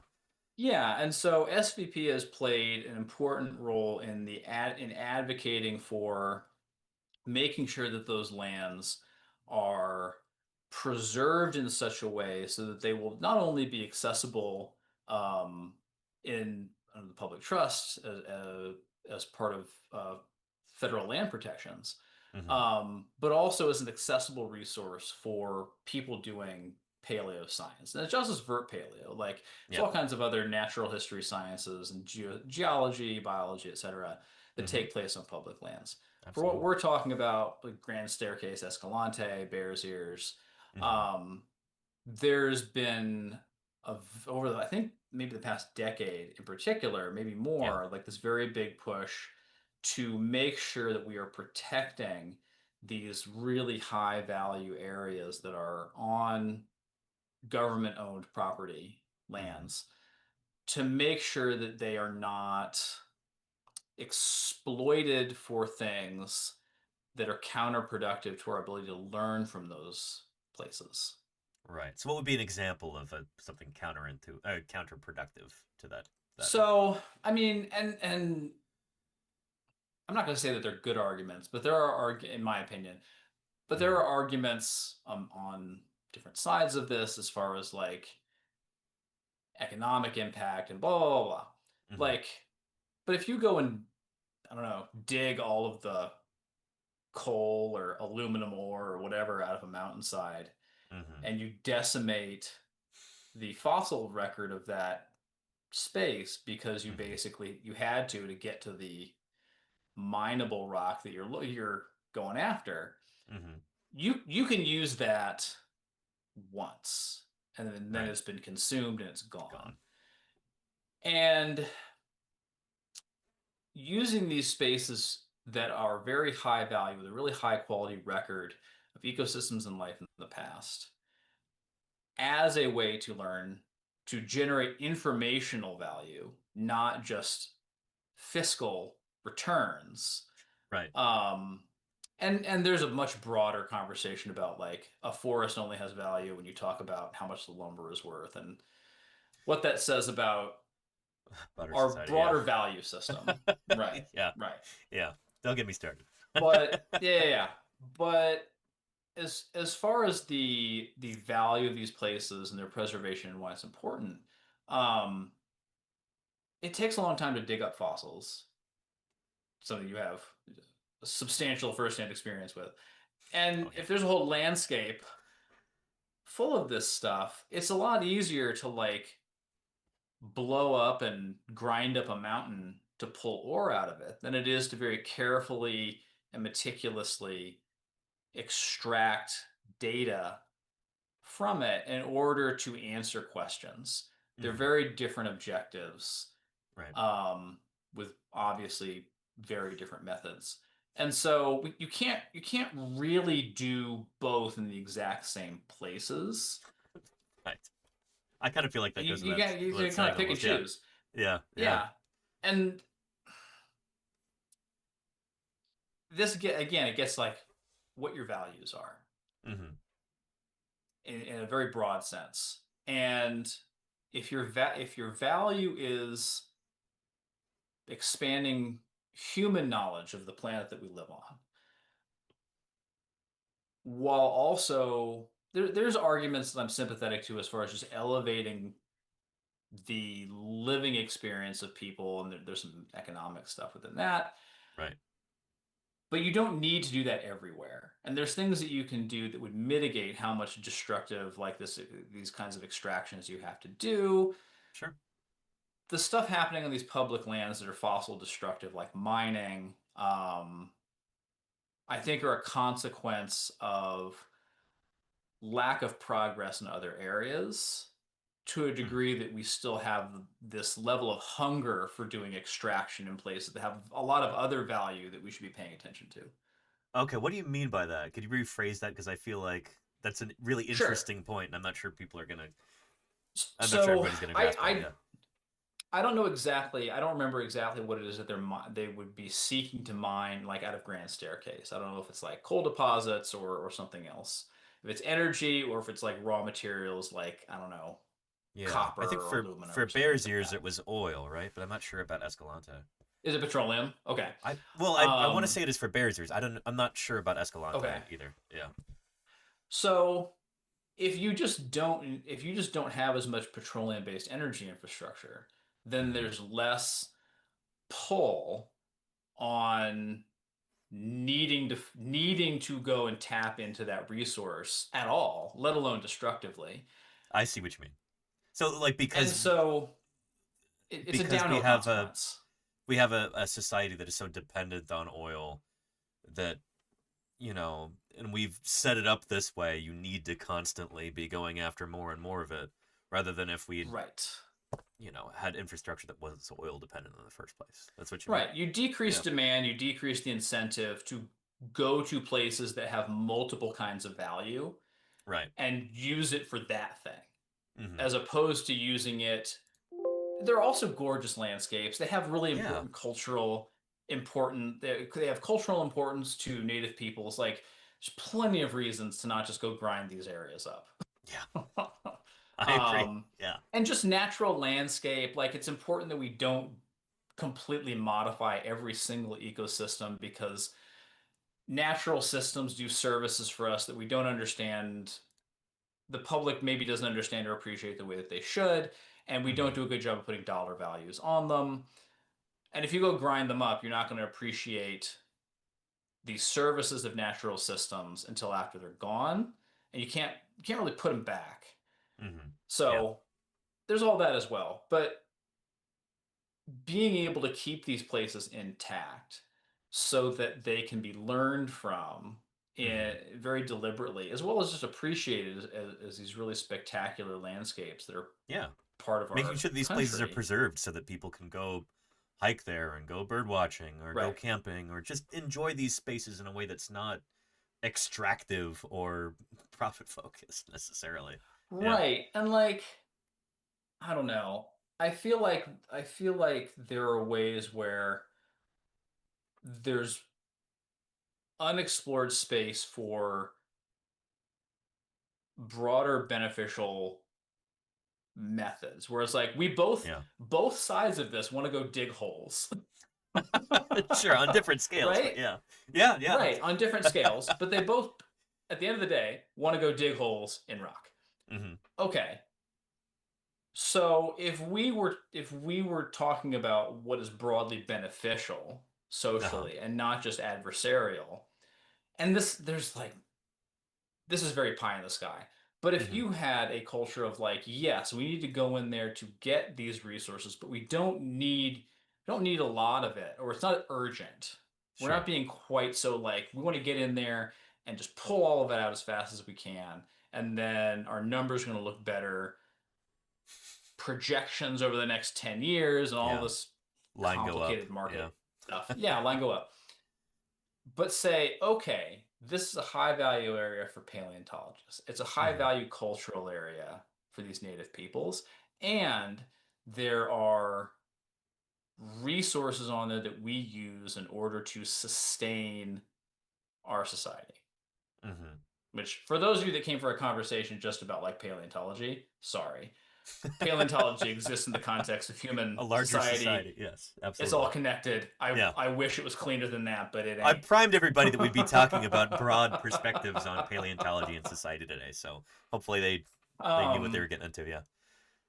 But like, there's a lot of money in these mineral extractive industries, and if there was a more of a let's help each other get what we want kind of attitude, rather than a get out of our way because we want to go and get the oil out of the ground, or we're not going to let you do any of that because the fossils are here. Like, if you, let's say that you took line item budgeted these extractive mining companies, let's say, and they put some chunk of their budget just towards there's important natural resources there that aren't the ones we want, but it is socially irresponsible of us to just grind them into powder. Okay, what do we need to do to make this feel like a win for as many people as possible, not just us? And so I am in no way advocating for like wholesale mining, obviously, in these spaces. That's not obviously not the opinion of SVP. It's not the one that I'm going to promote either. But if the need for some particular resource is as high as they are claiming, and if we are doing other things to reduce that need overall, which is, again, a much, much bigger question, then it seems as though, because these extractive industries just have so much money in them, putting some of that money towards making sure that the concerns of other entities are met, even if it decreases profit margin by 5%, 10%, which is a lot of money. And like, those level of changes for these companies is a big deal. But it's also a matter of will to solve the problem. This has been like another lesson that I have learned, is that a lot of times, not with everything, obviously, some things are really big and it's just not a challenge you can meet with your current level of resources. But a lot of times the small stuff, small to medium-sized stuff, it's less a matter of ability or resources, and it's more a matter of will. Expand on that a little bit. So sure. When you're talking about coming to compromises and that being a matter of will, or? So let's say that, again, this is all very hypothetical, and I'm getting on the edges of stuff that I can talk intelligently about, but let's say that you've got this company and their profit is, I don't know, $100 million. Okay. Now, how much field work could you do for paleo with $2 million? A tremendous amount. Yeah. Right. Yeah. And so we're talking about 2% of that profit total is being redirected in order to address a concern, a legitimate concern that like the paleontologists are bringing to this place. Now, there's a cultural component where the native peoples are like, we prefer that nobody dug holes. Yeah. And if that's the overarching concern, where they're saying zero, that's a different question. But if it's just a financial one of how can we both get our needs met, the allocation of funding becomes a statement of values. It's a matter of will. Do they want to? And this is the case a lot, where it's like, I experienced this in SVP, for example. And I won't name names of folks who like have been used to be in leadership and stuff like that. But it's like, you go to them and say, we would like to do X, Y, and Z. We would like a podium session for education talks. And the response would be something like, we're a research society, we're not going to do that, or we can't do that because it would take space away from the research talks. And it's like, you said you can't because it will take space from research talks. It's not that you can't, it's that you don't want to. Yeah. It's a matter of will to do it, not an absolute, like, I don't know, there's not an iron wall between you and some magic wand that will allow us to have education talks. Right. I see what you mean. And that's the case I found with a lot of things. It's like, it's not a matter of can or can't, it's a matter of will. And sometimes having the will to do it, it's going to be hard, and it might be expensive, and it might be all these things. But with the correct amount of will to do it, it's perfectly achievable. It's just difficult. Right. Okay. And a lot of people don't want to do things that are going to be really difficult, which I can sympathize with, but also, I don't know. But there's a difference between difficult and categorically impossible. I don't know. Yeah, and humans are clever. Yeah, and we're also pretty clever critters, like, broadly speaking. There's a lot we can do if we throw enough resources and will behind any particular thing. And so that's been kind of a viewpoint that I've landed on, is like, a lot of these things are just a matter of focused will to address a particular issue versus a will to exclusively pursue some other outcome. Right. Interesting. Okay. Yeah. Which I know is a little bit of a, I don't know, a tangent off of the public land stuff, but I think it's also like what the will to preserve these spaces for certain things versus the opposing will to exploit them once for a consumed resource. And one of these parties has more resources to throw to get the outcome that they want. Industry, yeah. They have a lot of incentive to do that. Yeah. And therefore their will is focused on achieving those outcomes to get those incentives. And so getting collaboration and also compromise on, like, you're going to get 5% of what you want, which is a lot more than 0. But in order to do that, you basically have to, like, it's kind of like what California has with paleo remediation. Like, there's a state law where they have to be attentive to these kinds of resources. Yeah. And I don't know, you do that broadly, there'd be a lot more jobs for paleontologists.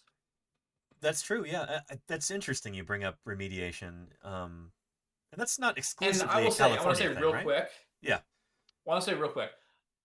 I am not familiar enough with the full extent of the Federal Paleontology Land Management Organization to know that no one is doing this right now. I do know that they're less able to do it with the catastrophic budget cuts that they have sustained. So our ability to sustain resources to achieve compromised positions is drastically diminished from what it was even 2 years ago. So yeah, the landscape has shifted a lot. I have some ignorance here as far as personnel and organizing structure to do the stuff. Yeah. Versus maybe what they had in place 2 years ago. Yeah. Yeah. Interesting. Yeah. No, I could talk all day about this, about like SVP's role in advocate, like doing lobby work almost for preserving federal lands and like lobbying the federal government to have protections in place for fossils. There was PERPA, the Paleontological Resources Protection Act, that SVP I think was instrumental in helping shape. So these are all things that the Society of Vertebrate Paleontology does. And again, like I could talk about this all day. I want to be really cognizant of your time. How much? I actually have another. I have another appointment right now. Right now? Okay, yeah. Looked at the class. Yeah. Sorry about that.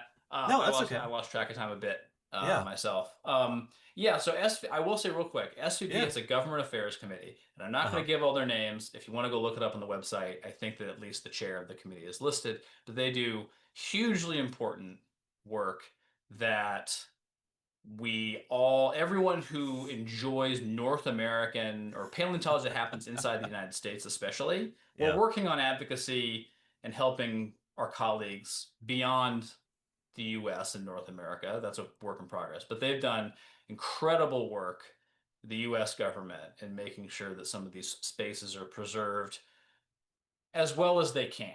If there's no will to have a conversation, and all the will is let's grind it up and turn it into ore or just drop wells, then obviously it's a lot harder.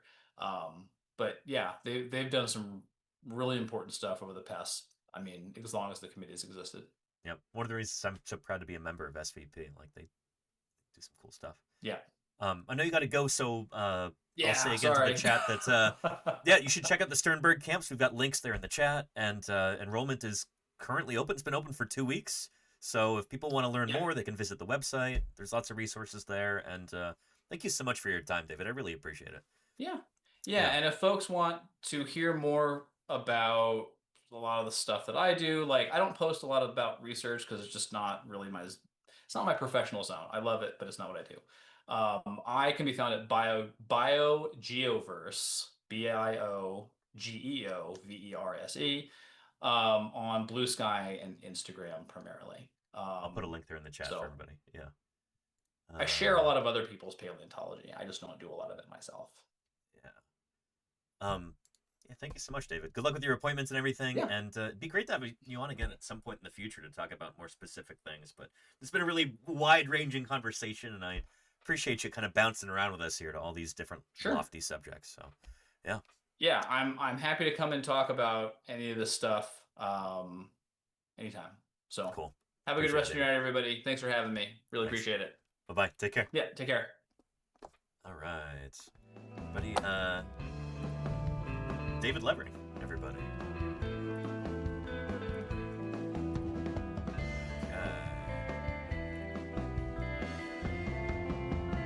I know this was a wide-ranging discussion here. This is what I was excited about in talking with David.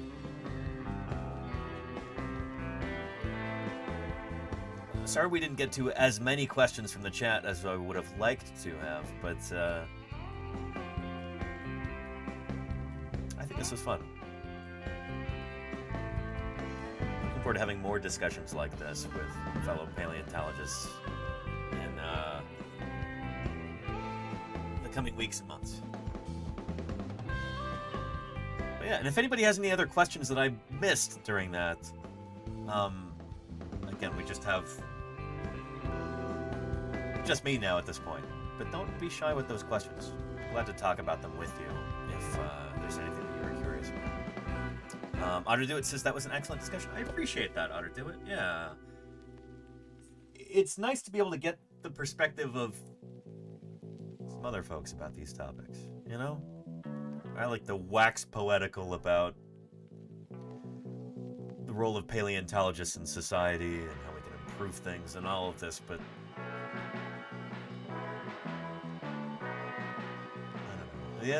at the end of the day, I'm just a guy sitting in front of a camera. I go out and do field work. I work on publishing papers and all this stuff, but like, it's really nice to get viewpoints from other folks about this, and I hope you find that valuable too. It's cool to have discussions with people like David because he's got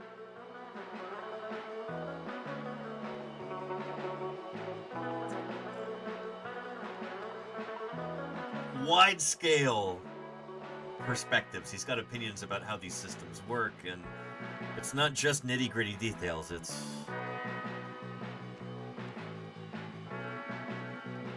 much broader.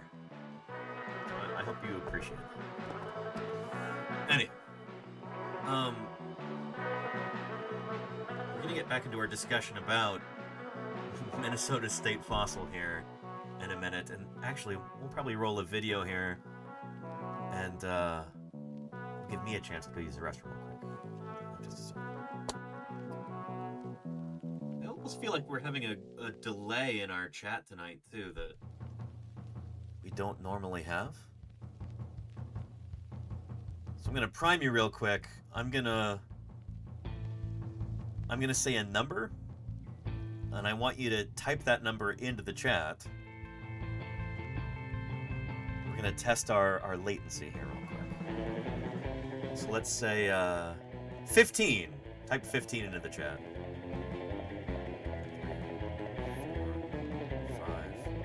5, 6, 7, 10. 10-second delay. Shoot. Yeah, that's much longer than we normally have. Thank you, everybody. I wasn't imagining things. We are actually having a more significant delay than is normal. Interesting. I wonder what's up.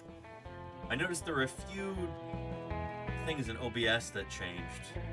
I think Twitch is doing some interesting things on the back end. So it might be contributing to a bit more of a lag for today. Anyway, we were talking about Minnesota. We were talking about Minnesota's state fossil. Let's jump into that. This right here is Castoroides, which is a giant Pleistocene beaver.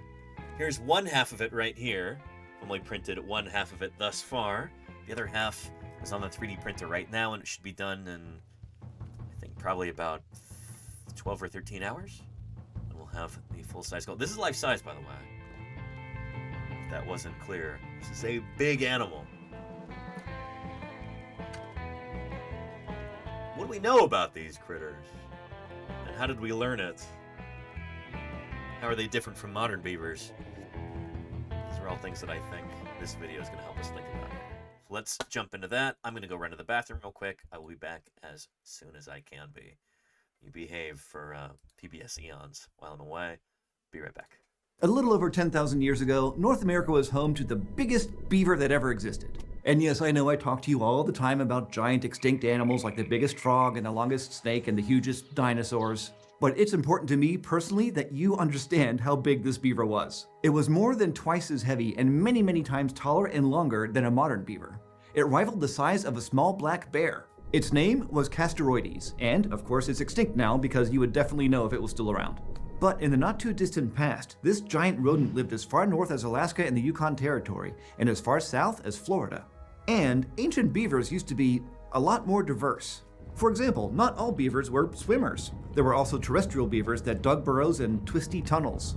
So why are we left with just two species today, the American and the Eurasian beavers? And why isn't one of them the giant beaver? Well, the answer to both questions might involve behavior. Castoroides stuck around for about 1 million years.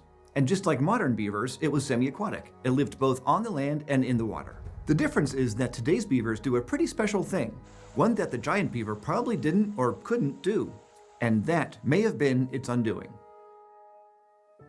Beavers make up a family of rodents called the Castoridae, and so far about 30 genera have been identified in the fossil record.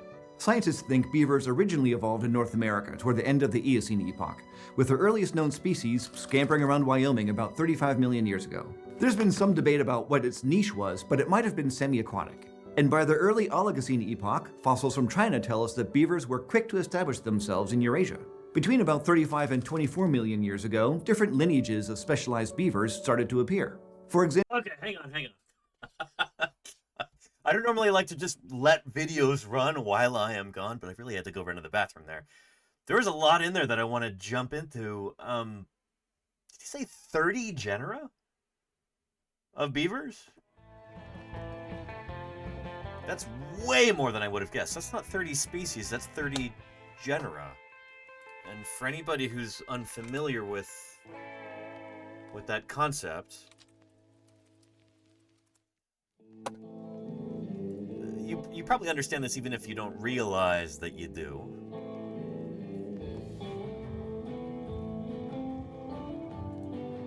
So within biology, we have biological nomenclature, binomial nomenclature, genus and species. Tiger, for instance, is genus Panthera, species Tigris. For Homo sapiens, human beings, it's Homo is the genus, sapiens is the species. A genus can have several different species in it.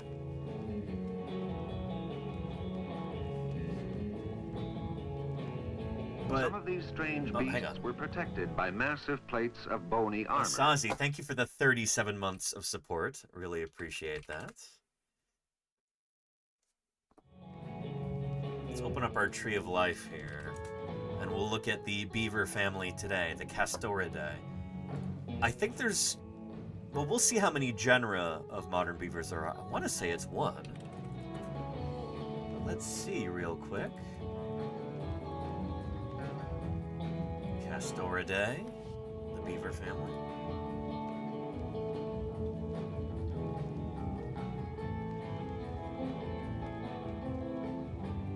Castoramorpha is the larger clade. So this includes things like kangaroo rats, gophers, some pocket mice. But yeah, one genus nowadays. There's the Eurasian and the American beaver.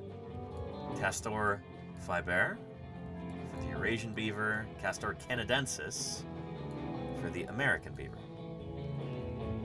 We've got one genus today, and there have been, I guess, 30 since the Eocene, which is surprising. I didn't realize there were so many. Today we think of beavers as being, well, we've got two species, and they pretty much do the same thing. They both build dams.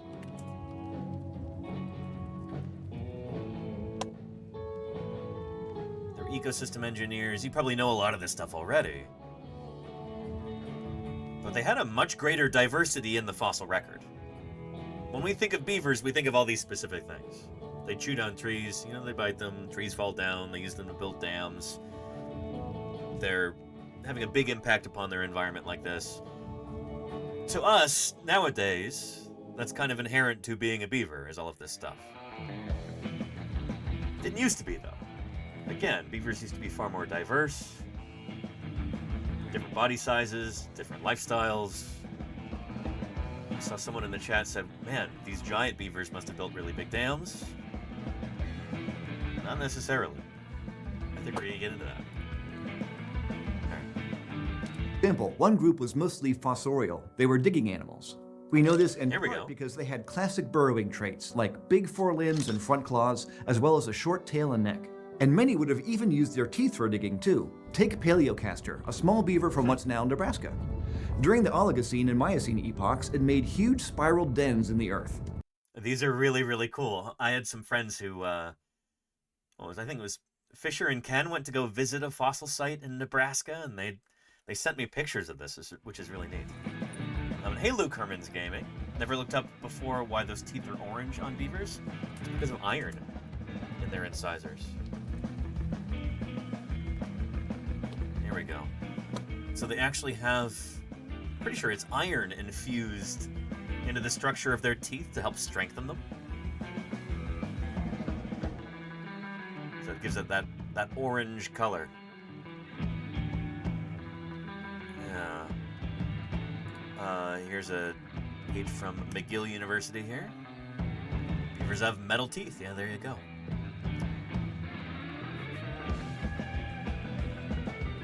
The iron causes the orange coloring in beavers' teeth, makes the teeth stronger against mechanical stress, and makes them more resistant to acid, too. Researchers are using these new findings to look at ways of strengthening human teeth, which gives my dreams of candy conquering the new home. There's a link if you want to read more about that.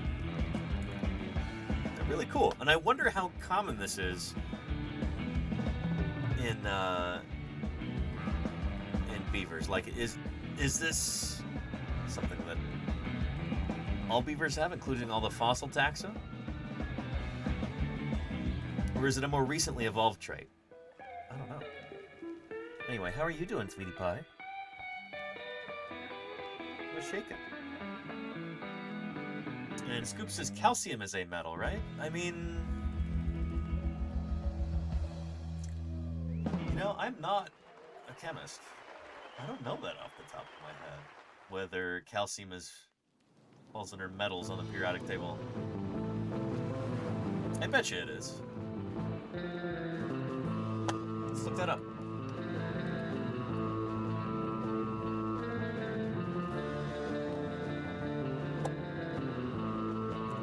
Here we go. Atomic number of 20 is at 20 protons. It is an alkaline earth metal. So yes, indeed, it is a metal. There you go.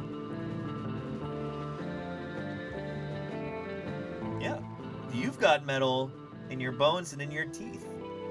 Sweetie pie. She's got a metal skeleton. I mean, alkali earth metal.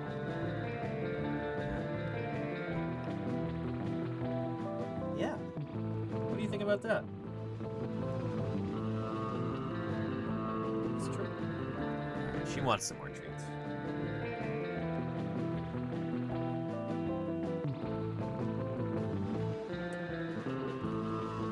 Whoa, that's a lot too many.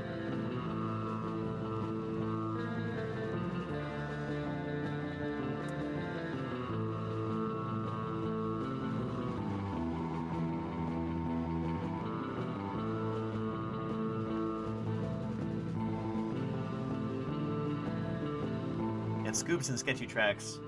I know Sweetie Pie can act a little clumsy. I don't think she's drunk. Are you inebriated? No, I don't think so. Do a little field sobriety test here.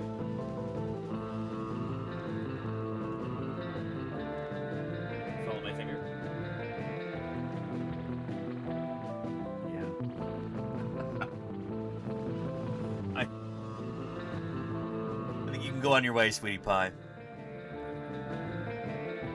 Thank you for cooperating.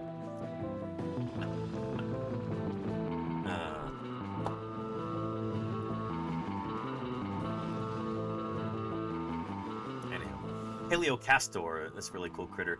These are, I think they've been called devil's corkscrews. The fossil infills for these burrows.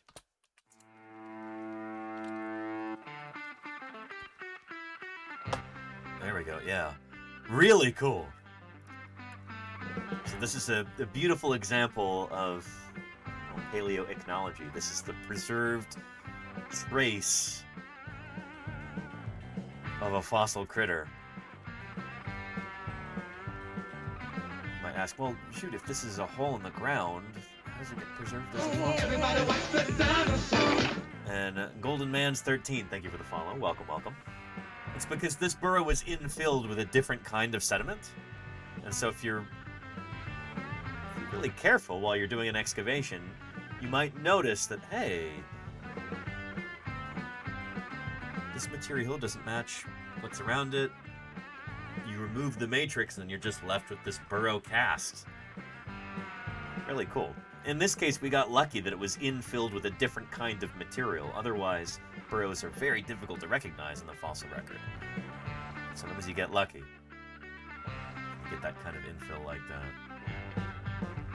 That's pretty neat. So here at, I forget which national or state park this is, but they actually put like a protective case around this to preserve it. There it is in the rock.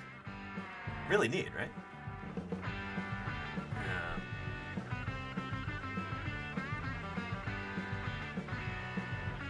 Anyway, yeah. Isn't that cool, Claire?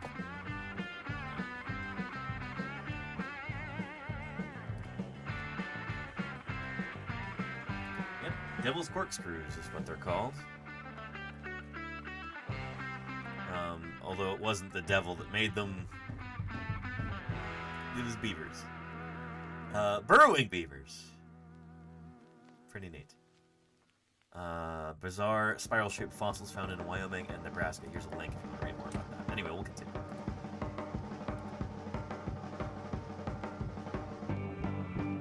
And is this mostly sandstone? So, Murph, I bet you a lot of this is what we would call a paleosol. So it's...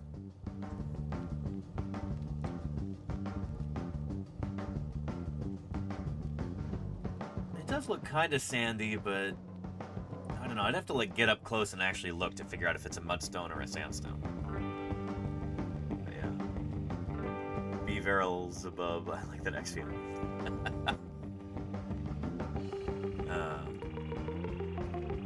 Then, those burrows filled in with sediment, which solidified, leaving trace fossils called devil's corkscrews, which we've actually done a whole episode on. Now, the digging beavers stayed pretty small, only measuring about 20 to 30 centimeters long. And they tended to live in open habitats, places where trees and woody plants weren't really common, which wouldn't have worked out so well for modern beavers whose diets include a lot of wood. They are part of another important beaver subgroup, one that evolved by the end of the Oligocene.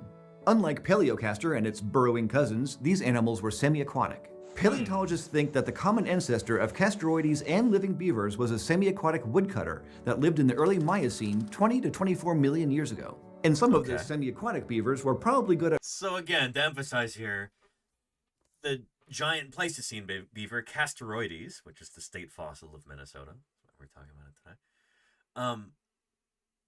This critter and our modern beavers, like Castor canadensis, they split, how long ago? Miocene? We're talking about, let's go back just a little bit, 20 to 24 million years ago. Interesting.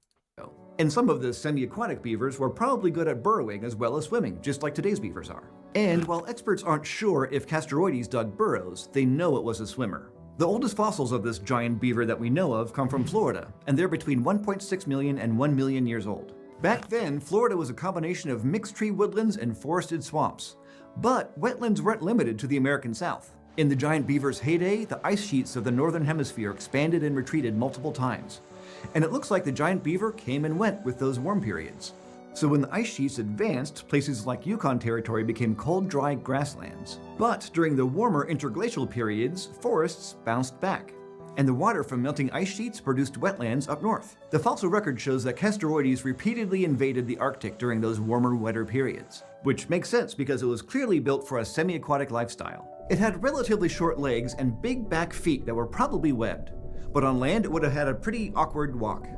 And by awkward, I mean probably adorable. Because, I mean, the thing was big, up to 2.5 meters long and weighing about 100 kilograms. Luckily, Castoroides could So again, it's a sizable animal.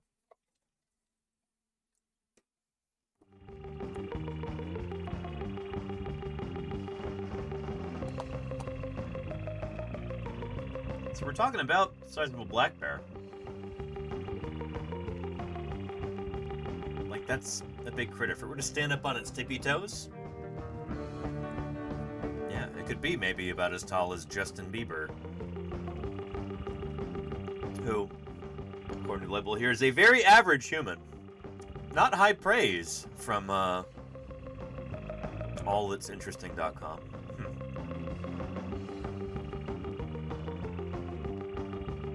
Oh, I see what they're doing here. Modern beaver, giant beaver, Justin Bieber.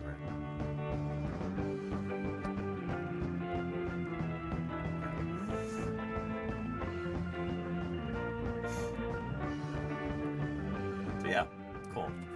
It does make me wonder how this became the state fossil of Minnesota in particular.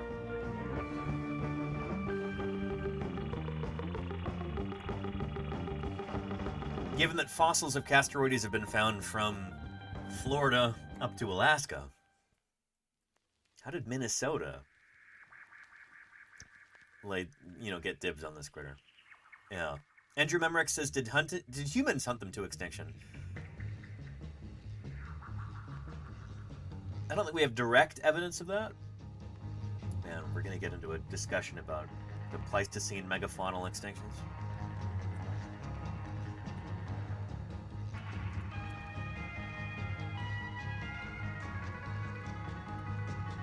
There's still debate raging among paleontologists over what caused the extinction of megafauna throughout the world. Not just North America, but South America, Europe, Asia, Australia, basically every continent except for Antarctica and Africa to a certain extent. A bunch of these really big animals, your mastodons, mammoths, ground sloths, horses, glyptodonts, in Australia, giant wombats and monitor lizards and giant kangaroos and things like that, they all seem to disappear around the same time that humans show up. And so the question is, was it overhunting by humans or habitat destruction by humans that caused these creatures to go extinct? Or was it a changing climate? There's always going to be some combination of factors here, but like, what was really the primary cause?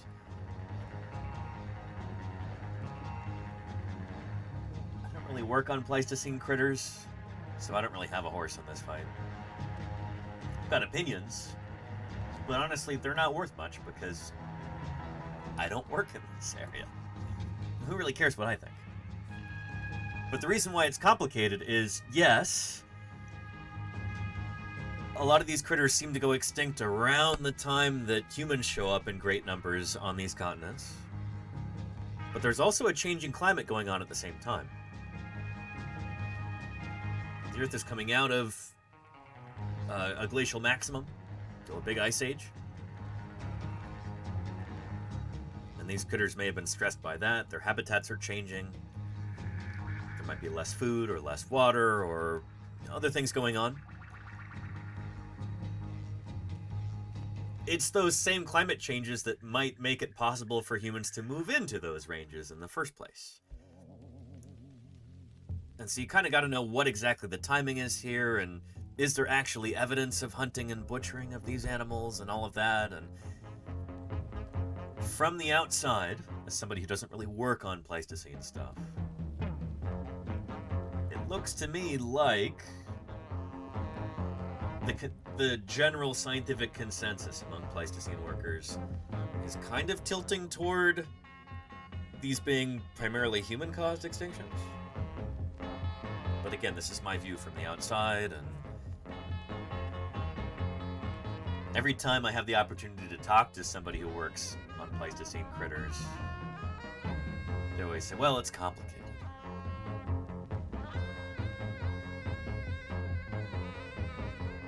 We'll do maybe a whole stream on this at some point in the nearish future, because it is a really fascinating topic. But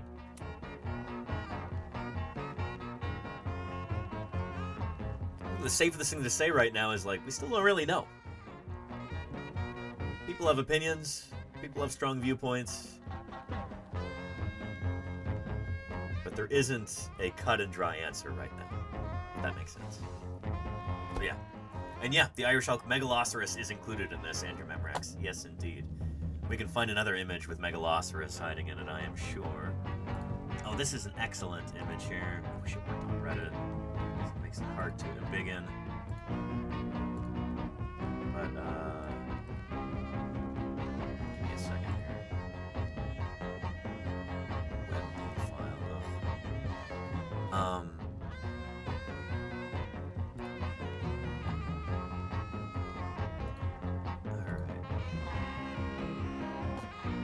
Download it so we can open it back up in our browser.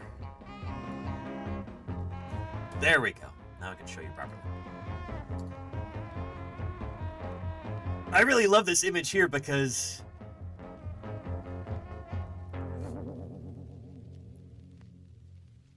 this shows land mammals of North America, including ones that are living and ones that went extinct during the Pleistocene megafaunal extinctions. So there's a lot of critters we have today, like pronghorn, puma, polar bear, American bison. But they've also thrown in ground sloths, like a Remetherium here. We've got Paramylodon, Harlan's ground sloth, next to moose. This kind of shows you the diversity of mammals in North America up until just a few thousand years ago.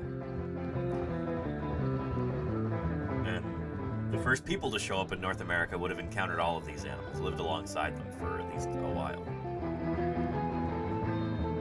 So in a way, this kind of shows you how impoverished we are in our modern world. By all rights, many of these critters should still be running around. Most, if not all of them, should still be running around right now today, but something happened. And it happened very recently, within the last 20,000 years. Nearly all of the big critters in this diagram went extinct. So yeah. And there you go, Clockwork Griffin. I think your assessment there, I can agree with. Yeah. And Luke Herman's Gaming says, what's that long-legged bear at the bottom of this picture? Oh, that's Arctodus, the short-faced bear.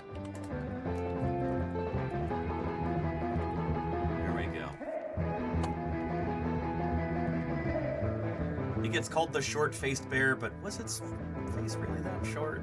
I hear people dispute that. This is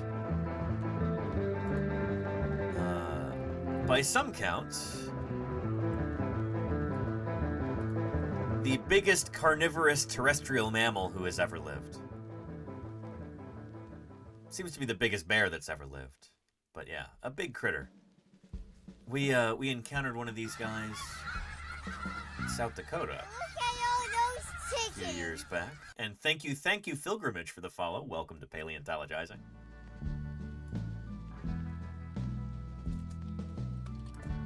Here we go. Here's the mammoth site in Hot Springs, South Dakota. But there are some mammoths. So there's a whole bunch of different mammoths, all preserved in situ here. I think it was toward the end we got to look at the short-faced bear display that they have there.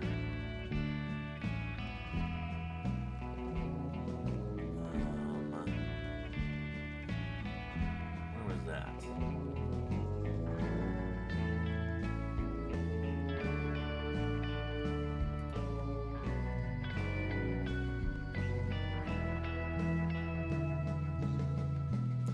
Toward the middle. But I want to show you me next to this critter. Get a sense for how big it is. Yeah, short-faced bears were pretty big. When I was a kid, the story was that, oh, these were like hyper carnivores and they would chase down horses and eat them, and that's kind of their whole deal. That's why their legs are so long, because they're really fast runners. But I think this idea has been challenged more recently with isotopic analysis. We can get a more direct sense for what they were actually eating by looking at, like doing chemical analysis of their teeth, and like probably eating a lot more plants than anybody realized. Very cool. It's a cave bear skull. Interesting how narrow it is. You'd expect that to be wider. Here's different bear species. Grizzly. Look at those big old zygomatic arches flaring out to the sides. Cave bear also are Europe.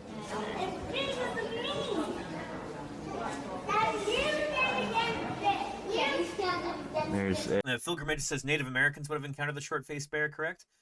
Yes and no. I mean, the ancestors of today's indigenous people would have encountered short-faced bears, yes.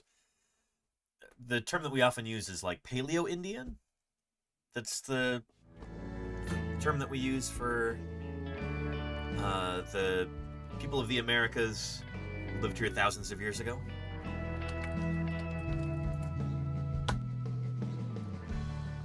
There we go. Yeah, the people who would have encountered short-faced bears and glyptodons and critters like that. Yeah. Oh, so this must be a larger and older individual. What are short-faced bears? Different subspecies, I suppose. Kodiak brown bear. And a grizzly. I'm guessing, let's see, that's from Kodiak Island, Alaska. This one's also from Alaska. Interesting, huh? Polar bears originated in Ireland. didn't realize I'm not that sure if that's they true. overlapped in range. I've never heard that. And you've got a polar bear skull. Significantly larger than either of those. Sorry, so you can tell by the color this is a cast. But it's an exact copy of the original. Really beautiful cast. So had multiple this mold to get all the internal structure of the nostril, the nares and everything. An American black bear and a spectacled bear. So compare that to this critter who's got a much larger skull. Here we go. And Arctodus right here. This is a cast of the skull that was found here at the mammoth site. Check that out. Take a Huge. look at that. The first one from South Dakota, found right here. Awesome. Yeah. Oh, and interesting. There are different subspecies, right? Kodiak brown bears. Oh, DNA research on think the bears. they- That's what they yeah. Really? Cool stuff. Interesting.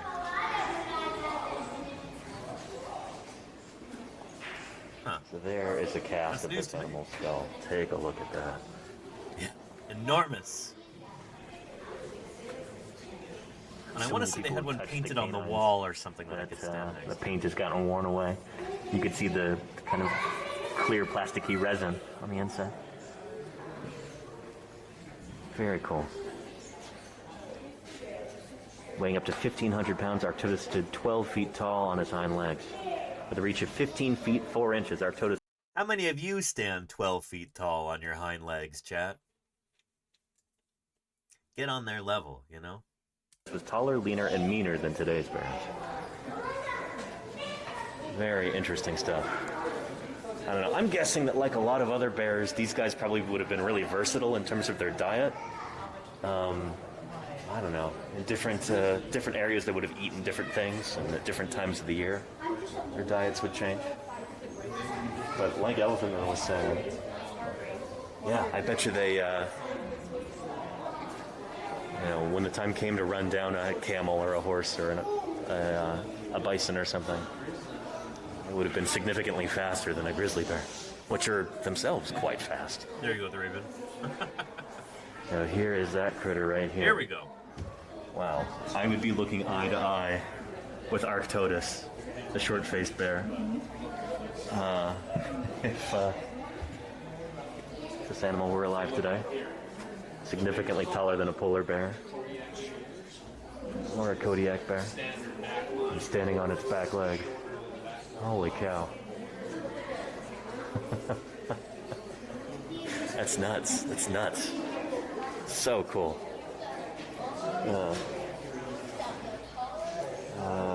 Anyway, you get the idea. So I guess the point is, just a few thousand years ago here in North America, we had so many different big land animals walking around. What we have today, everything from American bison to polar bears to moose, they were components of these ecosystems. They lived alongside all these other critters.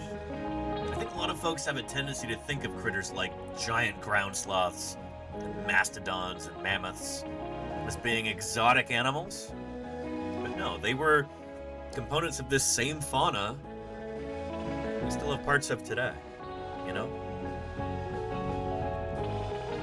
I think it kind of helps us see our modern North American land mammals in a new light, you know? Bison are incredibly cool critters. They're from the same fauna as giant ground sloths. We think of them as less exotic because we have them around today. If things had been different, we could have gone the other direction. We could still have ground sloths around today and bison could have gone extinct. So like a lot of it is just, it's a matter of perspective, you know?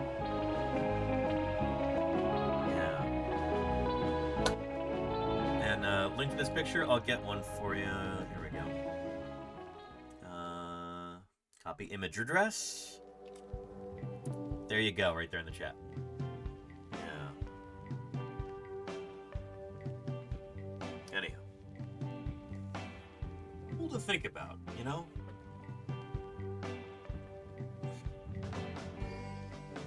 I think it's important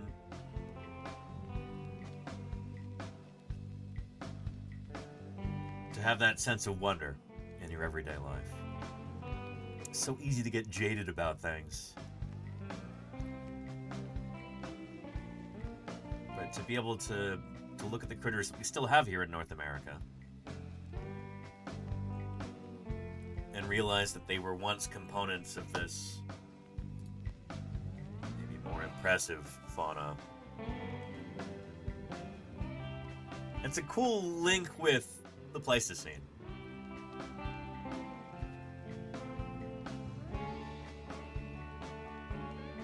It's fun to ponder, you know? Yeah. Sparky Pugwash says, do people still have bison ranches? That's a fairly new development, Sparky Pugwash, keeping bison in captivity. But yeah. A lot of the bison that you'll see in ranches are sometimes what people call beefalo. So they have a lot of cattle genes in them. Bison and cows, both tauros, they share a recent common ancestor. So, back to our tree of life. Here's beavers. Let's go to Bovidae, the bovids. Cows and their kin are over here. So within Bovidae, got antelope and goats and cows and musk ox and all those critters. American bison are right here. Binomial bison. And Os Taurus is not far away. Let me show you.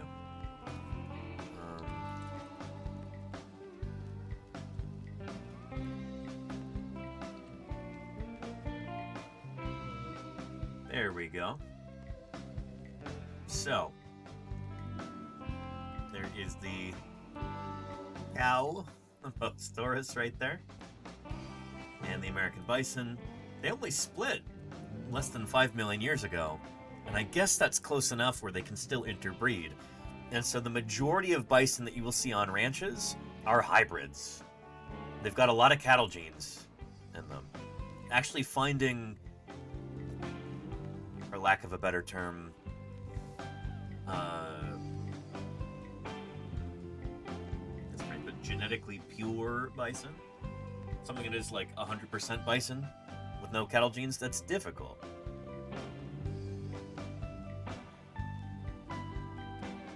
Because again, people have crossbred them for a number of decades now. So yeah. Get Your Track says, which is the red leaf? Well, we've got probably a number of endangered species in this group. But yeah, it is the gray ox right there. Same genus as the cow, but Bos Savaline. Critically endangered.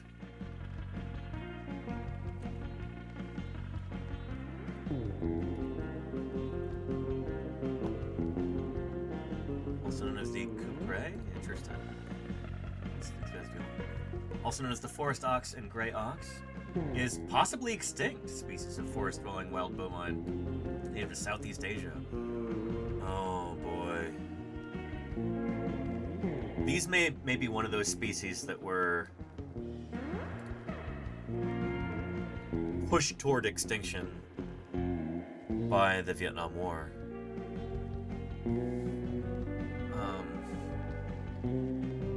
There were a number of species that went extinct during the Vietnam War, and this might be, if they are extinct, this might be one.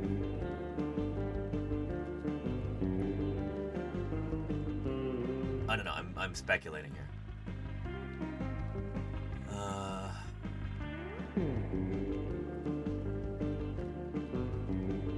The Coupre is thought to have never been very numerous, likely never exceeding 2,000 individuals during the 20th century. In 1989, total Coupre population in Cambodia was estimated at less than 200 individuals, between 40 and 100 surviving in Laos, and fewer than 30 in Vietnam.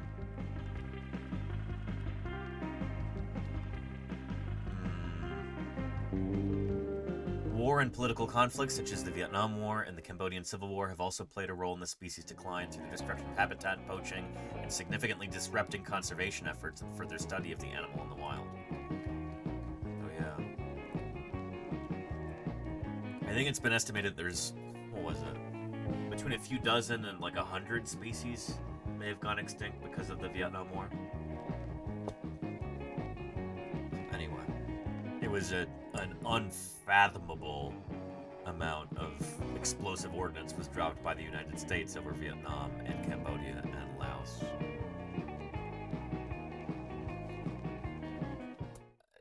It's heartbreaking and infuriating when you think about it. Anyway, yeah.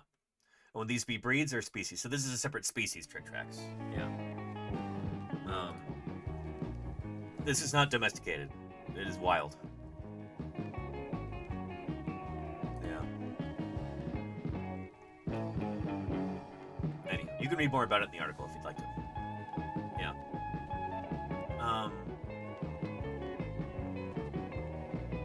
Yeah, and Luke Herman's Gaming says the Netherlands is currently debating whether or not to reintroduce bison.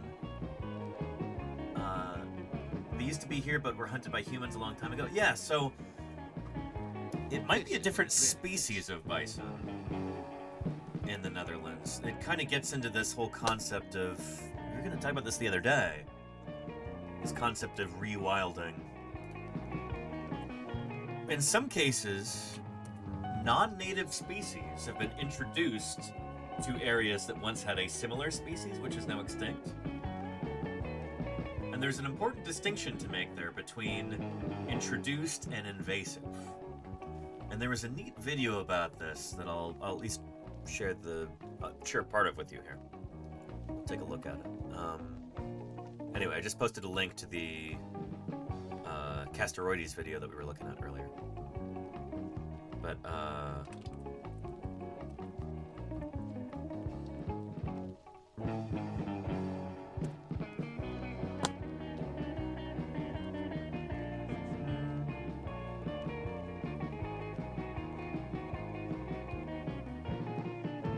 here we go. We've taken a look at this before, probably about a year ago or so.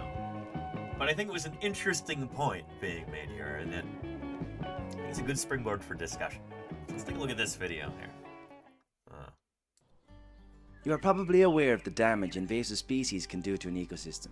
But what you may not know is that non-native species can actually help restore ecosystems and increase biodiversity. Let's take a look at just two famous projects where this occurred. First up, we'll head to the island. So, again, this might be a surprising concept for some people here in the chat. Like, what? Introducing a species that's not from a place can have a positive impact on biodiversity? Isn't that invasive? The critter's not from there. How is that going to be a good thing? Under specific circumstances, it could be a very good thing. Island nation of Mauritius, once home to the iconic dodo. The dodo has become the symbol for human-caused extinctions. The first European colony was established on Mauritius in the year 1638, and the poor dodo didn't last long. It's believed that it was wiped out entirely in less than 30 years. What most people... Which is nuts. Again, this is a species that existed for, I think, well over 5 million years on the island of Mauritius. Wildly successful, really important component of that whole fauna. When I say a fauna, that's an animal community. Then you have flora, which is a plant community, flora and fauna together. That's a whole ecosystem, you know? Millions of years this animal existed on Mauritius. In 3 decades after the arrival of people, gone. Wiped out. It's tragic, you know? People aren't aware of is that Mauritius also lost 77 other species since the first colony was established, many of which can be found nowhere else in the world, including 2 species of giant tortoise, one being a browser, meaning it mainly ate woody vegetation, and the other being a grazer. The tortoises were the largest herbivores in Mauritius, and as such were the main drivers of the ecosystem there. But sadly, like the dodo, they too were wiped out by Europeans in the 1600s. Europeans hunted the tortoises for food, they cleared large areas of habitat for agriculture, and they also introduced cats, rats, rabbits and goats, 4 incredibly common and some of the most damaging invasive species in the world. Together, these animals were doing untold damage on Mauritius. The cats and rats were preying on endemic birds and other small animals. The goats and rabbits were preventing the regrowth of native trees and shrubs, creating an open landscape, making it unsuitable for many of the animals that evolved on Mauritius. In 1984, conservationists set out to tackle the invasive species problem and restore Mauritius to a state not seen since the 1600s. And so, again, this is important to think about not just from an animal perspective, but from a plant perspective too. You remove these big tortoises, like the largest herbivores on that island, you take them out of that community. They're extinct now. And the whole plant community is going to change, which is going to change the landscape of the island in sometimes subtle and sometimes overt ways. The idea is if you want to bring this island back closer to its natural state before the arrival of humans, well, then you have to put that missing piece back in. To do something to replace those herbivores who were driven to extinction. You know? And Alex Vixen says, Danny, the Yellowstone wolves, that apparently is been contested. I think that whole story was a little exaggerated, that the reintroduction of wolves actually changed the courses of rivers. I know it's a really fun, neat story, but I've heard from some ecologists recently that, yeah, that was way oversold, apparently. We can take a look at that another time, I think, but I want to continue with this. Anyway. than tackle the main island first, they decided to start with two small offshore islands, Round Island and Île aux Aigrettes, and turn these into safe havens for the wildlife of Mauritius. They successfully removed the goats, rabbits, rats and cats by the late 90s, an incredible achievement. This caused an unforeseen problem though. Without the grazing and browsing of goats and rabbits, invasive plant species grew rampant, shading out endemic native plants. It was also noticed that many native plants needed herbivores to survive. Some would evolve the need to be trampled, others to be grazed, or the need for large seed dispersing herbivores. They couldn't introduce any herbivore they wanted though, as they saw with the rabbits and goats. Mauritius needed the right herbivores, something that behaved like the giant tortoises that once lived there. Luckily, thanks to none other than Charles Darwin, there were a number of Aldabra giant tortoises in captivity on Mauritius. When Darwin visited the Indian Ocean Islands in the 1800s, he was devastated by the damage that had been done there and the sheer amount of extinctions. He noted that only one island still had its giant tortoise species, Aldabra. Darwin feared that the Aldabra tortoise would be the next extinction, and so he lobbied successfully for some Aldabras to be relocated to Mauritius to breed. So that's interesting. Darwin, and I should look into this a little bit more because I'm kind of fascinated by this subject.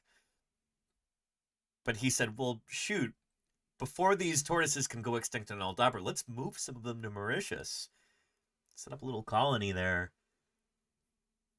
They kind of hedge their bets a little bit. If they do go extinct on Aldabra, maybe we'll still have these here. They could be reintroduced or whatever. Like, the guy was ahead of his time in a lot of ways. In captivity and create a security population. These relocated tortoises were kept on large sugar estates in Mauritius, and eventually large herds were established. But unfortunately, by the 1980s, when Mauritian conservationists were in need of tortoises, there were very few of these captive Aldabras left. The project had largely been forgotten about, and the tortoises were no longer cared for. Sugar estates aren't exactly a prime habitat for the tortoises, so they weren't doing very well and had stopped breeding. Nonetheless, the remaining tortoises were recaptured, some of which are believed to have been the original tortoises that were taken from Aldabra decades before. When introduced to the first island, Île aux Aigrettes, these old tortoises thrived and started breeding once again. Not only did the tortoises thrive, but so did the ecosystem and the creatures that lived in it. Invasive plant species were significantly reduced, and native plants thrived once more. More than 50 tortoises were being produced each year, all starting from a few old randy tortoises. This allowed the Mauritian Wildlife Foundation to introduce tortoises to two more islands, Round Island and Rodrigues Island, with plans in the future to introduce them to the mainland. This project worked because it was done to benefit ecosystems, and incredible research was done before introducing this non-native species. And that's critically important here. If you're interested in rewilding, if you want to restore these habitats to a prior state by introducing plants or animals or other organisms, you can't just do it willy-nilly. You have to really try and understand these things in advance. And that takes time, and it takes money, and it takes a lot of work. I'd love to read more about this, you know? Because I don't know very much about this right now. But this is super cool. We'll do a little bit more, and then I gotta wrap up the stream pretty soon. Many people equate any non-native species with being invasive. This, in part, is because historically... And Sir Yogi Wan says, I hate this current fad of calling it rewilding. We have called it bush regeneration for about 40 years. And that might be like a regional difference in terminology. I don't know. I feel like in the States, we often call it habitat restoration. I feel like that's the term of art that I've heard most often. Rewilding is... I feel like that's a more dramatic term. Maybe because I often hear it as like Pleistocene rewilding. The idea of like, hey, let's introduce camels and elephants to wild places in Texas.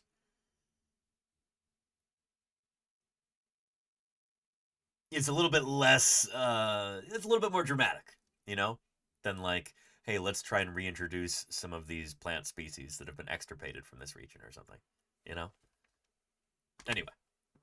When humans introduce... It's when we use term, it comes from you to interesting, so you're going, huh. introduced an animal to a non-native land, it wasn't done with ecosystems in mind.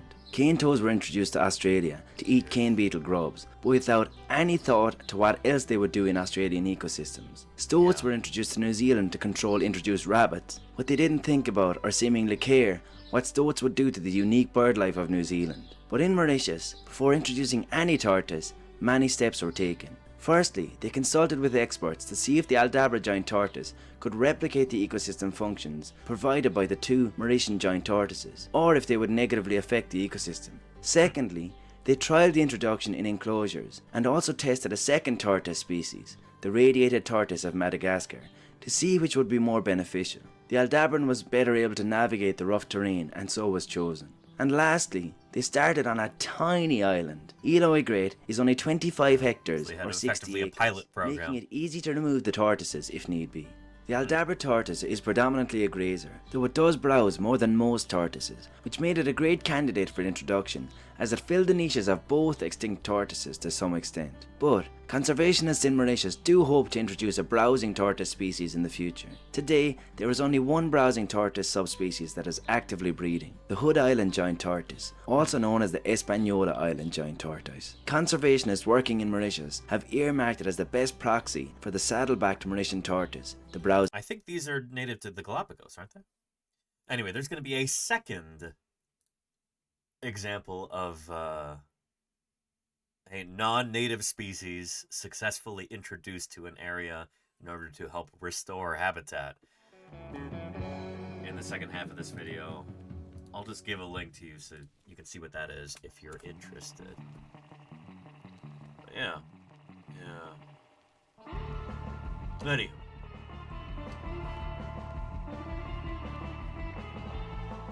With that, I've got some stuff I gotta take care of tonight. So we're gonna wrap up the stream, but let me check my email real quick and see if I can make a quick announcement here. I've gotten a reply from Leatherback people. Hang on a minute.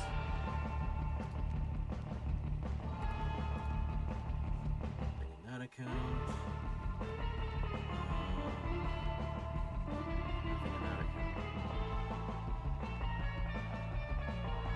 I don't have confirmation yet, but it looks like, hopefully, I'll say this tentatively, we'll be doing a special interview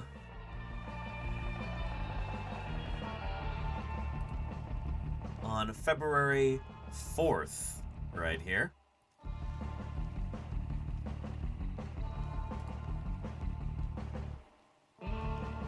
Don't have total confirmation yet, but it looks like, hopefully, we'll be able to interview Dr. Jeanette Wyneken, who is one of the world authorities on marine turtles, especially leatherback turtles. Jeanette Wyneken is... I'm not overselling this to say that she is kind of a living legend.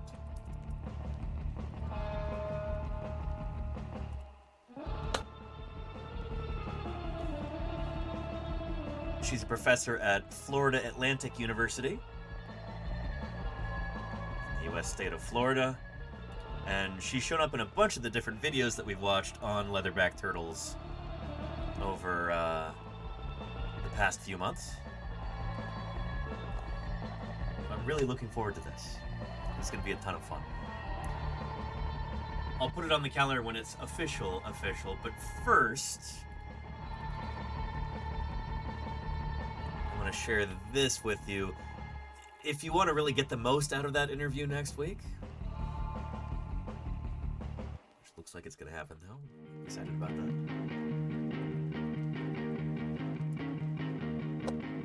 Here's a video I would recommend you watch. We'll see whether or not we have a chance to watch this on stream.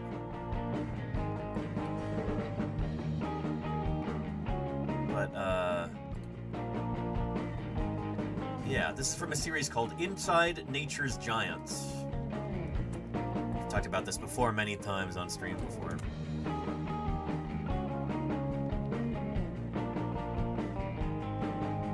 It's I find a trailer so I don't have to explain this? If there is a trailer.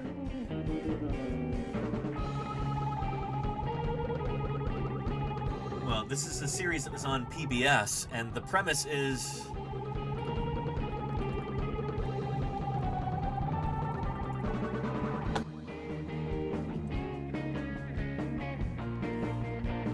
there's some sort of big animal who washes up on a beach or dies in a zoo or something like that. It could be a little grizzly. Not a grizzly bear, it could be grizzly, it could be gross, especially if, like me, you get squeamish about things like this. It's fascinating. There will be a team of researchers who will dissect this creature, whether it's a white shark or a sperm whale or a cassowary or a giraffe. And they're there to just teach you about this animal's anatomy, inside and out. Utterly fascinating stuff. It is pretty gross, at least to somebody like me who gets squeamish about these things, but we'll be looking at the leatherback turtle episode, and Jeanette Weineken is one of the participants in that. So I think she might even be leading the dissection there. It's been a long time since I've seen this, but since we're going to be talking with her about leatherback anatomy, among other topics, I figure this is a neat bit of kind of background viewing that you can do. It's homework, I guess, if you'd like it assigned to you. Check out that video. It's really neat. That'll give you some context for what we'll be talking about during the interview. So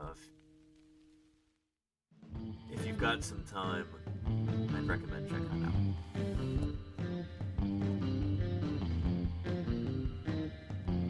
Anyway, with that said, I'm gonna wrap up today's stream.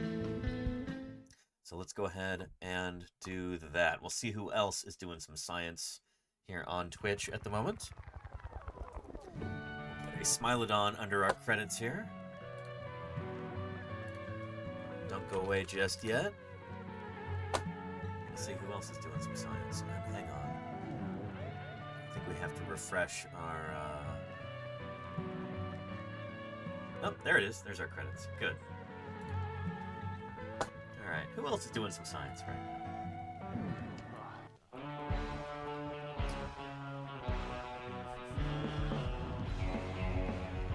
Things are a little bit slim at the moment.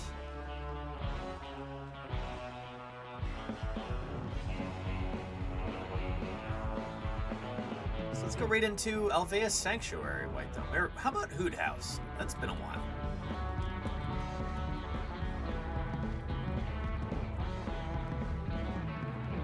Great. We're gonna go hang out with some owls. That'll be cool. Anyway, thank you to everybody being named in our credits right now. From new followers to subscribers and gifters, cheerers, the people who make these streams possible through their financial contributions. I appreciate that more than you know. Likewise, to our stalwart and beloved moderators, Mayor of Space, Claire Burr, Ican, Science Streams, Raycadactylus, Salamander, Patrick Pirate. I appreciate you all more than you know. You keep this a safe and welcoming community for everybody, and these streams would not be what they are without you. Appreciate you more than you know. Got a bunch of emails to send and some kind of behind the scenes stuff to do, so look forward to seeing you all tomorrow. We might even do like a special Turtle Tuesday thing tomorrow. Let's see. Until then, all you guys and gals and NBs and everybody else, you take care of yourselves. We'll see what Hoot House is up to. Take care.